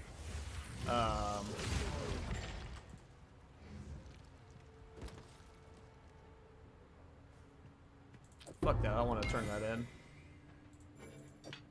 But yeah. There is power in brutality. Well, I have just so many points in the area of attack right now, right? I got all of this attack area stuff here. Attack area stuff, like, that's why Sunder looks so huge. It would be bigger if I put Magnified Effect into it. Actually went off of, like, my line of sight. But I would have to solve mana to use it, I think. We'll see. Oops. I'll wait for the Smith build. Yeah, it might be a couple days. It depends on if I'm doing, like... I don't know if I'm doing a Smith leveling video and then a Smith endgame video, or I'm just combining the two. But, yeah. I've got to obviously get there first. I'm still level 40. Okay, I think... Let me go this way.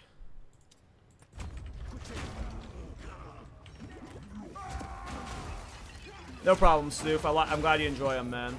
I enjoy them too.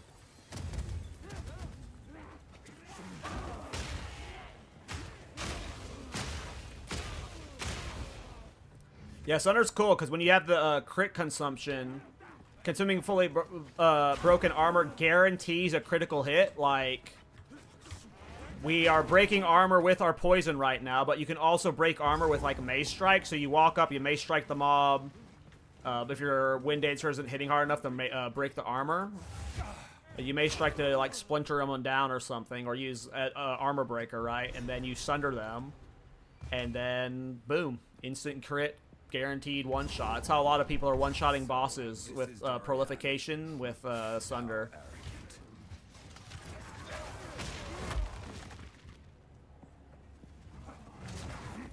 I think Ritualist would be really good for this build. Like, I genuinely think if I had not played a Ritualist yet, I would have played a Ritualist right now for this level up video.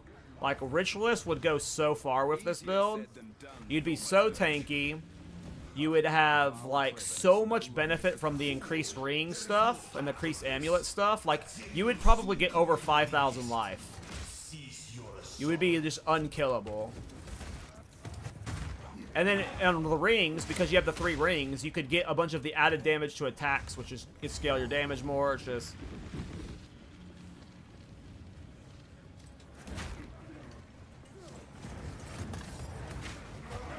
Stop this at once. I take no pleasure in harming one of my own, but if you persist, I will do what I must. with her. Hurry! Hurry, the furthest chamber! This chamber? I found you. I'm here. So, at the eve of the end, the demon of Azzoatl has finally Come for me. I'm not here for you. I know the bird. You are blind. The creator. Woo! No, we have to wait out this frickin' mode, though. He got it off in time. I almost stunned him in time. That's what I call some big damn, though.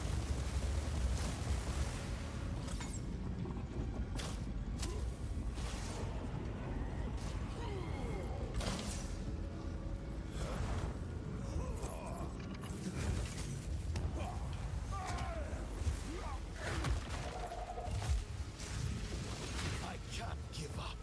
I must save my people. It happened! Cannot be stopped! No, I will succeed. How foolish. Is this gonna one-shot me? Nope. Okay, I need to break his armor. Is nothing for the greater good. We need to break his armor, and then we're gonna do a big attempt at a one-shot. Okay, here's the armor break. And... I mean, that's not bad. I need more time. The end of the world is nigh. We can, and we're not even, like, we have not scaled. That's Sunder with no, support gems. You can stand in. That's me investing nothing into Sunder. It did that. Here's another one. Nothing will stand in my way. Oops, I panicked and rolled. I could have eaten that. Leave me no choice. I'm out of mana flasks. I'm really bad with perfect strike. Holy shit. Yeah, so if I want to play Sunder, I have to play Blood Magic. I don't think with my current setup I can play without Blood Magic. I would have to, at minimum, have Inspiration in it. Not now. It's a bit too mana intensive. There's probably other ways to solve its mana too, but just off the top of my head without investing into new gear and stuff. Where do you come from? What are you doing here, dude? Your people cannot be saved. History is already written. You can stay here and die, or come with us. Spoiler, you know level Sunder because mana costs go nuts. Well, I don't have a choice with all the melee skill levels I'm getting. That's why it gets leveled so high. Do know of a way to contain the beast. Like, I'm pretty sure this Sunder is using the base level. Yeah, it's level 9 skill gem. It's using the baby Sunder. It's just because I'm using Wind Dancer with melee skills, it's getting boosted by the melee skills, unfortunately. That's why I ended up doing the auto attack version on the Titan, is because I didn't like, that solved the mana, is by doing auto attack.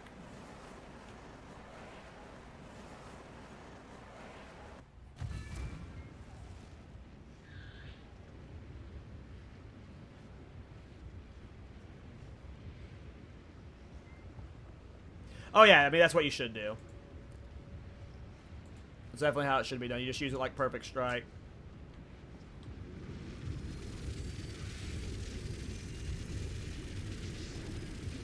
What helmet are you using? It's just some leveling helmet I found in my stash. I don't even remember the name of it. Crown of the Victor. It gives +1 level to all skills. So I just figured, why not? It gives me the level to Wind Dancer. But, yeah. Blood Magic. I imagine I will be doing Blood Magic no matter what in Endgame. Whether I'm playing Shield Charge or Sunder. Right now, I'm planning on playing Shield Charge, and if Shield Charge doesn't work out, I'm going to swap to Sunder. It's possible I run both Shield Charge and Sunder. But right now, the plan is a Shield. We're going to be doing the two-hander of the Shield, and see if that ends up working out.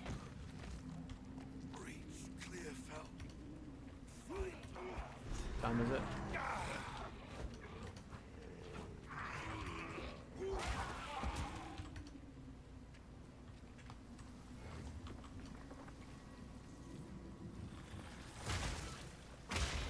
Yeah, Onslaught Helmet's good too. Yeah, I just grabbed this because I wanted to get the Wind Dancer just a little bit more juice. And the helmet I was using before, that increased the area effect, wasn't vibing for me anymore.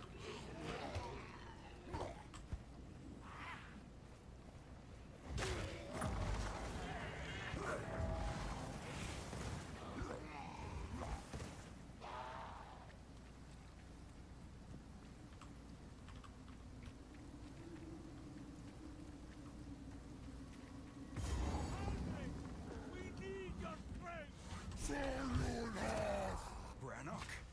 Is that you?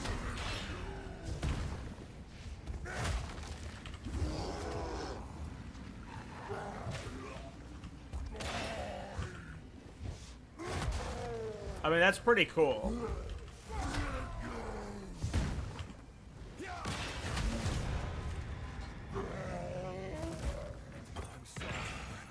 Sunder's OP.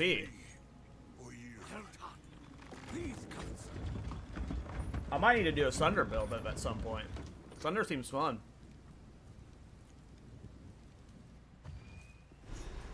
Just one weapon and shield. I'm gonna try that on this character. Yeah, on my Titan I use dual wielding two-handers, but on this character I'm gonna try a two-hander with a shield. It's because if you find a pint out there, do bring it. The Count must.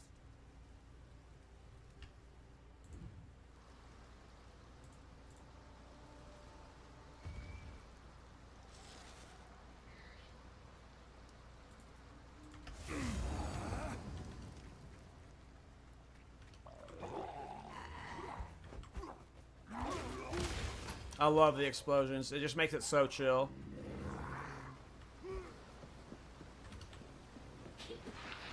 Fire spells would need a buff for sure. I think Thorns skills need a buff more though.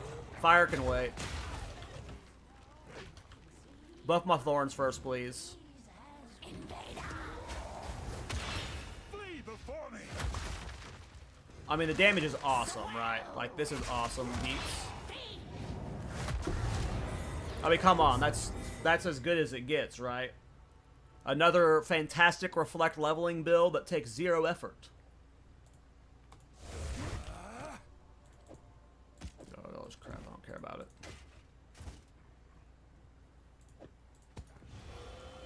At 46, I get the new mace, and that mace is probably going the distance.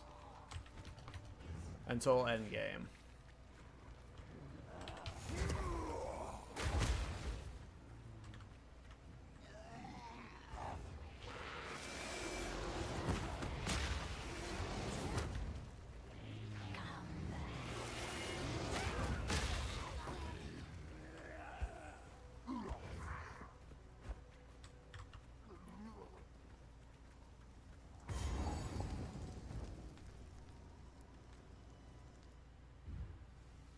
I like Incinerate. Incinerate's one of the fire spells I do like. In 0.1, I had a really fun Flame Blast build. Flame Blast was awesome, but then they deleted that spell. I had a Flame Blast. I don't remember what Ascendancy. It might have been a Stormweaver. But Flame Blast just turned yourself into a nuke. It was awesome. And then they got rid of it.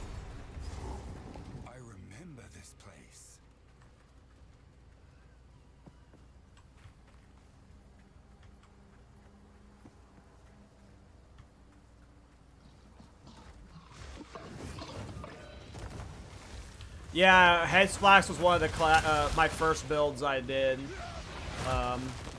And yeah, based off the videos I saw from Off Meta Michael, Hex Blast is not in a good spot.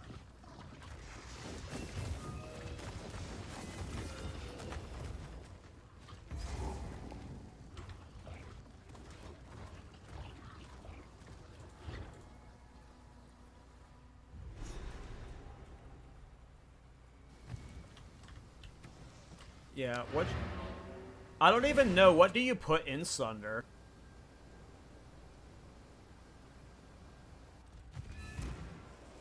I think I only have 3 links on me right now. Oh, I do have 4 links. Cool. Oh, I don't have quality, but I think the quality was only accuracy. Oh, reduce accuracy penalty. Gotcha. Well, I don't care about that. I'm only using it on bossing. Are you doing the races? I don't think so. You put Stomping Ground and Sunder?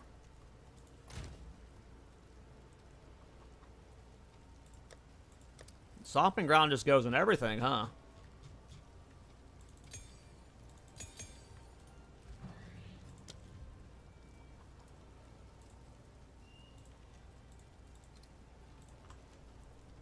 But do I want Stomping Ground in? Does it even help for bossing? Doesn't even look like I can go in it. Stomping Ground doesn't go in Sunder.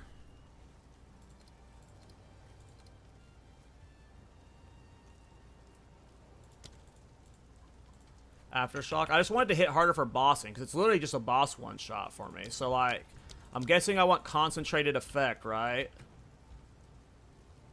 So we have concentrated effect and perfect strike. I actually don't mind martial tempo being in it.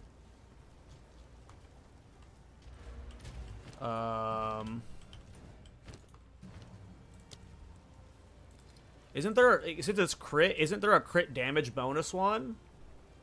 Where's the crit damage bonus one? Not inevitable crit. Super critical? Yeah, this one seems good, right? Since it's guaranteeing a crit, this seems good, right?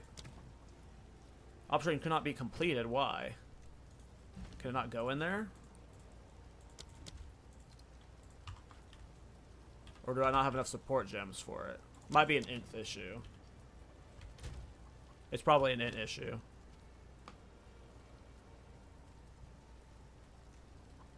The Sunder does not have a cooldown. I would not eat Ingenuity.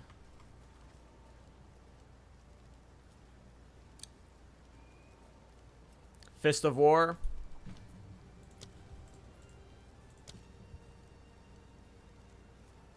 Was Ancestral boosted. Oh! Yeah, that's good. That's good. And then super critical, but I think I need to...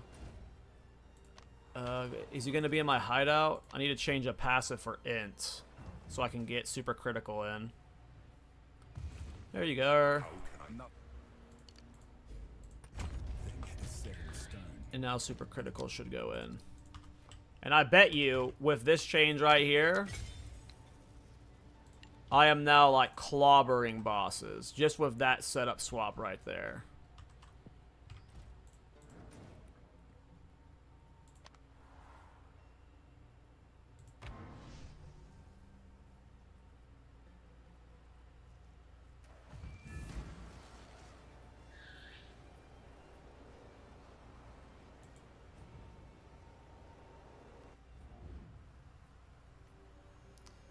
Cool. I'm sure this is going to be great, thanks. I am hyped. Yeah, I've been wanting to try Sunder for a while now. It always just was too cost heavy, but since I'm doing blood magic eventually, man, that damage is crazy.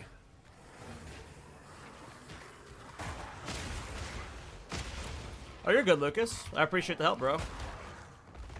Like, for me to, like, obviously I could have figured that information on my side, on my own, right? But I would have had to pause the stream to, like, go look up someone else's guide, and you knew Sunder, right? So, like, I appreciate you helping. Boom! I love the chain explosions. This whole area just got cleared by the Wind Dancer. Makes leveling so good. Yeah, this is gonna, like, I imagine after I play this on the, Smith of Kitava, I'm gonna have to go back and update the Titan and be like, yep, you should just do this. It's way better. Because, like, even look at this portion right here. Like, this whole area just gets instantly cleared just me standing here. Like, this is the chillest clear ever.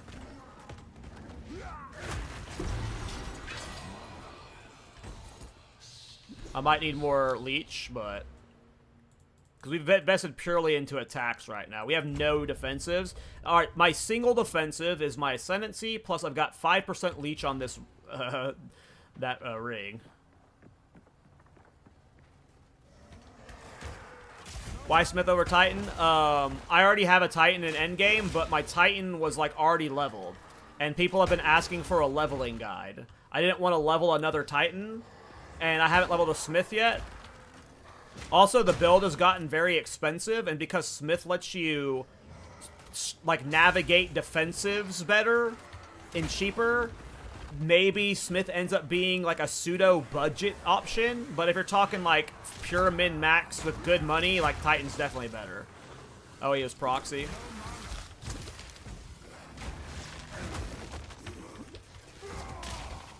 Yeah, the mana's already a problem at this level. It's pretty funny.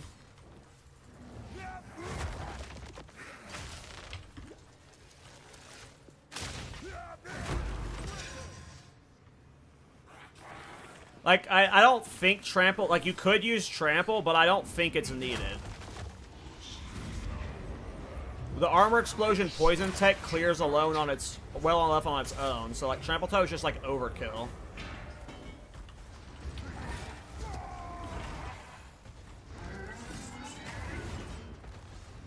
Break the armor. I want the instant crit.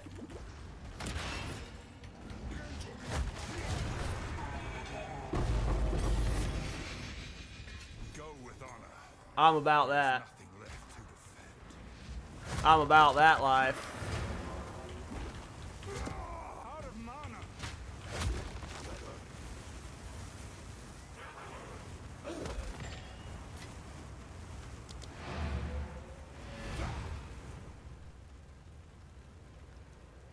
How are you solving the dex requirement for Wind Dancer? I've just got a bunch of dex on gear.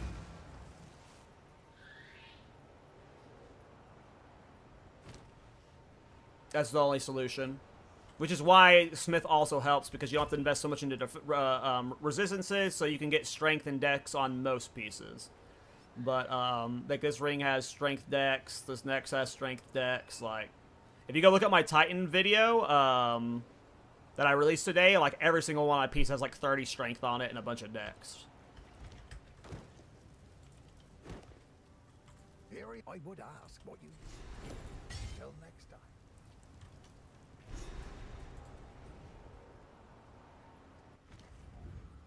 I upgrade it every level.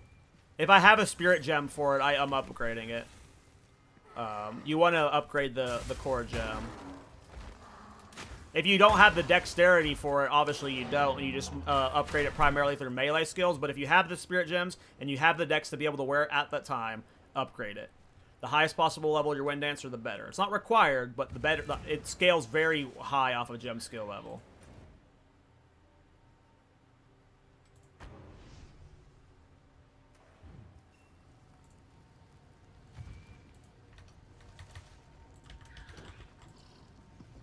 Yeah, I'm definitely hyped to push this build. Thanks all the way, by the way, for all the people who followed the stream today on Twitch. I know a lot of you are from Dead Rabbit, and just like a bunch of you are like new viewers who just see me like this higher up on the views on Twitch. So I've gained a lot of Twitch followers today. So if you're one of those people, thanks. Obviously, thanks to all the YouTube followers too. But my YouTube always does well stream-wise. Like usually my YouTube's at like 100 viewers, like it is right now, and Twitch is at like 10 to 20. But now both are at 100, so just want to say thanks to all the new followers. And to Dead Rabbit, of course, for the host. He is awesome.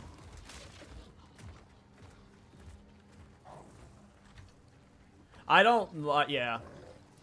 Twitch is, I much prefer YouTube.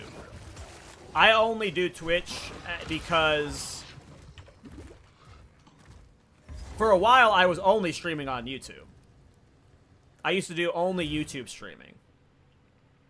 But because it's just so easy to multi-stream, like, why the hell not, right?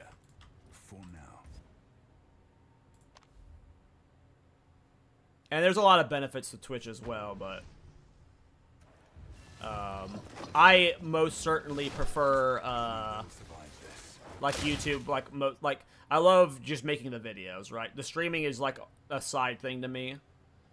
I don't ever see me wanting to stream, like, 40 hours a week. Like, that'd be way too exhausting for me. I like video making, though. There's a lot that's better for Twitch, which is why I do the multi-streaming. I understand that people have their preferences, and, like, some regions, like, it's just better. I agree, chat is better in Twitch, and then Twitch has, like, the whole hosting, and, like, there's a different ecosystem that's more community-based with Twitch, where YouTube, it's like... The cool thing about YouTube is I can not stream for a month, and then I stream and I'll get a bunch of viewers, right? Because, like, I'm building an audience for my videos. So it's just, like, a different battle.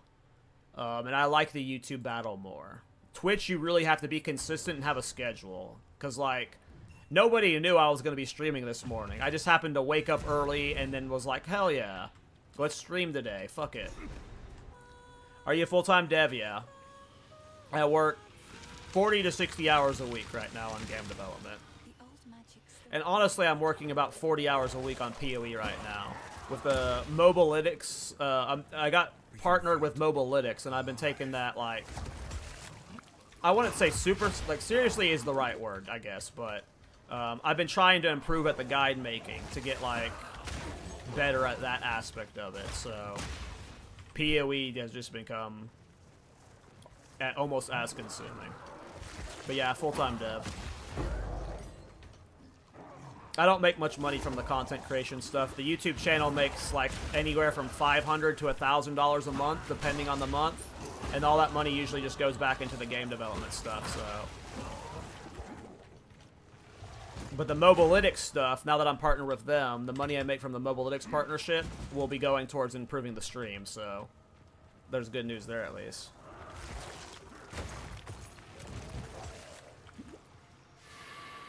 Straight up for another hunt, are you? I am doing one, yep. The reason I'm leveling the Smith of Kitava right now, Legendary, is because I already had the Titan leveled when I did the Titan Wind Dancer, so I couldn't do a leveling guide with it.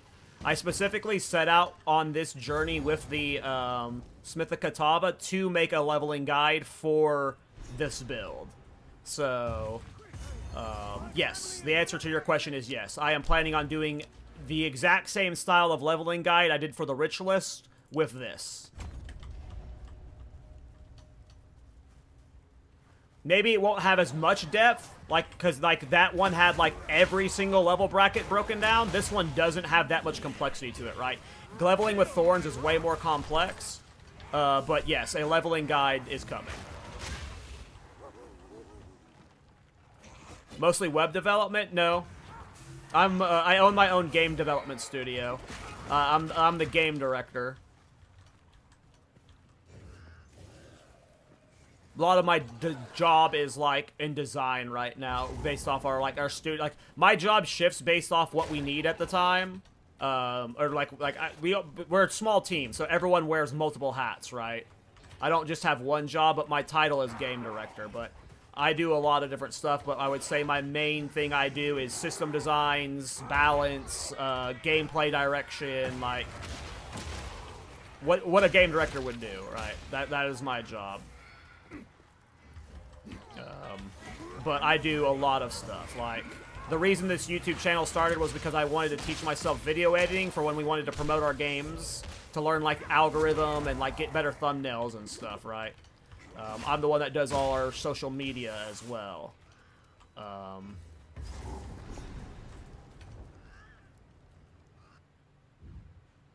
I've handled a lot of the art in the game, but so does the other guy I work with. You know. It is... The thunder damage is just awesome, by the way.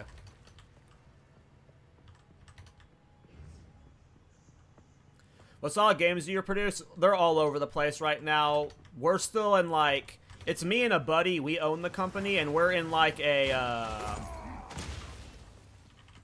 We're in a skill-building mode. Like, every project we've set out on was not like us making our dream game or our dream project or our dream genre. It was always set out on a, we're trying to become good game developers. What's a project that will build skills for us? All three of the games we've made have just been that. So, like, the first game we made, if you've ever played custom games from StarCraft or Warcraft, like Nexus Wars, it's called Castle Warriors on Steam. It is like an auto-battler, Wind Dancer, poison him. It's like a strategy auto-battler was our first game. And then our second game was like a shitty horror game that we made in 2 weeks. It was like a, let's see how good of a game we can make in 2 weeks. Dude, I have not poisoned him yet. There we go. I was waiting for the armor break. I keep getting bad luck on the poison procs. There's a 50% chance. And then the game that we're releasing in August is a 3D simulator about opening card packs and becoming a streamer and selling your cards at the local convention. Oh, I did not do as much damage as I was hoping. That one did, though. Your name has long been maligned in argument. But yeah, I've not made my quote-unquote dream game yet. Though I do love all the games we've made. We're trying to make as good a game as possible, but yeah. We are a two-man team with no money and limited skills, so our scope is very narrow, you know what I mean?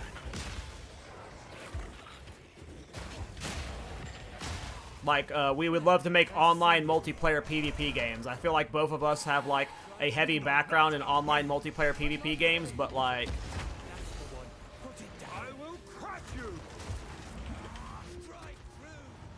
we're a two-man team with no money and no networking experience, right? So like setting up multiplayer systems is just like, on top of learning how to become a game developer, is like asking too much of small, like of us, right? So we have managed expectations to that's funny, that almost killed me.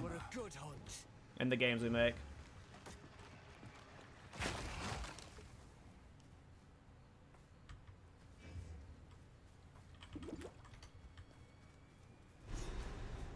Are you talking about like in terms of game development wonder, or like just in terms of like anything?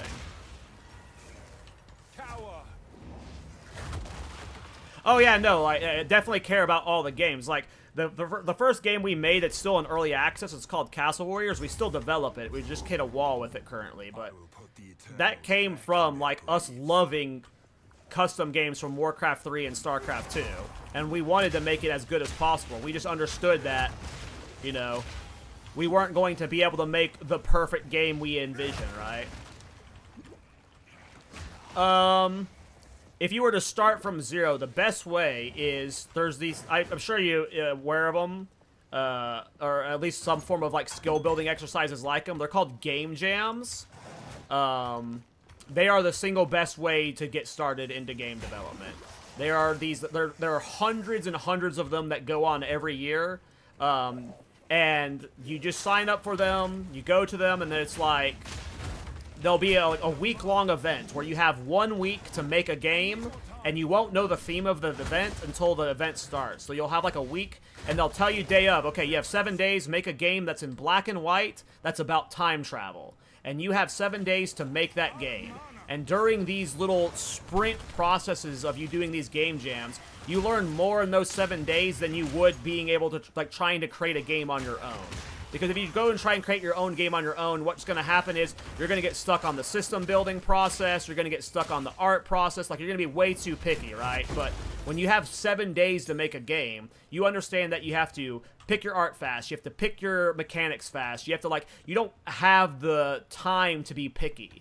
And then during that 7-day process, you learn the entire process of making a game. You learn how to get into Unity. You learn how to get into, or whatever engine you're making.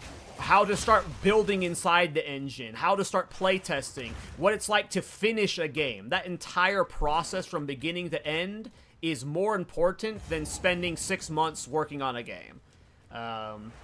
And the cool thing about these game jams is, especially if you sign up for the popular ones, which you should definitely sign up for the popular ones as your first time, they have big community discords that are actively looking for people who are new to game development that want to learn. So you don't have to go in blind, and you're like, you can find a team to join that is looking for people who can focus on building out the systems or making the art and stuff. So you can easily just find a team that you want to be a part of for these. You don't have to have any experience. You just join a big game jam, join their public Discord. They'll have a looking for group chat, and you just say, hey, man. That damage is so cool. But yeah, you just, it game jams. It's like, I can obviously recommend you hundreds of YouTubers that are going to tell you, certain approaches to do and stuff, but really the best way is to just go make a very shitty game in 7 days. That is how you know if you'll enjoy game development, and if you had fun in that process. At the end of the 7 days, you look back on that, and you, like, despite how bad your game was, you were like, okay, like, you'll know after that if this is for you. And then you will be addicted to game jams, and eventually you'll want to branch out from game jams like we did. I started with game jams, and then we started Castle Warriors, right? But yeah, that's the... I know that was long-winded, but game jams, TLDR. It is the single best way to start, because you can find teams that will want to bring on newbies for grunt work. You might not be getting to make everything you want. You won't be making the decisions for the game, probably. You won't be the team leader, but you will at least dip your toes in. And then, of course, there's obviously, if you have more, Jesus, poison them. There we go. Oh, this guy's going to be hard to armor break. He's going to have high armor, I bet. There we go, more poisons. I think I need armor breaker. Ooh. No, we don't need armor breaker because he's dead right now. Died to the ignite. He almost died to the ignite.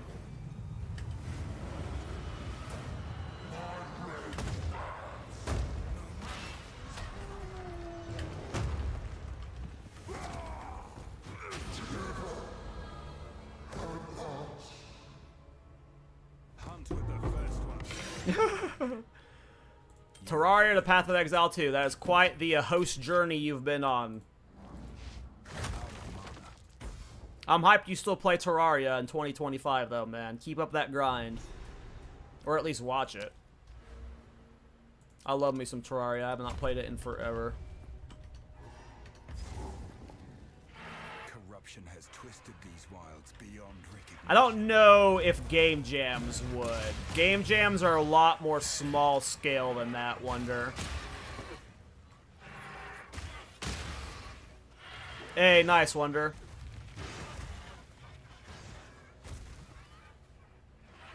Nice, man. Terraria's goated, dude. Highly underrated game. 900 on modded, hell yeah.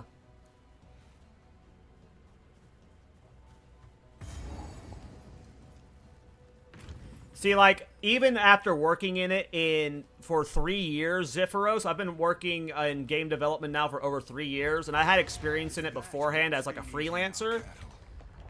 It is so complicated. It can be done so many different ways, and it just depends on the game. You're seeing a lot of these games come out now, like the Bazaar, that use asynchronization, because it solves so many of the problems and complexity with networking. Like,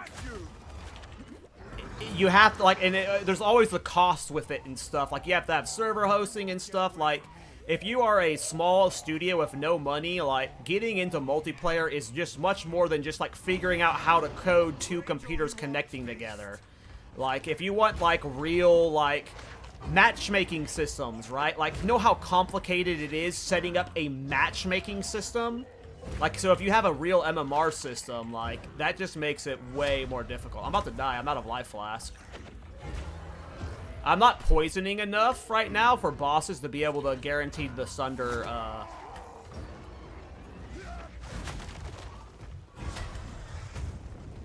the Sunder crits. I'm also, like, pretty brain off right now with all the talking. I've been streaming for a long time. Let's see if I can live this hit. Okay.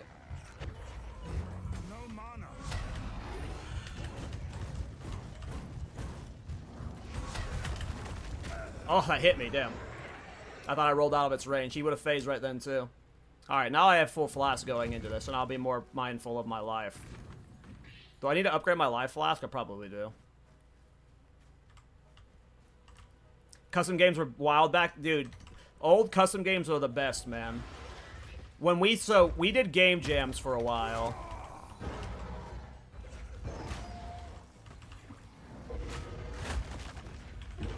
And when we got done with game jams, we weren't originally supposed, like, Castle Warriors we've been working on for 3 years. It wasn't supposed to be that. When we started Castle Warriors, we were like, we're going to remake our favorite StarCraft and Warcraft custom games in 30 days. Castle Warriors was supposed to be a 30-day trip instead of, like, a 7-day game jam. But it was going to be, like, not limited by the restrictions of game jams, like the rules that they have, right? We just get to make the game we want, but in 30 days. Our original plan was just to churn through a bunch of those old-ass custom games. Yeah, I think I have to mix in the shield style.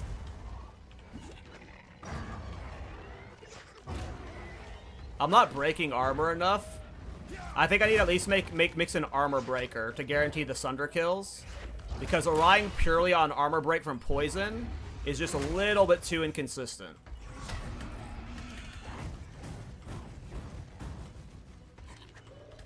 Yeah, I just need armor breaker. Earlier on, this was fine. Corrosion breaking armor from, Why didn't you phase? I thought you phased at half. Guess it's a little less than half. But yeah, I just need armor breaker. Do I have a skill gem on me? I might.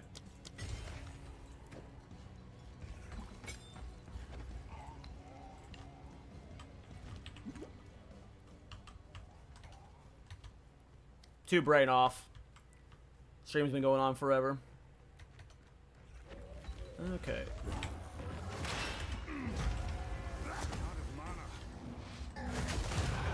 Yeah, that's just way easier. Wind Dancer's the mapping tool. Wind Dancer, don't use it for bossing. Get that thought process out of my head. I've been trying to use Wind Dancer on bossing too much. Okay, I kind of want defenses, but I also kind of don't. So we're going to go this way and not get defensives.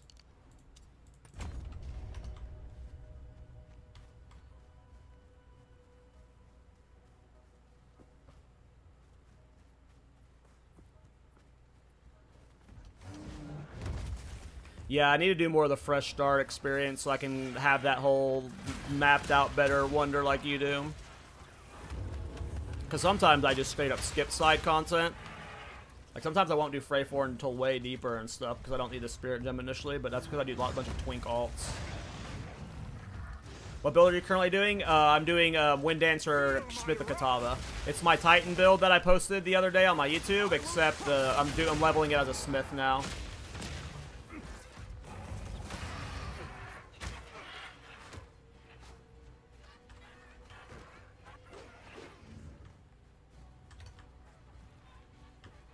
Time is it? Okay.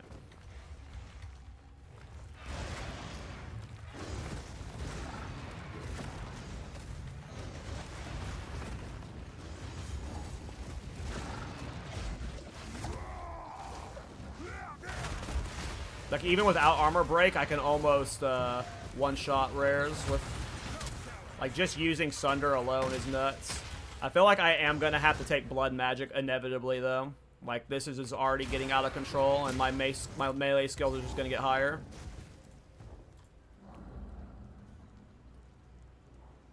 Oh, yeah, you're hardcore, right, so you got to grind extra.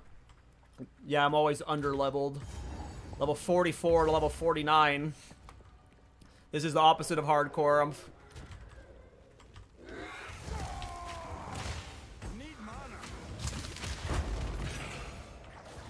Yeah, it's going to be really nice for bossing. What are the pro cons of Smith versus Titan? Titan's better. Smith is... I'm leveling Smith mainly because people want a leveling guide, and I didn't want to level another Titan. I already have a Titan. And I think Smith is going to be the budget-friendly option. Very budget.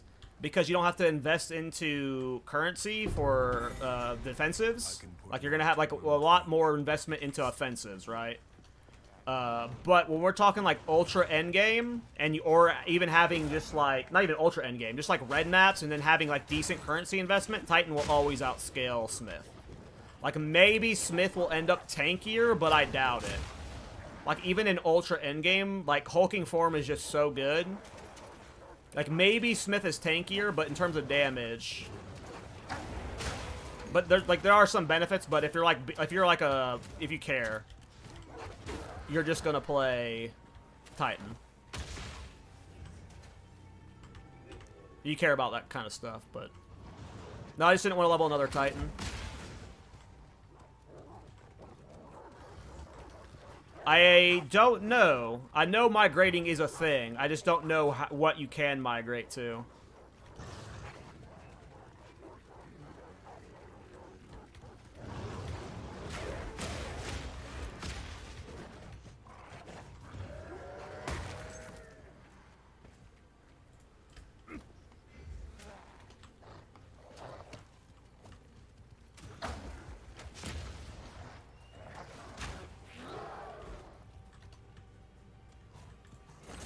Damn, is it gonna be over here? Usually I see it down here, but I'm guessing it's over here now based off the map layout.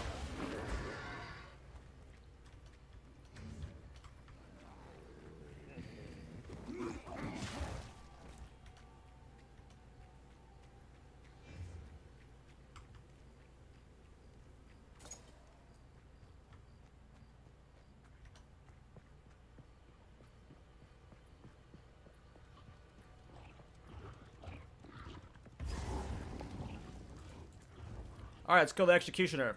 We're gonna get a good one-shot on him. We're gonna see if we can pull off the one-shot. I think I get a new mace in 2 levels, but I'm not gonna grind for 2 levels for him. They've burned it all!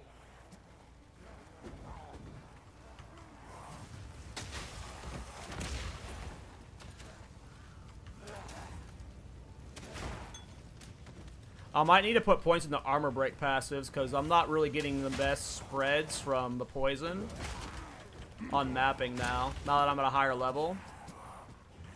Those mobs are not getting any armor break on them. Oh, they're there. Those ones are there. These guys must have lower armor, the little dudes. Yeah, these guys, the mercenaries have bigger armor. I'm not getting quite hard enough for the armor break. It's working half the time. Smith needs an ornate plate with physical damage reduction corrupted. Gotcha. I've never Smith before, so it was either gonna do that. That one sounds good, or maybe the life regeneration rate. I'm not sure.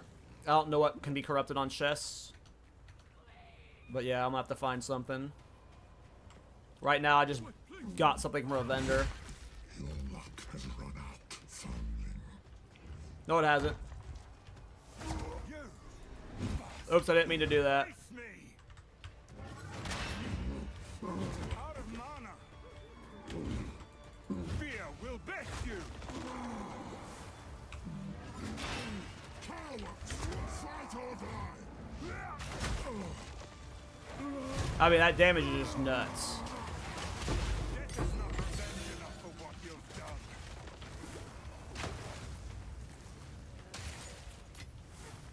That's cool. Get down, hurry. Nice, good at Wonder. What do you like most, leveling or endgame content? I like endgame content the most, but the leveling is the best part of this game in my opinion. Like, I just like making a build, so like that's my actual answer. My favorite part is like when a build clicks and comes together and you get that ah moment, right? That's the part I play the game for, so that encompasses leveling and endgame, right? But if, between leveling and endgame, right now, the leveling process of this game is fantastic. But endgame is like very unpolished and like lacks depth. Like, I re-roll so much because the endgame is not finished. I would not make this many characters if the endgame was in a better state. I'd be grinding those characters for like 2 weeks to a month, right? But right now you get like 3 to 4 days in endgame before you're like at Waystone 16s and like you've cleared +2, +3. Especially when you already have a budget this deep.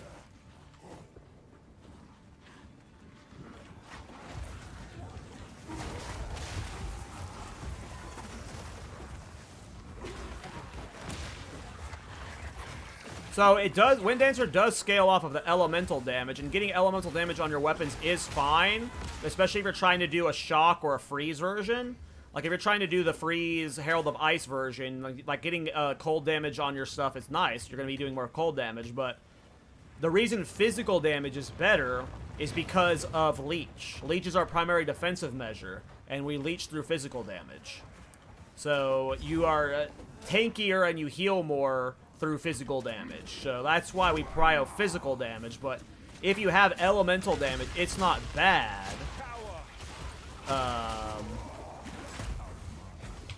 But yeah, you would rather prio physical because you're going to be healing more from Leech. Because like all the Leech we get is either on 1 or 2 pieces, and it's just Leech % of physical attack damage, right? This isn't attack damage, so yeah. And if you look at my Titan leeches like crazy. And that's without Leech investment. He doesn't have any passives in the Leech anymore. He's got some, actually, but still.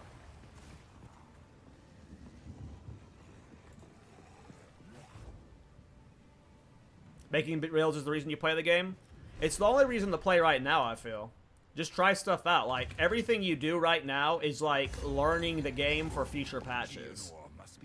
Everything you learn right now is going to make you better going into the next patch, makes you better builds, makes you have more currency.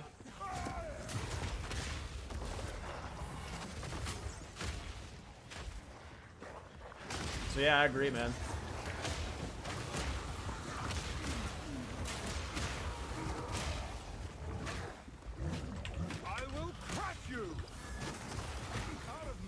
I was standing in that blood pool too long. I have something on me that's taking damage from life. I think it's... I forget what it is. But, they're taking damage from mana. It might be my flask. I forget what's doing it. And it keeps, preventing me from sundering.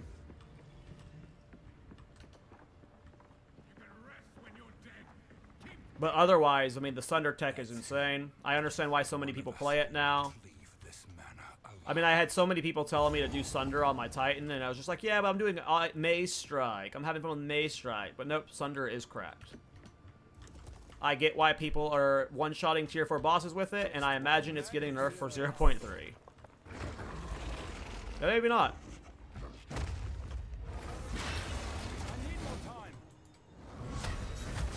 Like, this damage is crazy.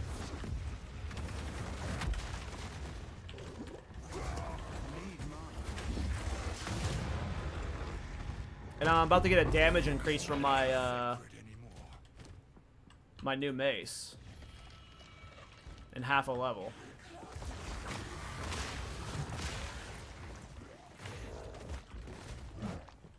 What kind of neck am I using? Is this +2? Yeah, it is.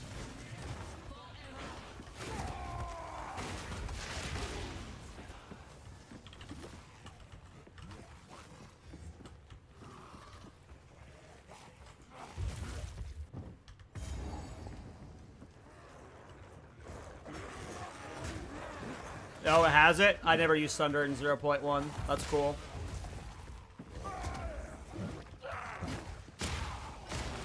I didn't know it was one-shotting Jet in 0.1. I mean, yeah, it was never like... visually, it's not like a skill... Like, when I look at the video for it... Oh, shit. I'm, like, reading chat. Let's kill these mobs. When you watch the video for it, it does not look like it's a skill that I would ever want to use, right? Like, when you think of it functionally in mapping and stuff, like, it's got this big-ass wind-up. It's just like, why would I ever want to use that? So, like, that's how I judge a lot of my skills, is like, I look at them in the skill tree, and I'm like, that doesn't look like it's for me. So I've never actually looked into Sunder until, like, everyone lately has been gassing up Sunder. And anytime I see it, it's just like them one-shotting bosses. But now when you play with it, it's like, oh, shit. Yeah, the crit proc with super critical is nuts. Like, the fact that it's working this clean. Yeah, it's awesome. I'm gonna have to swap the blood magic for sure at some point, but... yeah. Sunder is like the perfect solution to this build's problems in my mind. Like, everything I had problems with the Titan, if I just slot Sunder into the Titan, like, the Titan can now clear all content. So it's like, I'm probably going to have to do eventually a Titan upgrade where I'm like, okay, finally I did Sunder, here's the one-shot version. But yeah, this already feels like... it feels good. I need to hit level 46 before I do Count. I want to use the new mace on Count.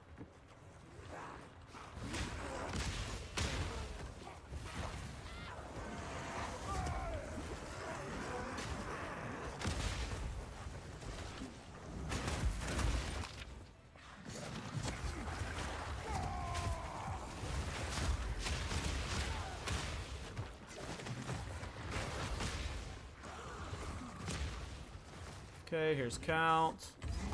Respawn at checkpoint. Let's get some experience, and then we will kill Count with a Sunder one-shot.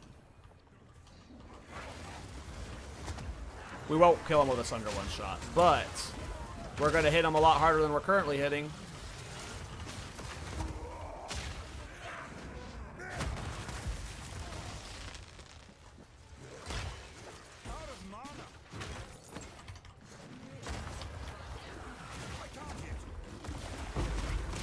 Level 51 zone. I'm about to be 46.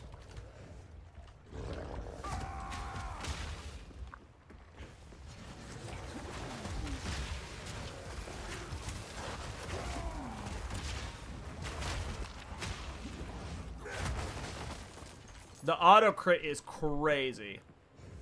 Is Solo Orb not needed on this tune? I mean, not right now. I'm so damn tanky. I will use Solo Orb in Endgame for sure. Like, Solo Orb is required for Simulacrum for this build.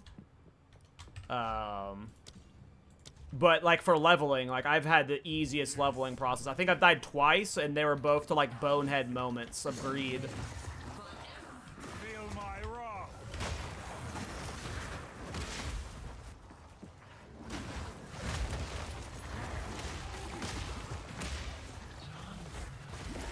Need mana.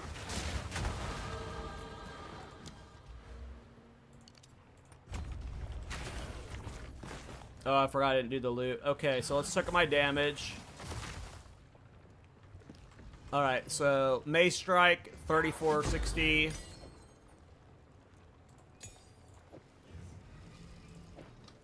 So Mace Strike goes up 1200 damage. Sunder goes up doubling its damage? What the fuck? Huh? What is happening with Sunder scaling that's making its damage? Is that one weapon level really doubling its damage?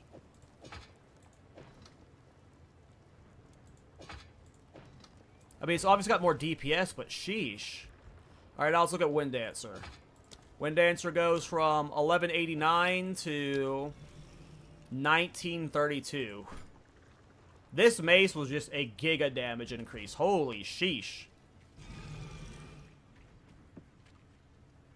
I actually don't know that one, Dylan. I never tested that one. I don't know that one.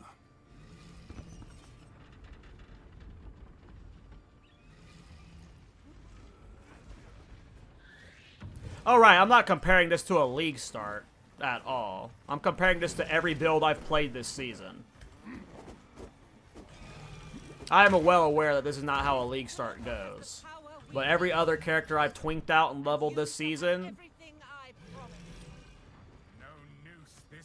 Sunder is doing insanely well. And this is even an insane tweak. All of these items were 1 Exalt or free.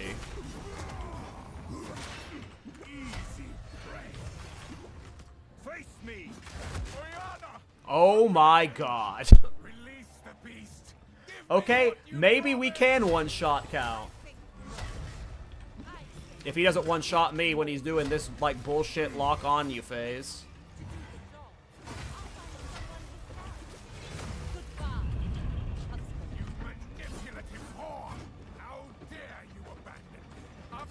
Woo.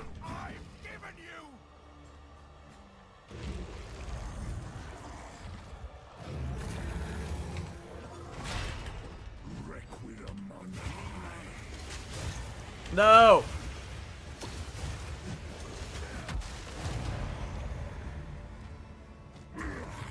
See ya! Allow me to clear your mind. If only for So remember when I said I doubt we can one-shot him? I was joking. I was joking when I said that. my being. We can one-shot him. Used it against me. Where has she taken the beast? I found messages from the desert. Wow. Sunder's awesome. From the Bastille. Obviously, I got good weapons, good gear. Find her. Kill her. But first, Giga? please, I bought this last night for 1 Exalt, Dato. as you wish. I'm the one that put the 75% physical gems into it, the sockets into it, but I bought this off of trade last night for an Exalt. To make our preparations. It's really easy getting twink gear this late into the season. People undervalue leveling gear. Kitava better? I would doubt it. Yeah, I was not, like, I disregarded. I've seen clips of Sunder one-shotting bosses in Endgame, but I was, like, again, still somehow disregarded it. Oh yeah, no, this, noticing its damage now, when you put it into retrospect to the upgrade I got over this one, with +5 melee skills on it, like, this is a giga leveling mace. Like, this is like a 1 divine purchase. I'm sure, like, yeah. That person that sold it to me, like, this late into the season could have gotten more for it. But yeah, last night I bought all of these items for 1 divine. Not 1 divine, 1 exalt. These are just all 1 exalt purchases. I got this mace later on. I don't know if it'll be better. It's got 1 less weapon skill, melee skill, but cool.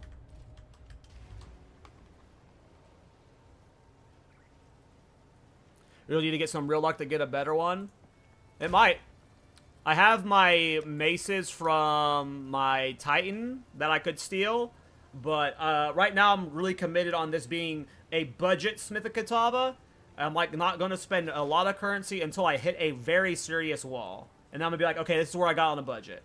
But yeah, I'm not going to be using anything that's more than...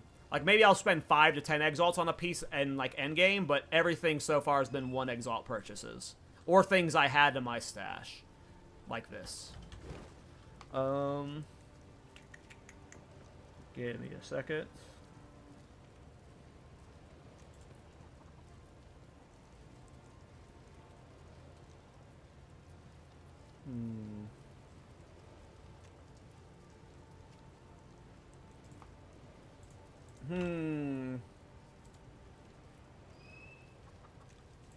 Oh, Snoobase streaming. Okay. Yeah, this was a nice little 5-hour stream for me, but I gotta go do errands. I gotta go do some clothing shopping soon and stuff. I normally don't stream like this, but hey, we woke up early. We had a nice little 5-hour stream. Thanks for checking out all my videos lately, guys. The leveling guide will be out for this guy soon. I probably won't level him off stream, so you'll at least have like all the stream VODs if you're like following along with this process. But yeah, I gotta end the stream there. I might actually stream later tonight. I'm having a lot of fun with this build, and I want to keep playing it on stream. So you might actually see me live again later tonight. But for now, yeah, I just like I've been streaming for 5 hours after waking up. I gotta go take a lunch and take care of some errands and stuff. So I am going to raid Snoobay. Snoobay is an awesome creator. You probably are aware of him, but he makes really good just farming and currency content. Let me raid him. But yeah, that's it for the stream, you guys. Thanks for hanging out, and yeah, I might be live later tonight, or I'll be live tomorrow. I'm definitely going to keep playing this build on stream, though, and I want to get it to endgame fast. But yeah. You guys have a good night. Or good day.